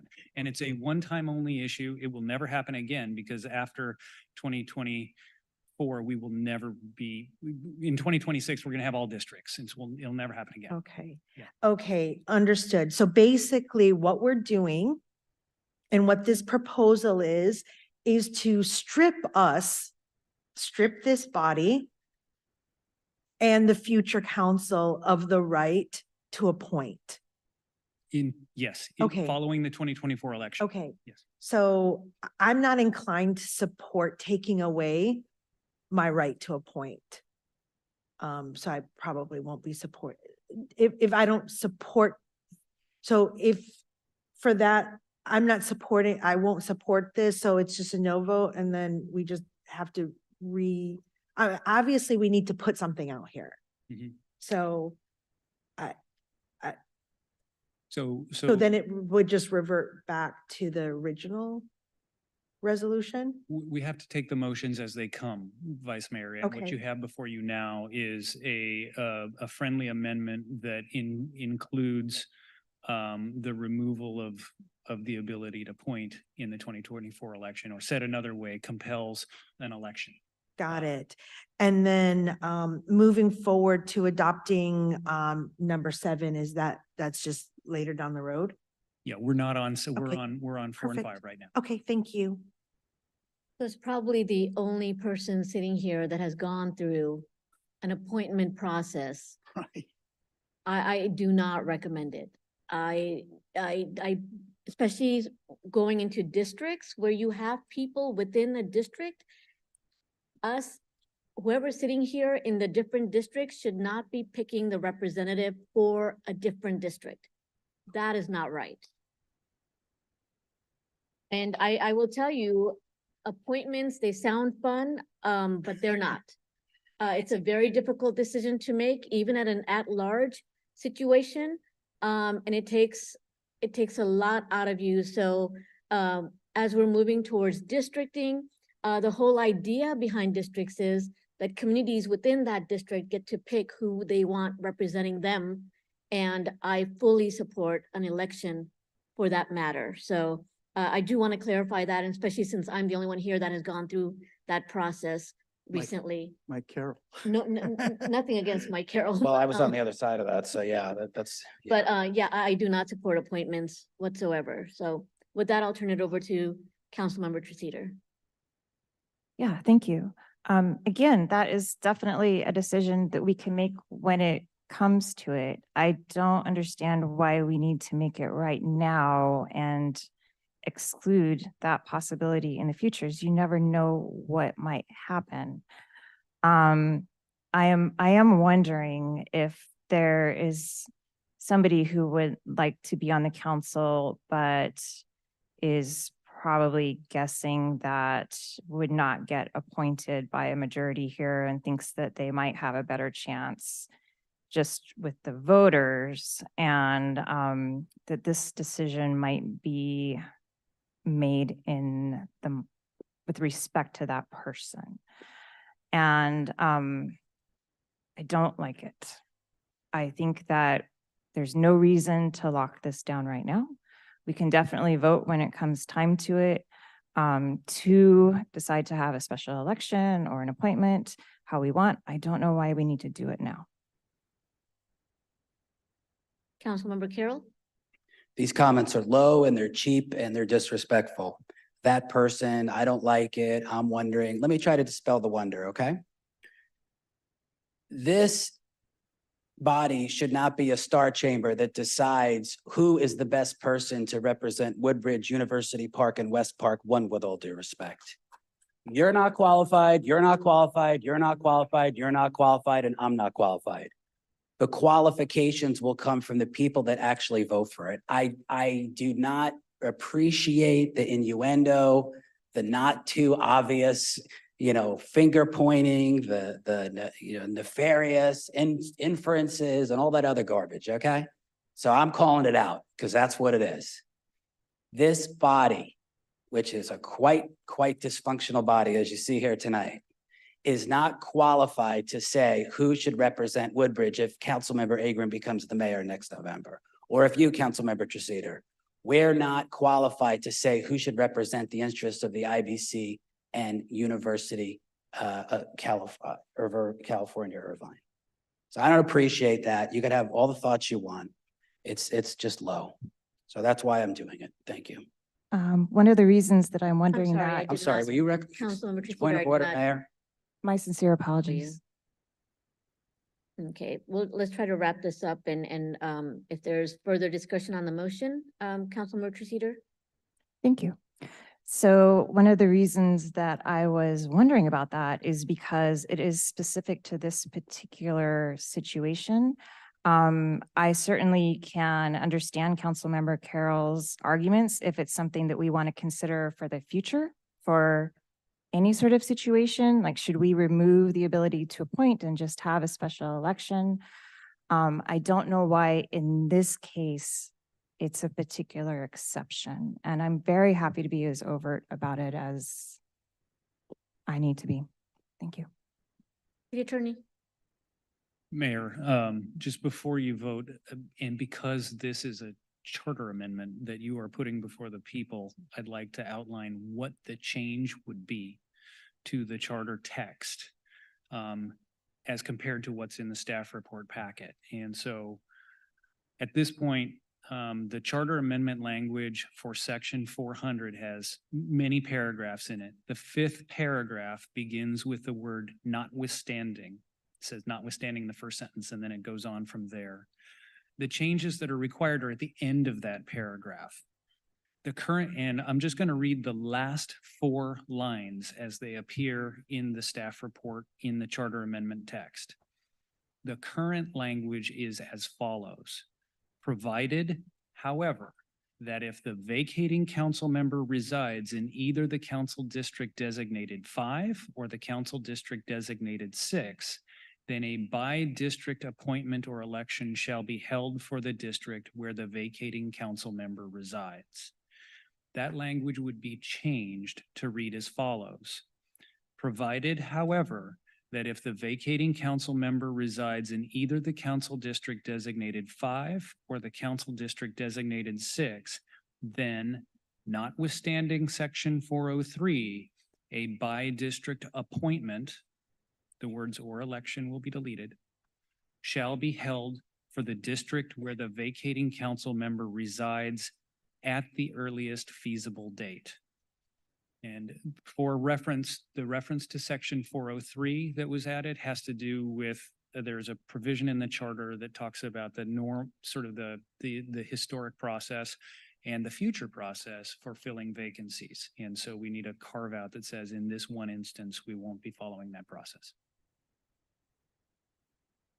I'm sorry, did I hear you correctly? I think you mentioned that we would follow appointment, or was that taking out appointment? You're right, I said it exactly backwards. We will we will strike the word appointment and strike the words appointment or and include the word election. I apologize. Okay. Tried my very best, but. Thank you. All right, so with that, we do have a motion and a second. Motion made by Councilmember Agron, seconded by Councilmember Carroll. City Clerk, will you please conduct a roll call vote? Councilmember Agron. Yes. Councilmember Carroll. Yes. Councilmember Treseder. No. Vice Mayor Kim. No. Mayor Khan. Yes. Carries 3-2 with Councilmember Treseder and Vice Mayor Kim voting no. Great. Mayor, may I Yes. keep going? Yes, please. This takes us to recommended action 6, does it not? Let me make the motion and then just explain what I'm doing. Recommended action 6 is a motion I offer a motion to adopt a resolution of the City Council of the City of Irvine, California, setting priorities for filing written arguments regarding a charter amendment submitted at a special municipal election to be held on March 5th, 2024, and directing the city attorney to prepare an impartial analysis. Somebody could second it. I'll second. Very well. As you know, with the ballot pamphlet that goes out, and in this case, in our special election, there's an opportunity for arguments for and against. And this motion would prescribe that we're setting the priorities as to who can offer those arguments. And as I understand it, the priorities is laid out in state law, I believe, is that first crack at it goes to the elected officials, those who wish to make that argument. And then if there are none, then presumably it would go on to a certified community group, and then finally down to, is there one citizen out there who wants to make the argument, something like that. So my intention here in adopting this resolution is that we adopt it, and pursuant to state prescribed priorities, I would want us, certainly I would want to, as an elected official on this body, have a hand in drafting the argument to vote yes, and others could join in that pursuant to guidance by the city attorney, presumably. Is that a fair explanation of what this is all about? It absolutely is. And let me just say, there's a similar provision. Action item 7 regards rebuttals. And I'll just say right now, I don't think there should be rebuttal arguments, but I don't want us to get ahead of ourselves. We have to adopt recommended action 6. Is that correct? You do, Councilmember Agron, and if you'd allow me just to comment on this. Please. The draft that is in your packet envisions the ability of all 5 council members to participate in the argument process. It may turn out in the end that all 5 don't participate in the argument process, but they would all be authorized to if they wanted to. Yes. What remains to be decided among the council is who will be the original author of this, of the document. And it would make sense for you to decide amongst yourself as you adopt this motion, who it could be one or a subcommittee of 2 to write the argument and then present it to the remainder of the council to choose to either sign on to or not. Thank you. Mayor, I just want to put out there, do we take that action tonight as to, assuming this is adopted, do we actually appoint a person or 2 people to do that? I think you'd benefit from it. I'm looking at Carl because I'm pretty sure that the contemplated timeline for this is 10 days. And so the argument will need to be in place. Is that right, Carl, or am I We getting ahead? had set it for 14 days. Okay, we set it for 14 days. So really the next council meeting would be the last day under our schedule. So it'd be better to set it tonight. Very well. Well, I'm just going to put out there that I would like to be one of 2 involved in drafting. I'm happy to work with anybody else. Thank you. Councilmember Carroll. Thank you, Mayor. Just a couple of questions, maybe for the city attorney. So in this process, if Councilman Agron were to be the author, do we get to have input along the way? Does that become Brown Act issues? And how does that, is there a way it can be done in a compliant way that we can have input or sign on to it? So there are fundamentally 2 options here. One is you could have a principal author and then, or subcommittee that authors, no Brown Act problem with that if there are 2. And then the argument can get presented to the rest of the council and it's sort of a take it or leave it. You can either sign on to it or not. At that point, that's one option. The other option is that if you want to try and build consensus among more than two, you really ought to schedule a special meeting and talk about the argument in a city council meeting so that you can get input from more than two. Historically, it's been a while. I think the last set of charter amendments or this initiatives that the city took up were in 2018. But historically, it has worked doing it the former way, which is you would have an author or a subcommittee write it and express the point of view of the council, and then create the opportunity for other people to sign on. It has worked that way. Do you have to have a majority sign on? No. If we pick the person or persons? You do not. Okay, so it's sort of optional for us to jump on and say, that's a good argument. Affix my name to it. That's right. How does it read? Does it read council member? Does it just read the person's name, or how does it? Each of the council members' names, Carl, I'm looking at you on this, but I believe it's each of the council members' names or that sign on to it are reflected as the people submitting the argument.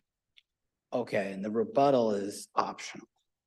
Yes, and that's not part of the motion. And that's not part of the motion, so we're not taking, someone else could make a motion for the rebuttal, but this is just taking this and we're leaving rebuttal aside. Correct. Okay, another question that is related to all these many motions. I apologize. It probably should have been about 2 or 3 votes ago or 1 vote ago. With regard to our term limit, what our charter requires with regard to term limits. What we're doing here tonight, does that affect the existing term limit rules in any way, shape, or form, or are they left completely intact? They are left completely intact. There is actually remaining language in the charter that says all of the term limits are based off of November 2014. Okay, so there's nothing we need to do if our goal, which is to preserve everything, everything is stayed and is kept along the original lines of the term limits, and they will all continue to apply to each of us up here. That's correct. Okay, great. Thank you. And thank you, Mayor. And I would support Councilmember Agron being our author. Right, thank you. Seeing no other comments, we do have a motion and a second. City Clerk, will you please conduct a roll call? I guess just for clarification, then Councilmember Agron would be the only author? Understanding that we can then sign on to whatever he produces? Yeah, I'm happy to, anybody who steps forward who wants to work with me on this, great. I'm happy to do it myself or with anybody who wants to do. I guess they could just do that informally, right? With one person, correct. That's right. First one who picks up the phone and says, can I work on that with you? I can say yes. That's correct. And if 2 of them say, no, you got to duke it out, only one of you can join me. Okay, got it. Okay. Thank you, Mayor. Councilmember Agron. Yes. Councilmember Carroll. Yes. Councilmember Treceder. No. Vice Mayor Kim. Is this just for 6? Yes. Okay. With the subsidy, no. And Mayor Khan. Yes. Carries 3-2 with Councilmember Treceder and Vice Mayor Kim voting no. May I continue, Mayor? Yes. Oops. There we are. Regarding number 7, recommended action 7, this is for the filing of rebuttal arguments. So, in your voter pamphlet, you get an argument for a measure, you get an argument against the measure, and I assume in this case, we would notify the public that they can sign on to be against it, or if a council member wanted to be against it, who would they notify in the initial arguments? They would notify the city clerk. They have the ability to submit to the city clerk within that 14-day window, and the priorities are as you outlined above. A council member would have the number 1 priority, and then a bona fide organization, and then a registered voter. I want to make it clear to the public, there'll be a yes argument signed on by 1 or more council members. And there's the opportunity out there right now for a no argument, priority being given to any council member who wants to write the no argument. And absent that, you go to the next level, which I believe is a bona fide community group of some kind. And then beyond that to individuals, if they're not. Very well. So that's the way it works for the initial arguments. In my experience, rebuttal arguments, kind of a waste of time and money. I mean, it's better just to go with an argument for and an argument against. And that usually is enough to put it out there in front of the voters for the voters to decide. The idea of going to rebuttal arguments, you really get deeply into the weeds, and I don't think it's productive at all. So that, Mayor, by way of explanation, is why I have no motion to offer with respect to action item number 7.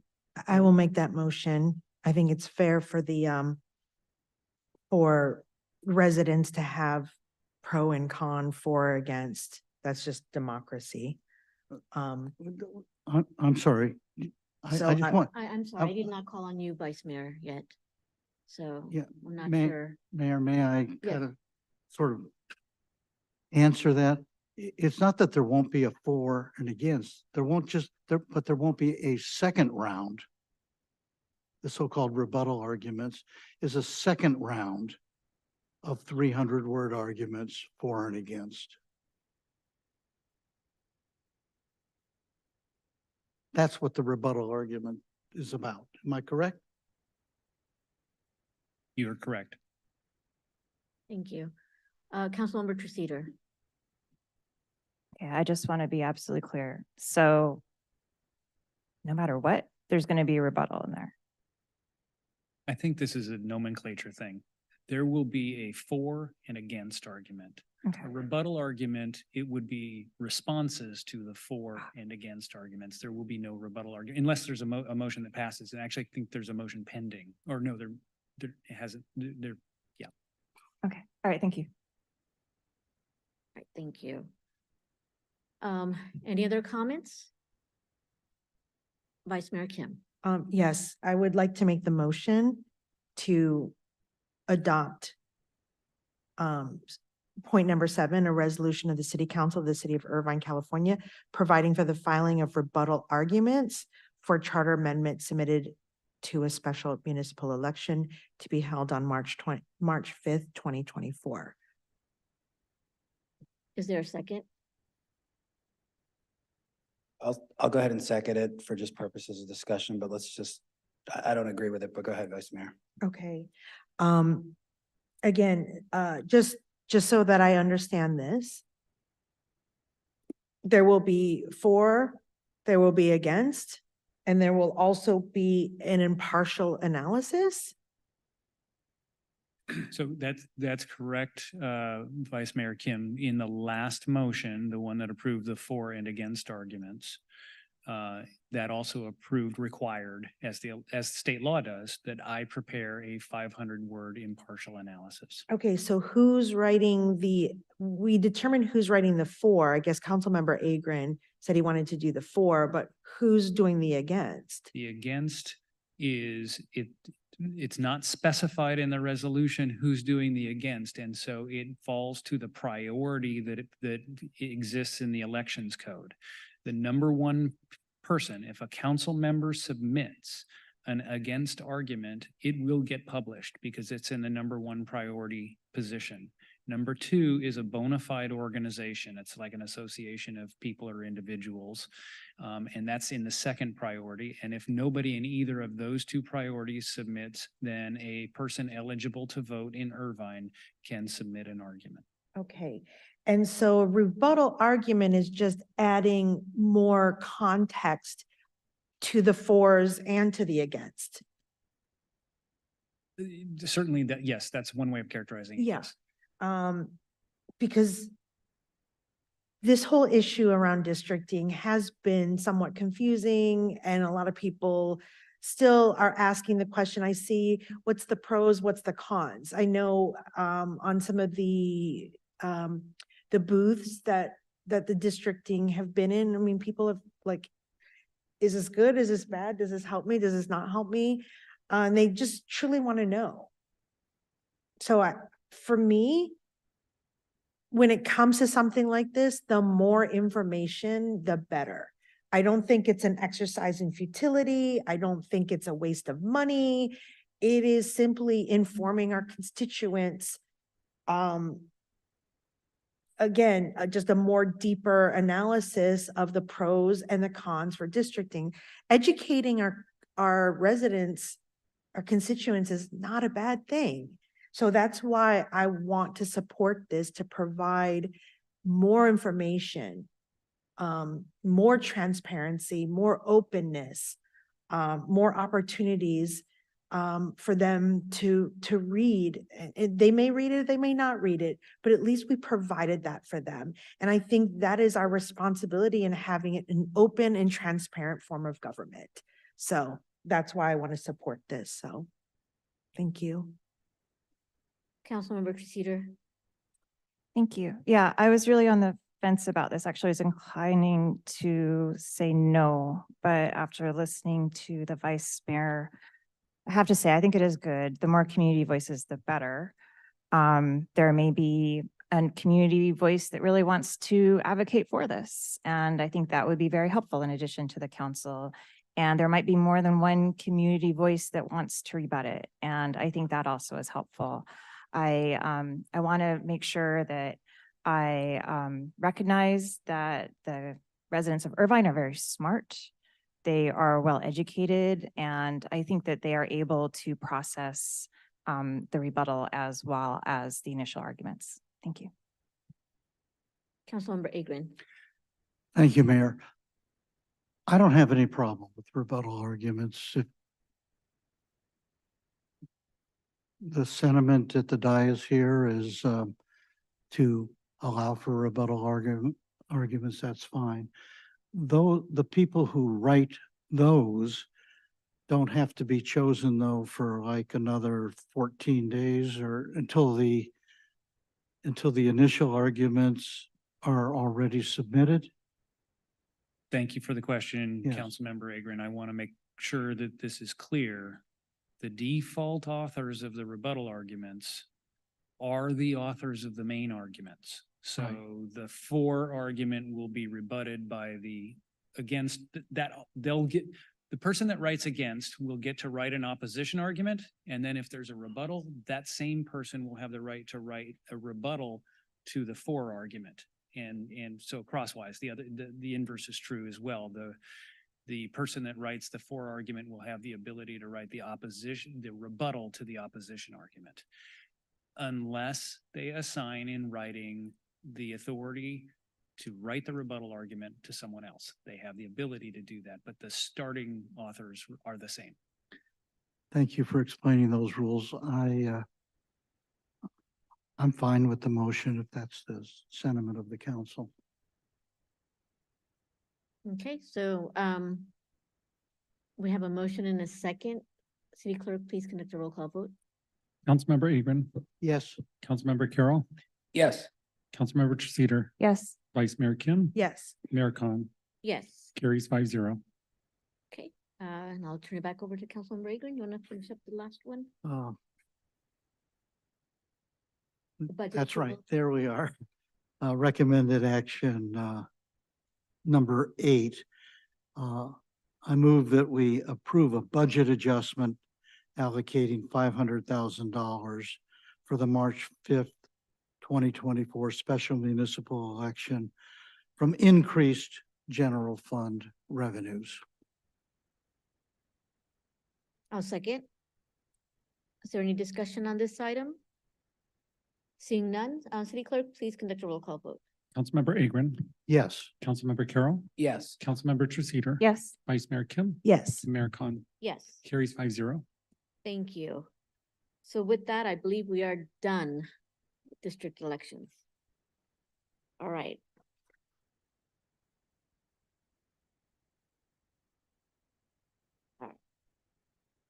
We'll now go back to hear public comments on matters not on the city council agenda. Those participating via Zoom may now raise their hand electronically to enter the speaker queue. Any member of the public may address the city council on items within the city council's subject matter jurisdiction, but which are not listed on the agenda. However, no action may be taken on matters that are not part of the posted agenda. Will the city clerk please provide the number of requests submitted to speak on non-agendized items? Thank you, Mayor. We have 10 requests to speak. Okay. All right, so each speaker will be getting 3 minutes, and we'll start with those in person, followed by those via Zoom. When I call your name, please come down and line up next to the city clerk's desk. Susan Sayer, Dan Manacero, Gil Nelson, Jason Garfield, and Arti Chopra. And we'll start with Susan Sayer. Did she just leave? She left. Dan Manacero. Gil Nelson. Well, the Dodgers moved to Los Angeles in 1958 when I was 11 years old. So for 65 years, I have loved the Los Angeles Dodgers baseball team. And this is a sad day in Dodgerland. I hope that the city council of our great city of Irvine will besiege upon our gods to bless the Dodgers to win 3 straight baseball games so we can go to the next series on our way to the World Series. Go Dodgers, go Dodger Blue. Thank you. Jason Garfield. Arti Chopra. Krishnan Kumar. Joyce Kasu. Sheila Keen. Geeta Sikand. Okay, with that, I'll turn it over to our city clerk for those on Zoom. Thank you, Mayor. We have 1 request to speak from Eric Nishanian. Mr. Nishanian, you may unmute your mic.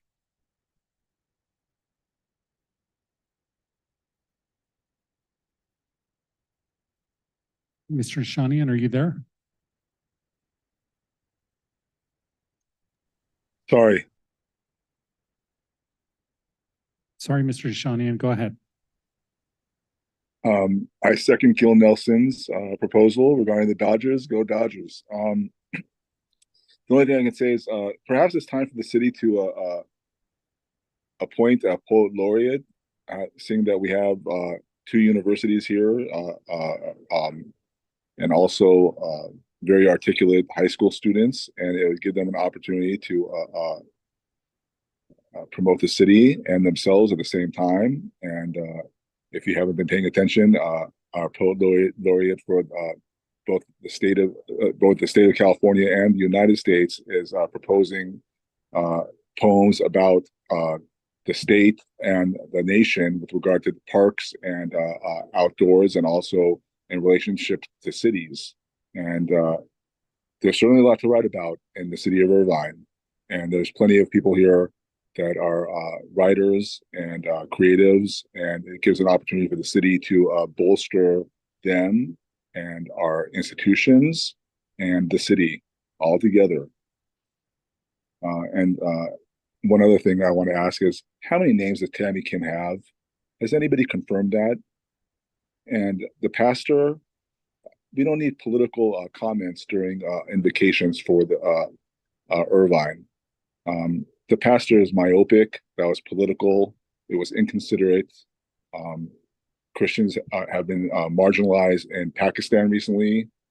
Armenians were driven out on September 19th by Azerbaijan, an ethnic cleansing that was in which Israel and Turkey were complicit. All you would have to do is Google Israel art stock and weapons, and you would see that Israel supplied Azerbaijan weapons that were used to kill and scare and cause fear in ethnic Armenians, causing them in thousands, some numbers 100,000, to flee their ancestral homes. So maybe we should stop with the political comments during the invocations, especially by Christians that won't speak up for Christians, which is pathetic. It's pretty bad that that we would allow that to happen now. Everybody's going through a lot of things. It's funny that Farrakhan made sure to make the clock tower yellow and blue, but she didn't make it white and blue for Israel. She certainly doesn't show any sympathy towards Armenians, hasn't said anything about them or what was experienced on September 19th, even though she was warned in a city council meeting about the impropriety of her conduct and what Azerbaijan was doing to Armenians with the assistance of Turkey. And now you're on notice that Israel. Thank you. Your time is up. Our next speaker is telephone number 461, followed by Monica Singh. 461, you may unmute your mic. You have 90 seconds.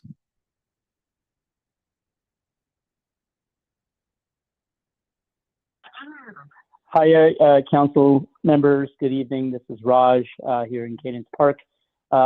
I wanted to bring up the topic of the cell phone towers that was discussed in agendized item 2.3. Do realize that I'm sorry to interrupt, but this was topic that was covered in under 2.3 and therefore isn't appropriate for general public comment. The speaker is welcome to continue on an item that isn't on the agenda tonight. Okay, no, that's all I want. I had a recommendation on eradicating it for a company that acquires ground leases on cell phone towers, but I'll discuss that later. Thank you. Thank you. Our next speaker is Monica Singh. Monica, you may unmute your mic. You have 90 seconds. Thank you so much, Counselor, for this opportunity to give non-agendized public comment. Many of us were there today receiving Hindu Appreciation and Awareness Month proclamation. For that, we're deeply grateful to Mayor and our honorable City Council members. We have been trying to also stand in solidarity against hate in general that has been proliferating. And I'm a mental health advocate, and I address hate as a rising mental illness pandemic. To that extent, I would like to request that as a follow-up to our Hindu Appreciation and Awareness Month proclamation today, that we ask Mayor and Irvine City Council members for 2 actionable items, 3 actually. Number 1, declare a proclamation for anti-Hindu hate, bigotry, and Hinduphobia awareness. And number 2, pass a resolution that the word caste should not be included in any government legislation anywhere, because there already are current laws to protect against discrimination on the basis of caste and every other category under religion, race, ethnicity, ancestry, national origin, and on and on. And adding caste anywhere would illegally racially profile particularly Hindus, because in 6th grade social studies and history textbooks, caste is taught as exclusively being to Indians and Hindus, which is a complete. Thank you. Your time is up. And that is all the speakers, Mayor. Great, thank you so much. With that, City Clerk, or actually City Manager Chi, is there a report to be made this evening? No report this evening, Madam Mayor. Okay, we'll move on to announcements. I'll start with a few announcements and then I'll turn it over to my colleagues.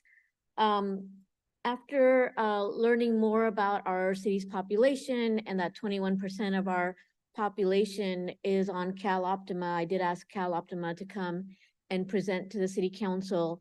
And as a follow-up to that, I am hosting a Medi-Cal renewal and CalFresh enrollment event in partnership with CalOptima, Orange County Social Services Agency, and Free Chapel on Saturday, October 21st from 9 a.m. to 1 p.m. at Free Chapel.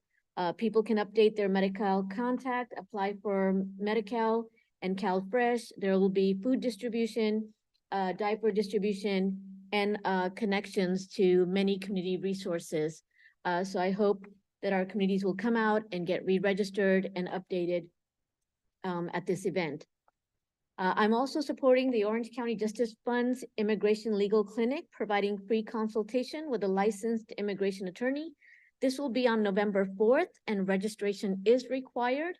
Please call 714-202-2477 to schedule an appointment.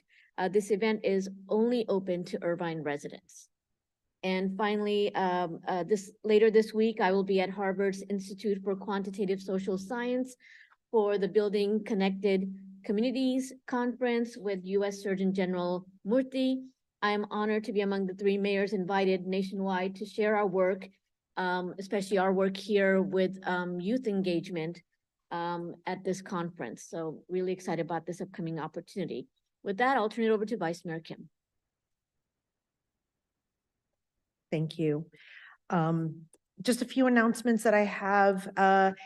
Actually, there's a lot going on with our libraries. As your board member for the Orange County Public Libraries, I wanted to share a few events that are happening right here in Irvine this month. First and foremost, we have Teen Fest, it's an event celebrating teens. It'll happen on Wednesday, October 18th from 4 to 6:45 at Irvine Heritage Park Library. It will be moderated. The author talk will be with best-selling author Victoria Aveyard, who is #1 New York Times bestselling series, Red Queen. So the first 50 attendees will receive a signed copy of the first book of her recent series, Realmbreaker. We also have, getting into the Halloween spirit, spooky events throughout the month of March. Throughout the month of October on October 30th at the Irvine Heritage Park Library, we will have spectacular story time starting at 5:30. And then lastly, we have our In and Out event, which will be open to children from ages 4 to 12. This program is happening now until Saturday, November 18th, and participating children will receive a reading log to keep track of the books that they've read. And once the child has read 5 books, they can visit their local library branch to receive an achievement card redeemable for a free hamburger or cheeseburger at any In-N-Out burger. So to learn about these events, please visit ocpl.org.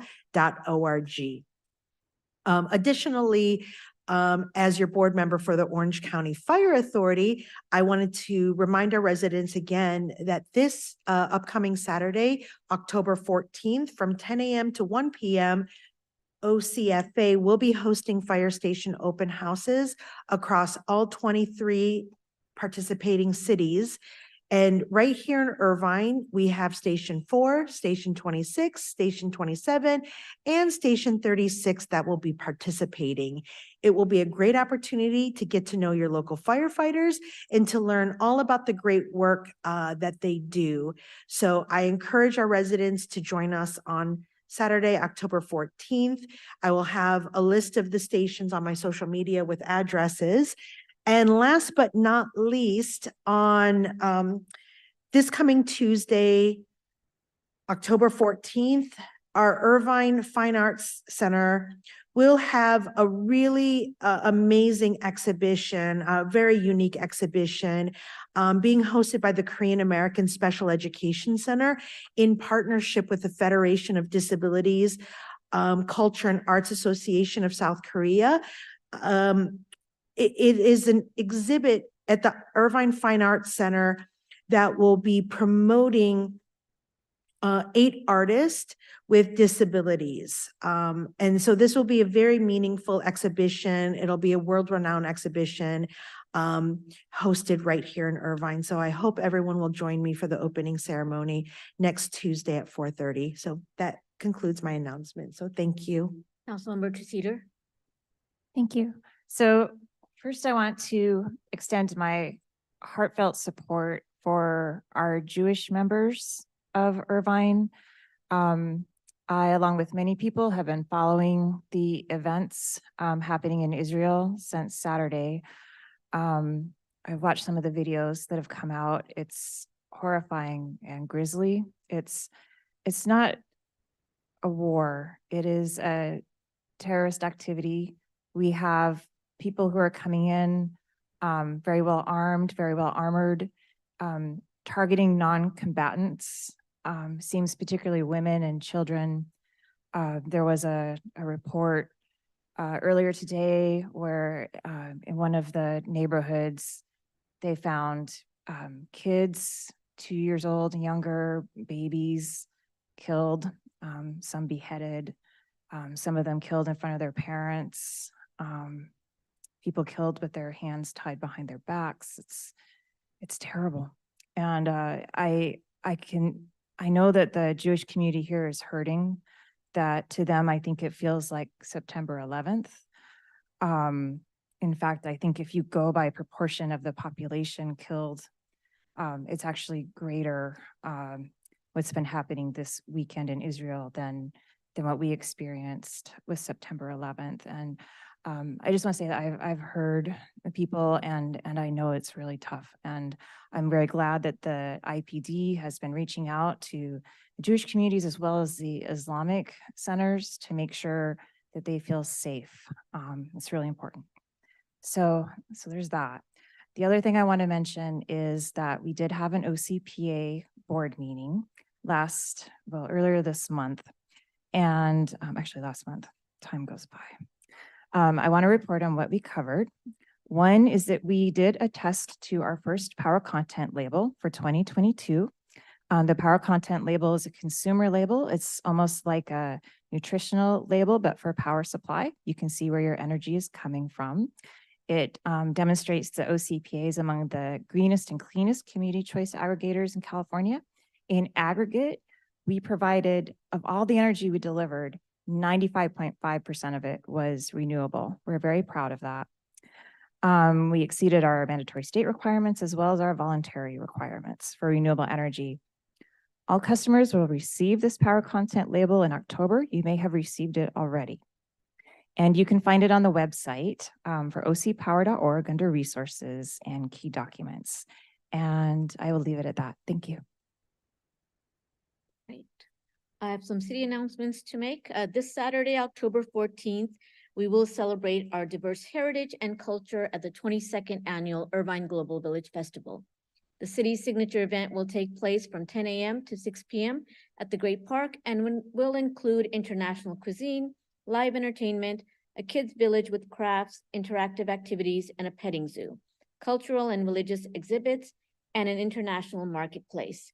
This event wouldn't be possible without the support of many community partners, including our presenting sponsors, UC Irvine and UCI Health.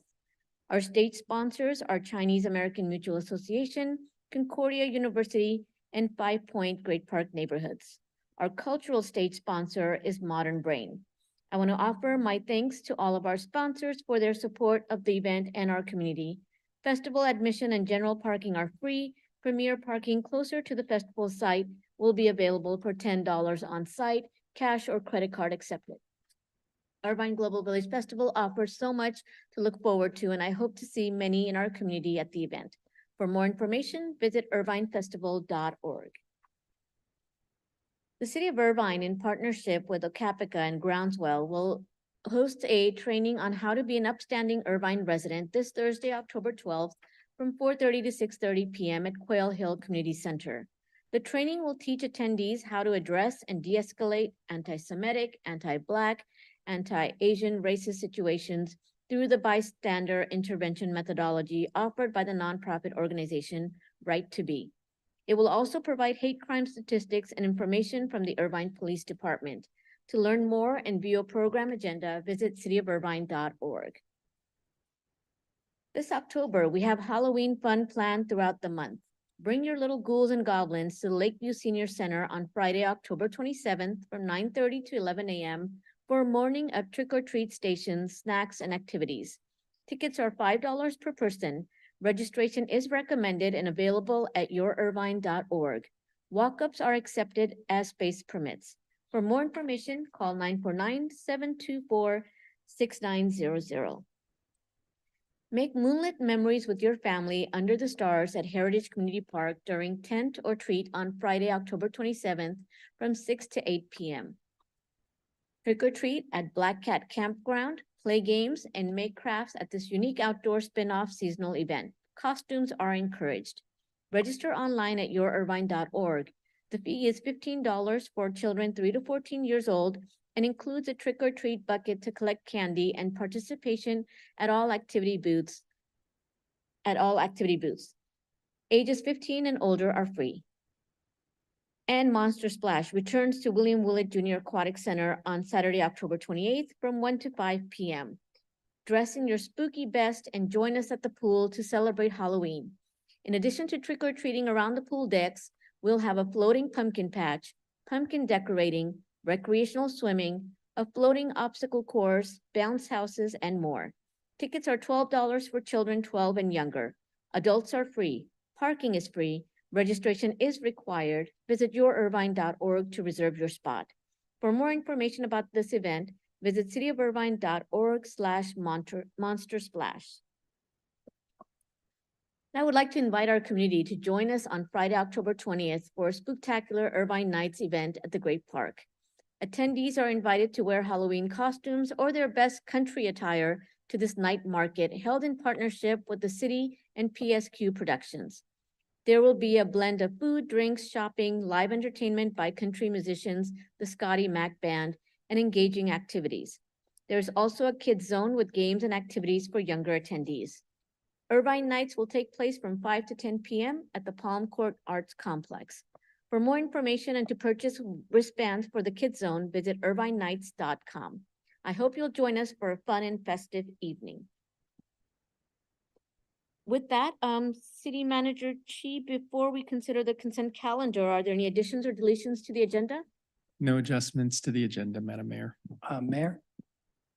Mayor, Yes, point of order. Councilmember Carroll. Yeah, thank you. I would just like to just delete my item 3.92A. Sorry, you're taking your item off? Yeah, just 2A, not 2B. Yeah, 3.92A. Thank you.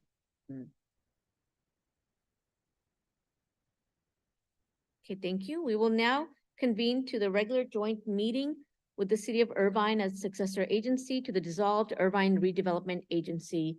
It is 10 p.m. At this time, we will hear public comments on matters not on the successor agency agenda. Those participating via Zoom may now raise their hand electronically to enter the speaker queue. Any member of the public may address the successor agency on items within the successor agency's subject matter jurisdiction, but which are not listed on the agenda. However, no action may be taken on matters that are not part of the posted agenda. Will the city clerk please provide the number of requests submitted to speak on non-agendized items? Thank you, Madam Mayor. We have 3 requests to speak via Zoom, although if I may clarify what you just said, and that was that we are on general public comments specific to the successor agency. So with that, our first speaker is Dr. Pramila, followed by Samsung SM. Dr. Pramila, you may unmute your mic.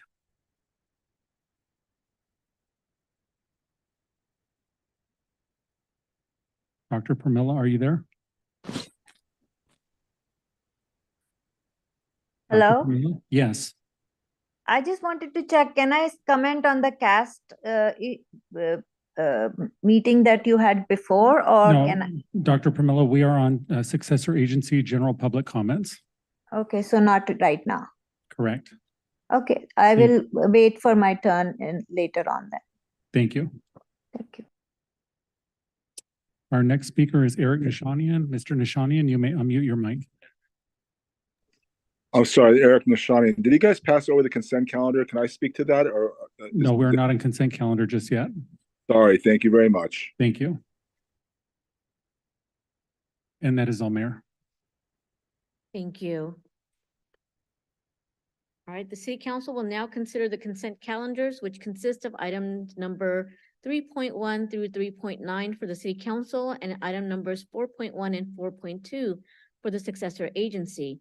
Those participating via Zoom may now raise their hand electronically to enter the speaker queue.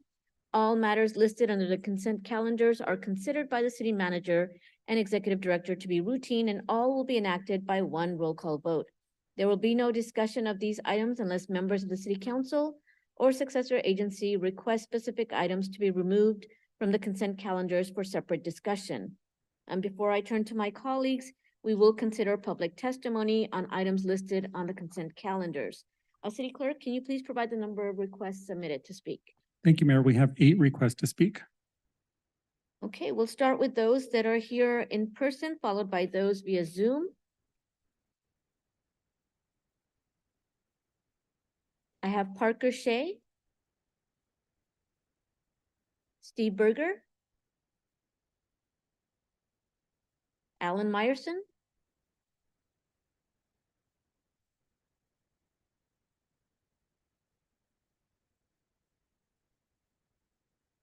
I almost couldn't get up.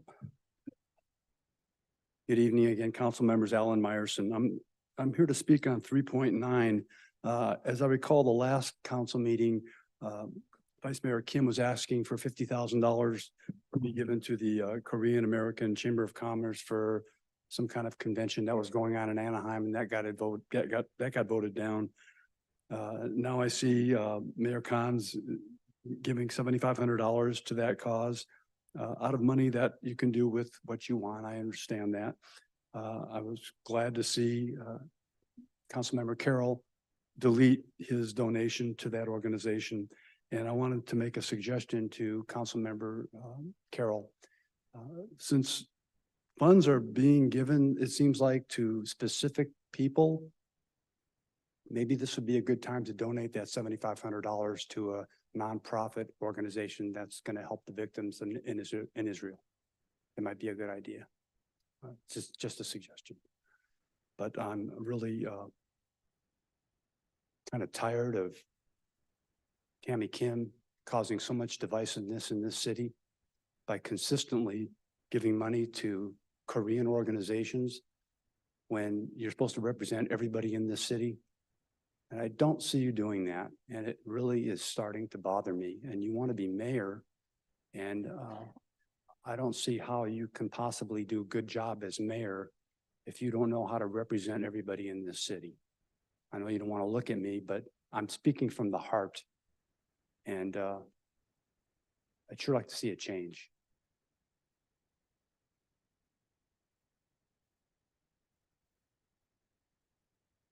sorry, Gil Nelson,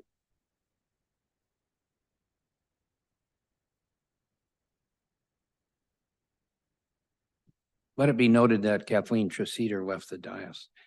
Hello, my name is Gil Nelson, and I'm a 46-year Irvine homeowner who truly questions the legality and use of funds that Councilwoman Tammy Kim has solicited from several of her fellow council members for a Korean government-sponsored convention.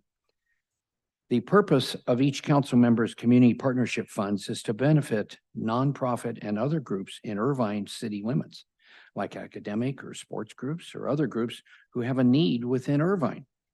However, for more than a month, Councilwoman Kim has besieged her fellow council members to donate to the Korean American Chamber of Commerce 2023 World Korean Business Convention, not being held in Irvine, but rather at the Anaheim Convention Center. Could you please put up the flyer that I requested as quickly as possible here? Last council meeting, it was a $50,000 regular item that was voted down, and now it's a consent calendar item to squeeze $25,000 total from council members. Do we have the flyer? What's happening? Are you going to stop my time so I can get some time here?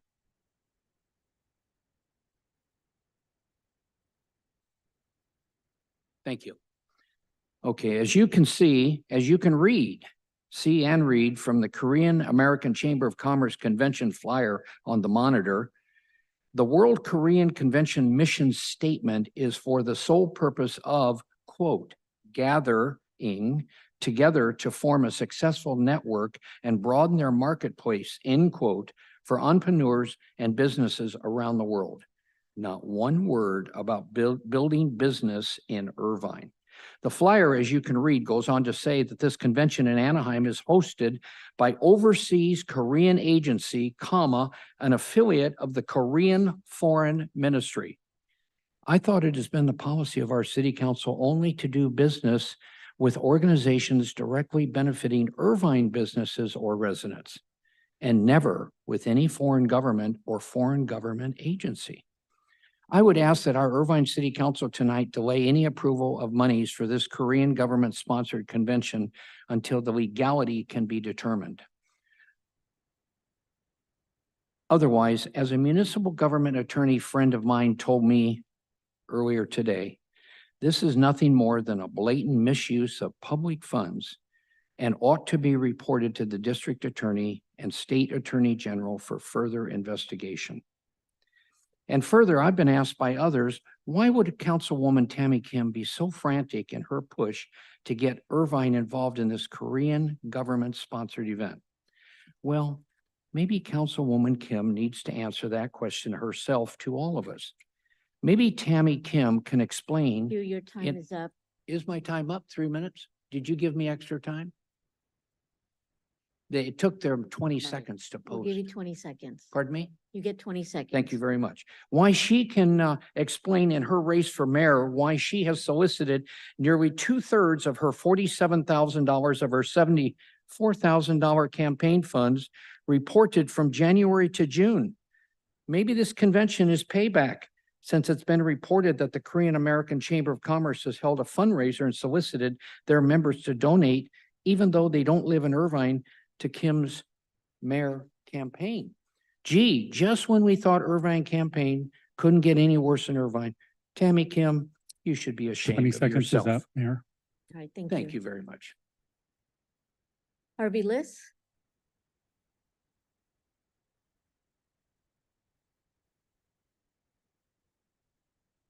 I'm Harvey Liss, a 47-year resident of Irvine. I distributed to the council some sheets that I extracted from the IRS list of California tax exempt organizations, and actually just for IRS, national tax exempt organizations, and another table for California tax exempt organizations. And I'm happy that Councilmember Carroll removed his request to give $7,500. I'm also happy that this errata sheet was issued to correct the name of the organization that's to receive the funds, which is listed as Korean American Chamber of Commerce of Orange County Foundation. I could find that name of that organization nowhere, not on the IRS listing of exempt organizations or the California list of exempt organizations, or on any listing at all through Google. So unless somehow this organization was created in the last month, because the IRS updates their list of tax exempt organizations monthly, unless that was all put together in the last month, which difficult to do because it takes about 3 or 4 months after an application to the IRS to get approved. I know that because I'm in the middle of that process right now. It's just hard to imagine that this is other than a scam. And I was wondering what would happen when the check gets written. Who does it get written to? Does somebody go down to the business office and say, just write a check to whoever or whatever? The other thing that I'm concerned about is on the memo from the city council agenda, it says at the bottom, the KACCOC Foundation is listed as a qualified 501c3 tax exempt organization. I couldn't find that on the IRS site. I wonder, is whoever wrote the menu, Oliver, did that, it was just hearsay, or do you actually have in hand the certificate from the IRS? I would suggest that nobody approves this thing. It's apparently another scam like the Nudo power stations, part 2, I guess. Anyway, thank you.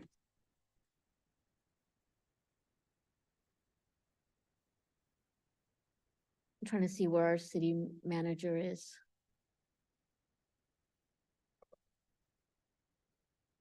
Yeah, can we please get him so we can have some questions answered? In the meantime, do any council members or board members Madam wish Mayor. to remove items? Madam Mayor, I apologize. There are 4 speakers on Zoom. I'm sorry, That's okay. we'll move to Zoom. Thank you. Our first speaker is Eric Nishanian, followed by Hoyen Ip. Mr. Nishanian, you may unmute your mic. Thank you very much, Eric Nishanian, business owner and resident. Yeah, I've had the privilege of creating a 501c3 on a pro bono basis before. Irvine's policies and procedures for community partnership funds require verification of 501c3 status. There's no loophole for that. Rather than give the money to this non-existent organization, may I suggest that you give it to Human Options that helps people in the community. Additionally, Farrakhan admits in her memo that this is reasonable because Tammy Kim has done this before to the Korean American Chamber of Commerce. Well, you couldn't possibly use community partnership funds to donate to the Korean American Chamber of Commerce of Orange County, or any Chamber of Commerce for that matter, even the Irvine Chamber of Commerce with community partnership funds, because they are 501c6s by definition. They are chambers of commerce, are business unions. So basically, Farrakhan admits that she's a witness, if not aided and abetted, misuse or misappropriation of public property or public funds. That's a problem. There's only one Korean American Chamber of Commerce in a foundation in California. You can find it in the Attorney General's tax-exempt, non-tax exempt organization, tax-exempt organizations. When you look it up, it was revived, and it's non-exempt. It's not even tax-exempt. There's a problem here. That memo dated October 10th changed it to a Korean American Chamber of Commerce of Orange County Foundation. That organization does not exist. If it does, provide an IEN number for them right now so that we can verify it really easily. Unless it was found in the last month, but that's impossible. You cannot do this in a month. Why did Tammy Kim wait until 3 days, actually 2 weeks and now 3 days before this convention to do this if it was going to help the city? How much would it cost the staff the booth to decorate the booth now, 3 days out? Everything would have to be done on a rush basis even to get there. And it's going to cost us more than the money that we're donating if we're going to do it, because you're going to need employees there probably on overtime to be there. This was not done diligently. It was done hastily. And apparently it could have been done criminally right here if you guys do it right here out in the open, just like Tammy Kim apparently did once before. This organization does not exist. Get it through your thick heads. Where are the adults in the room? At least Mike had the freaking wherewithal to retract it. Stop it already. It's enough.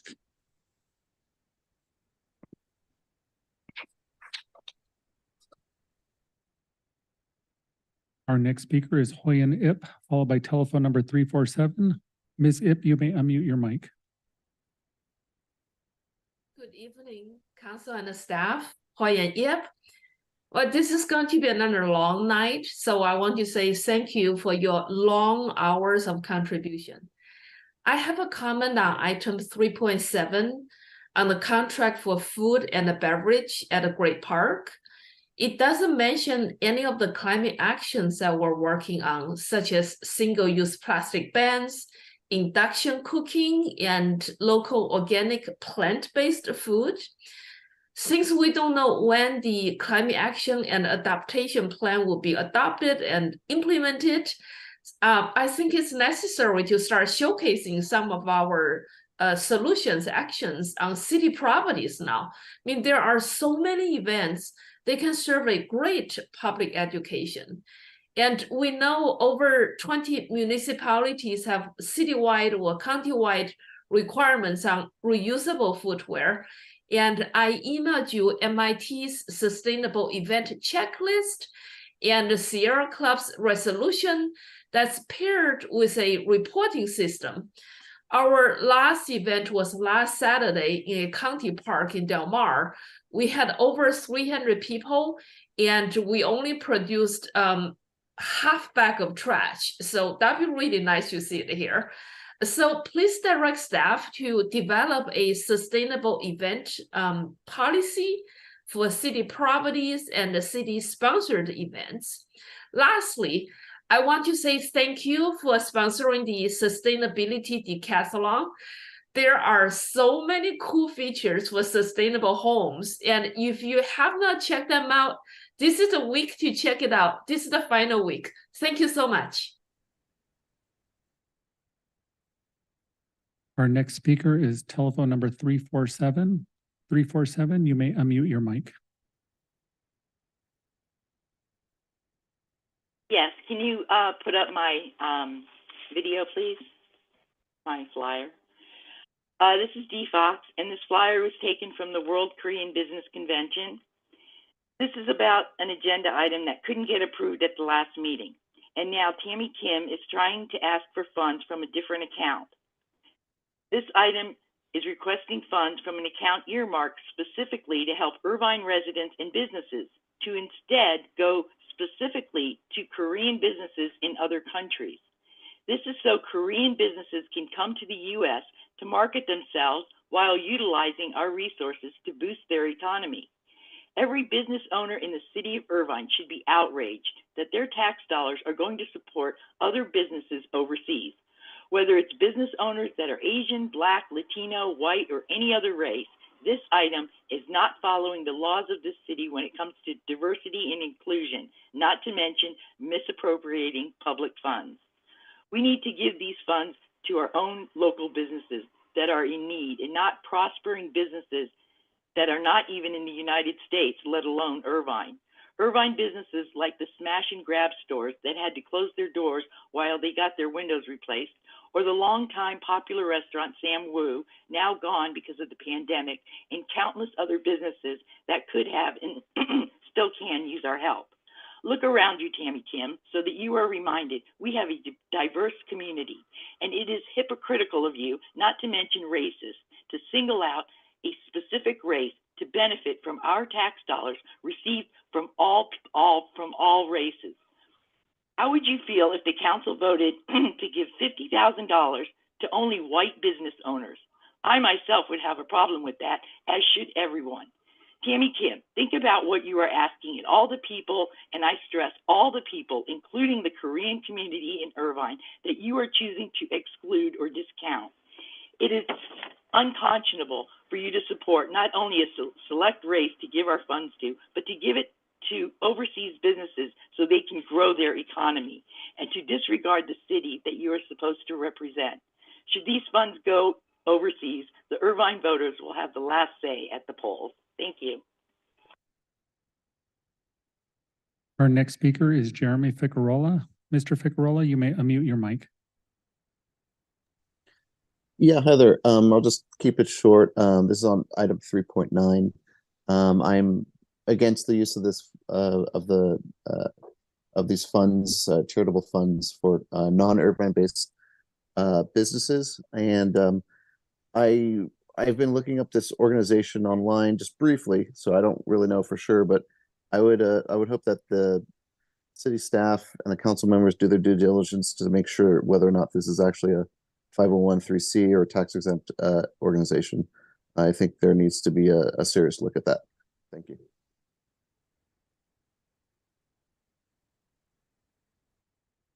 Our next speaker is Tiffany I. Tiffany, you may unmute your mic. You have 90 seconds.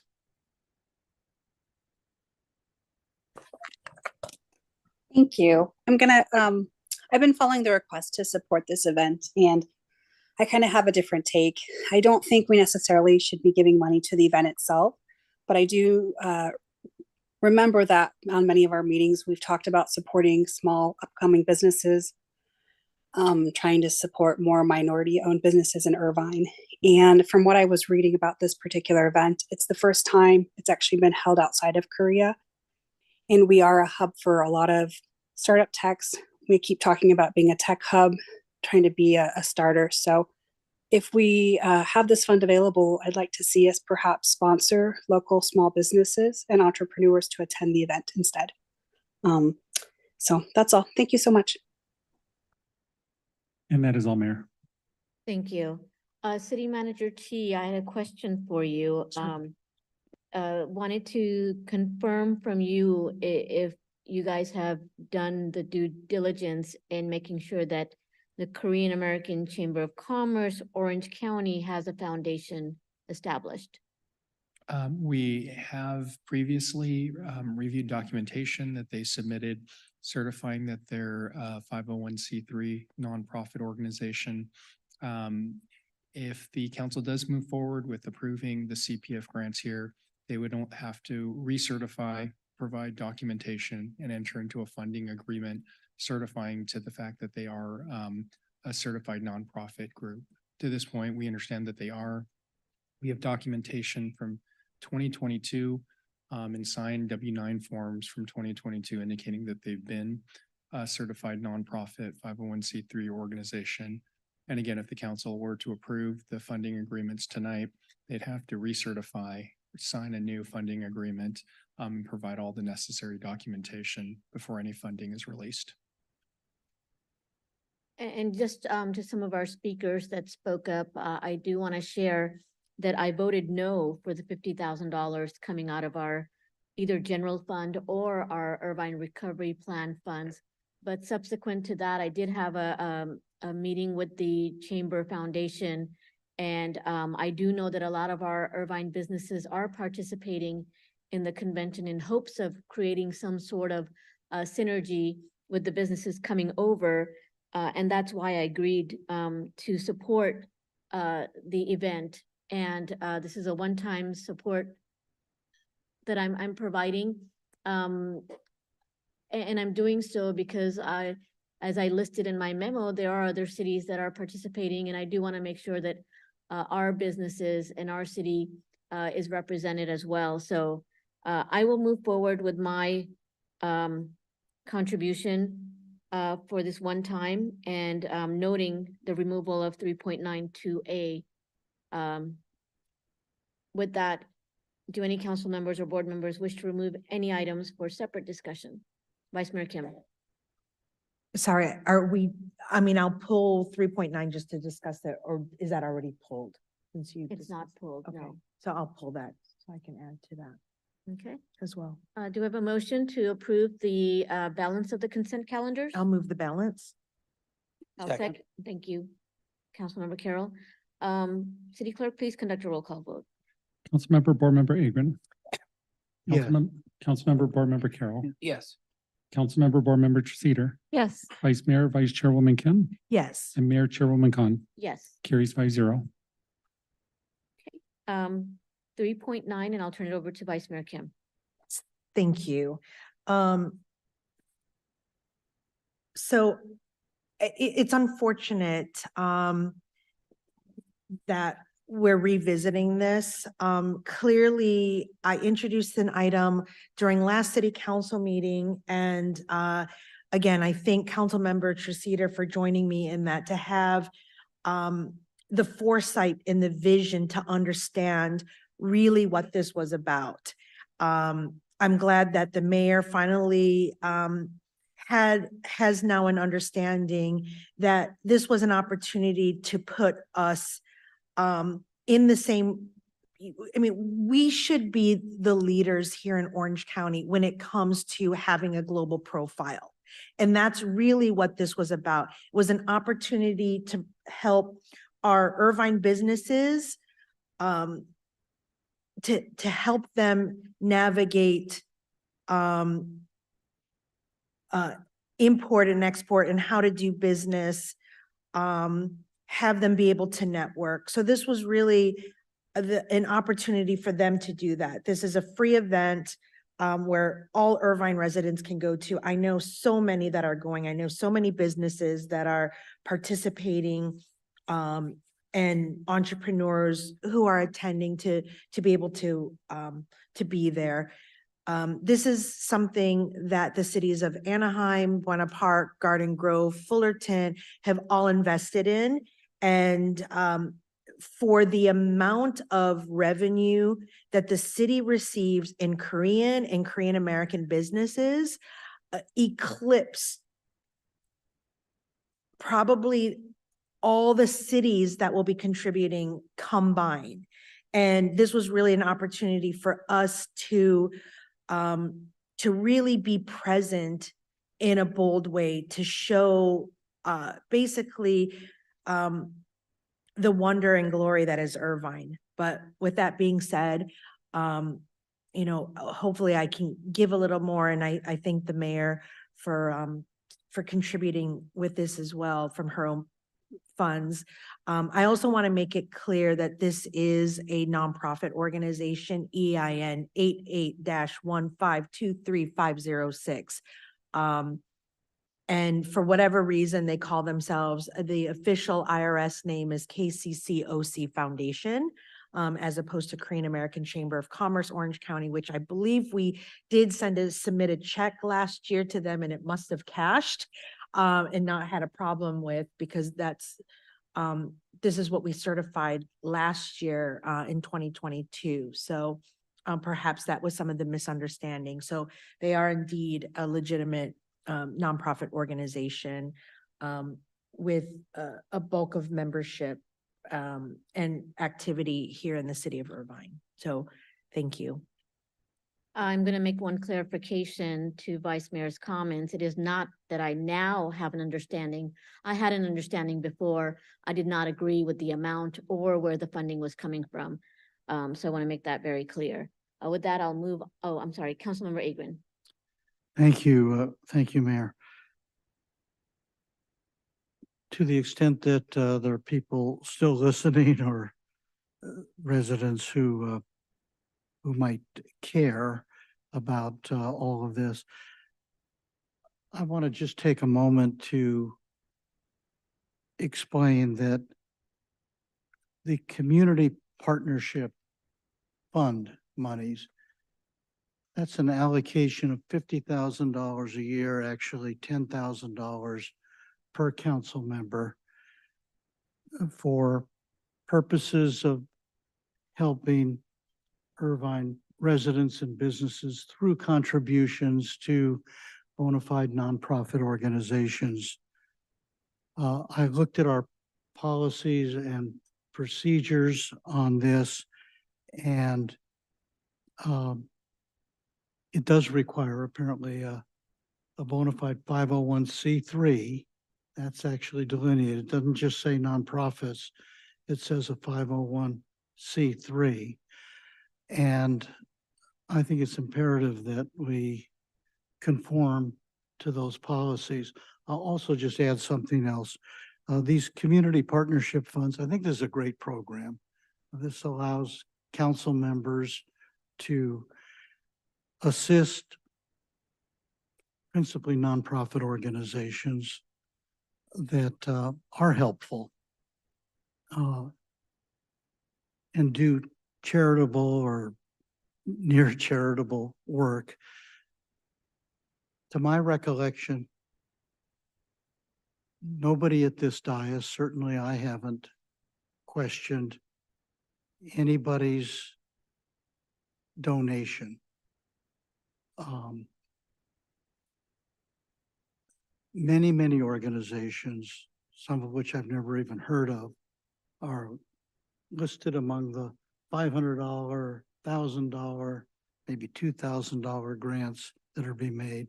This is a bit larger. I would just ask, I've never voted against anybody's.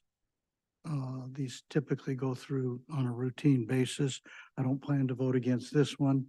I do ask this, however, that an affirmative vote here be subject to an absolute effective search to see to it that any donations that are made conform with our policies and procedures. So again, I intend to vote yes, but I'm just going to assume that's going to be carefully scrutinized and clear away any doubt that people might have out there. Thank you, Mayor. Okay. Councilmember Treceder. Yeah, thank you. I'm of the same philosophy on this. I think as long as something is legitimate 501c3, they're doing good work out there. I don't want to I don't want to politicize individual nonprofits. I don't want them to be targets just because one of us wants to give them a donation.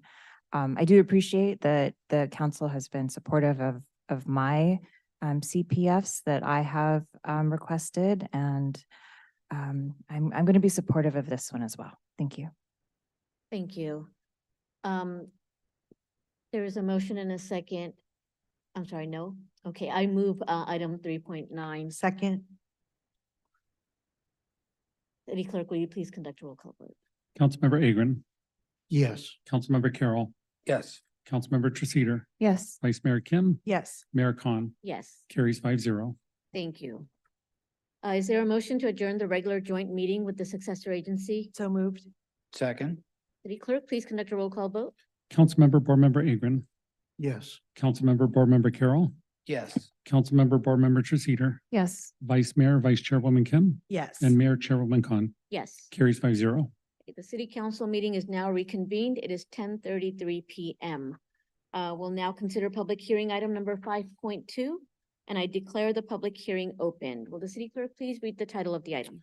General Plan Amendment, Zone Change, and Development Agreements for Multifamily Residential Development on Lots 103 and 106 of Planning Area 33, Irvine Spectrum Center.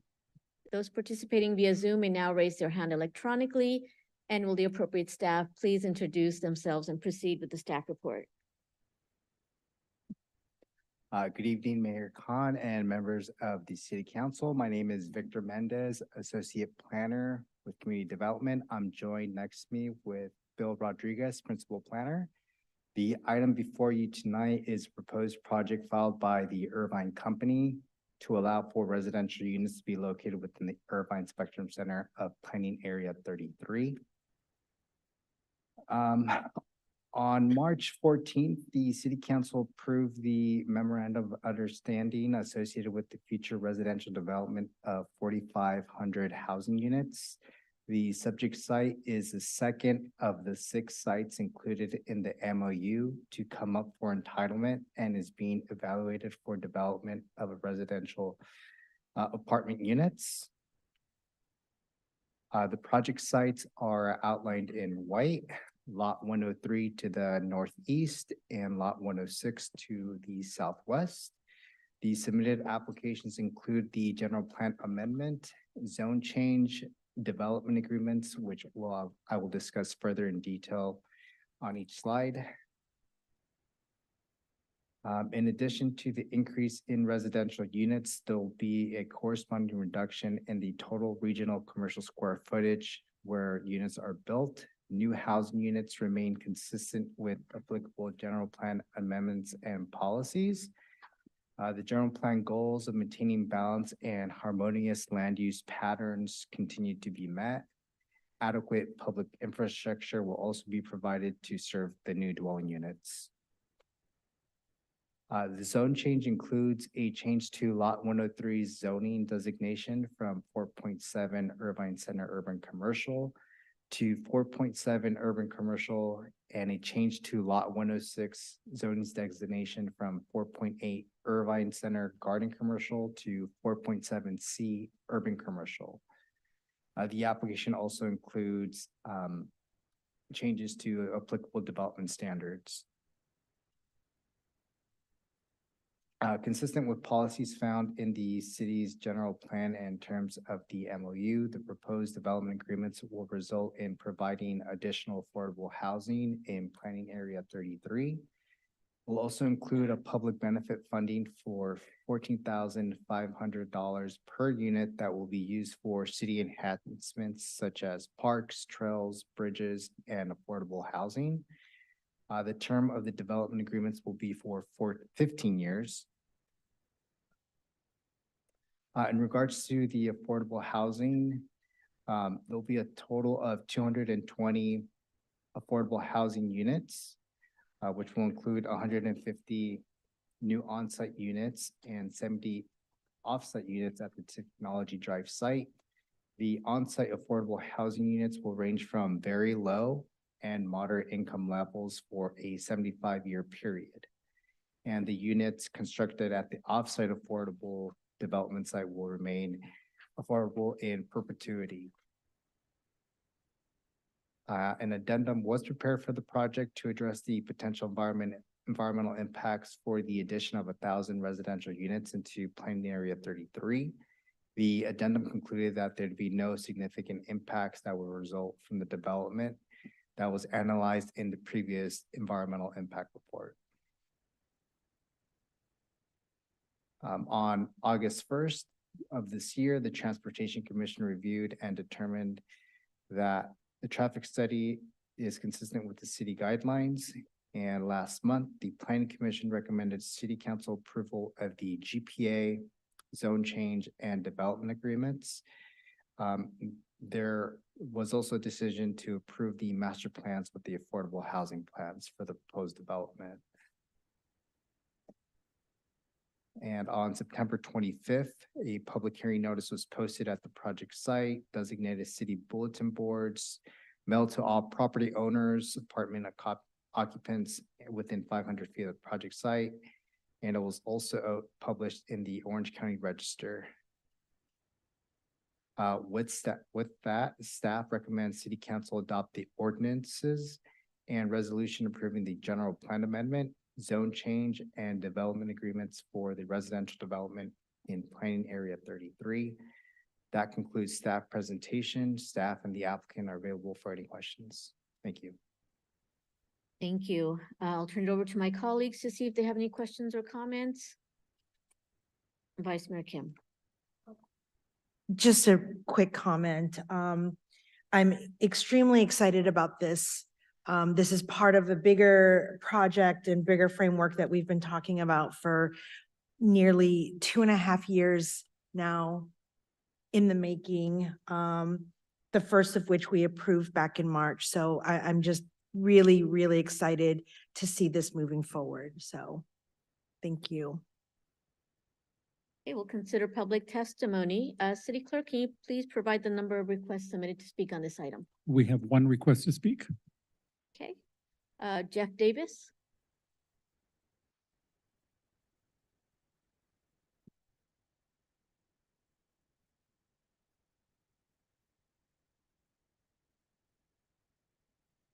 Good evening, Madam Mayor, members of the council. Jeff Davis on behalf of the Irvine Company. I almost withdrew my slip. I know you've been here since like 2 o'clock this afternoon. Victor did a great job in outlining the package before you. We're here to answer any questions council might have. Thank you. So with that, now that public testimony has concluded, is there a motion to close the public hearing? So moved. I'll second. City Clerk, will you please conduct a roll call vote? Councilmember Agron? Yes. Councilmember Carroll? Yes. Councilmember Treceder? Yes. Vice Mayor Kim? Yes. Mayor Khan? Yes. Carries 5-0. Okay, so before I entertain a motion for approval, I would like to note that the recommended actions each require separate motions. So is there a motion to approve the proposed resolution listed as action item number 2? So moved. But Is there a second? I'll second. City Clerk, can you please conduct a roll call vote? Councilmember Agron? Yes. Councilmember Carroll? Yes. Councilmember Treceder? Yes. Vice Mayor Kim? yes. Mayor Khan? Yes. Carries 5-0. Okay, and again, before I entertain a motion to introduce for first reading and read by title only, the ordinance listed as action item number 3, I will ask the city clerk to read the title of the ordinance into the record. Thank you, Mayor. An ordinance of the City Council of the City of Irvine, California, approving zone change 00870341-PZC to amend chapter 9-33 and section 3-37-26 of the Irvine zoning ordinance to allow the addition of 1,000 dwelling units to the dwelling unit cap in planning area 33, Irvine Spectrum Center, with a corresponding reduction in urban commercial square footage to change the zoning designation of subject properties, lot 103 and lot 106, from 4.7 urban commercial and 4.8 Irvine Center Garden Commercial respectively to 4.7C urban commercial, and to amend development standards for the 4.7 urban commercial zoning district relative to residential development filed by Irvine Company. Okay, is there a motion? So to introduce moved. for first reading and read by title only the proposed ordinance listed as action item 3. So moved. There's a second. Okay, thank you. City Clerk, please conduct a roll call vote. Councilmember Agron? Yes. Councilmember Carroll? Yes. Councilmember Treceder? Yes. Vice Mayor Kim? Yes. Mayor Khan? Yes. Carries 5-0. Okay. And again, before we entertain a motion to introduce for first reading and read by title only, the ordinance listed as action item number 4. I'll ask City Clerk to read the title of the ordinance into the record. An ordinance of the City Council of the City of Irvine, California, approving development agreement 009-11705-PDA to establish public benefits and affordable housing requirements associated with the Lot 103 residential development located at the northeast corner of Pacifica and Gateway in Planning Area 33, Irvine Spectrum Center, filed by Irvine Company. Is there a motion to introduce for first reading and read by title only the proposed ordinance listed as action item number 4? So moved. Second. Okay, City Clerk, please conduct a roll call vote. Councilmember Agron, Yes. Councilmember Carroll, Yes. Councilmember Treceder, Yes. Vice Mayor Kim, Yes. and Mayor Khan. Yes. Carries 5-0. And finally, before I entertain a motion to introduce for first reading and read by title only, the ordinance listed as action item number 5. City Clerk, will you please read the title of the ordinance into the record? An ordinance of the City Council of the City of Irvine, California, approving development agreement 009-11981-PDA to establish public benefits and affordable housing requirements associated with the Lot 106 residential development located at the southwest corner of Pacifica and Gateway in Planning Area 33, Irvine Spectrum Center, filed by Irvine Company. Is there a motion to introduce for first reading and read by title only the proposed ordinance listed as action item number 5? So moved. Second. Okay, City Clerk, please conduct a roll call vote. Councilmember Agron, Yes. Councilmember Carroll, Yes. Councilmember Treceder, Yes. Vice Mayor Kim, Yes. Mayor Khan. Yes. Carries 5-0. Thank you. Now, having completed the agenda, I would like to adjourn tonight's meeting in remembering the innocent lives lost both in Israel and Palestine. Is there a motion? And I move that we adjourn the city council meeting in their memory. Is there a second? Second. Thank you. City Clerk, please conduct a roll call vote. Councilmember Agron, Yes. Councilmember Carroll, Yes. Councilmember Treceder, Yes. Vice Mayor Kim, Yes. Mayor Khan. Yes. Carries 5-0. Thank you. Meeting is adjourned.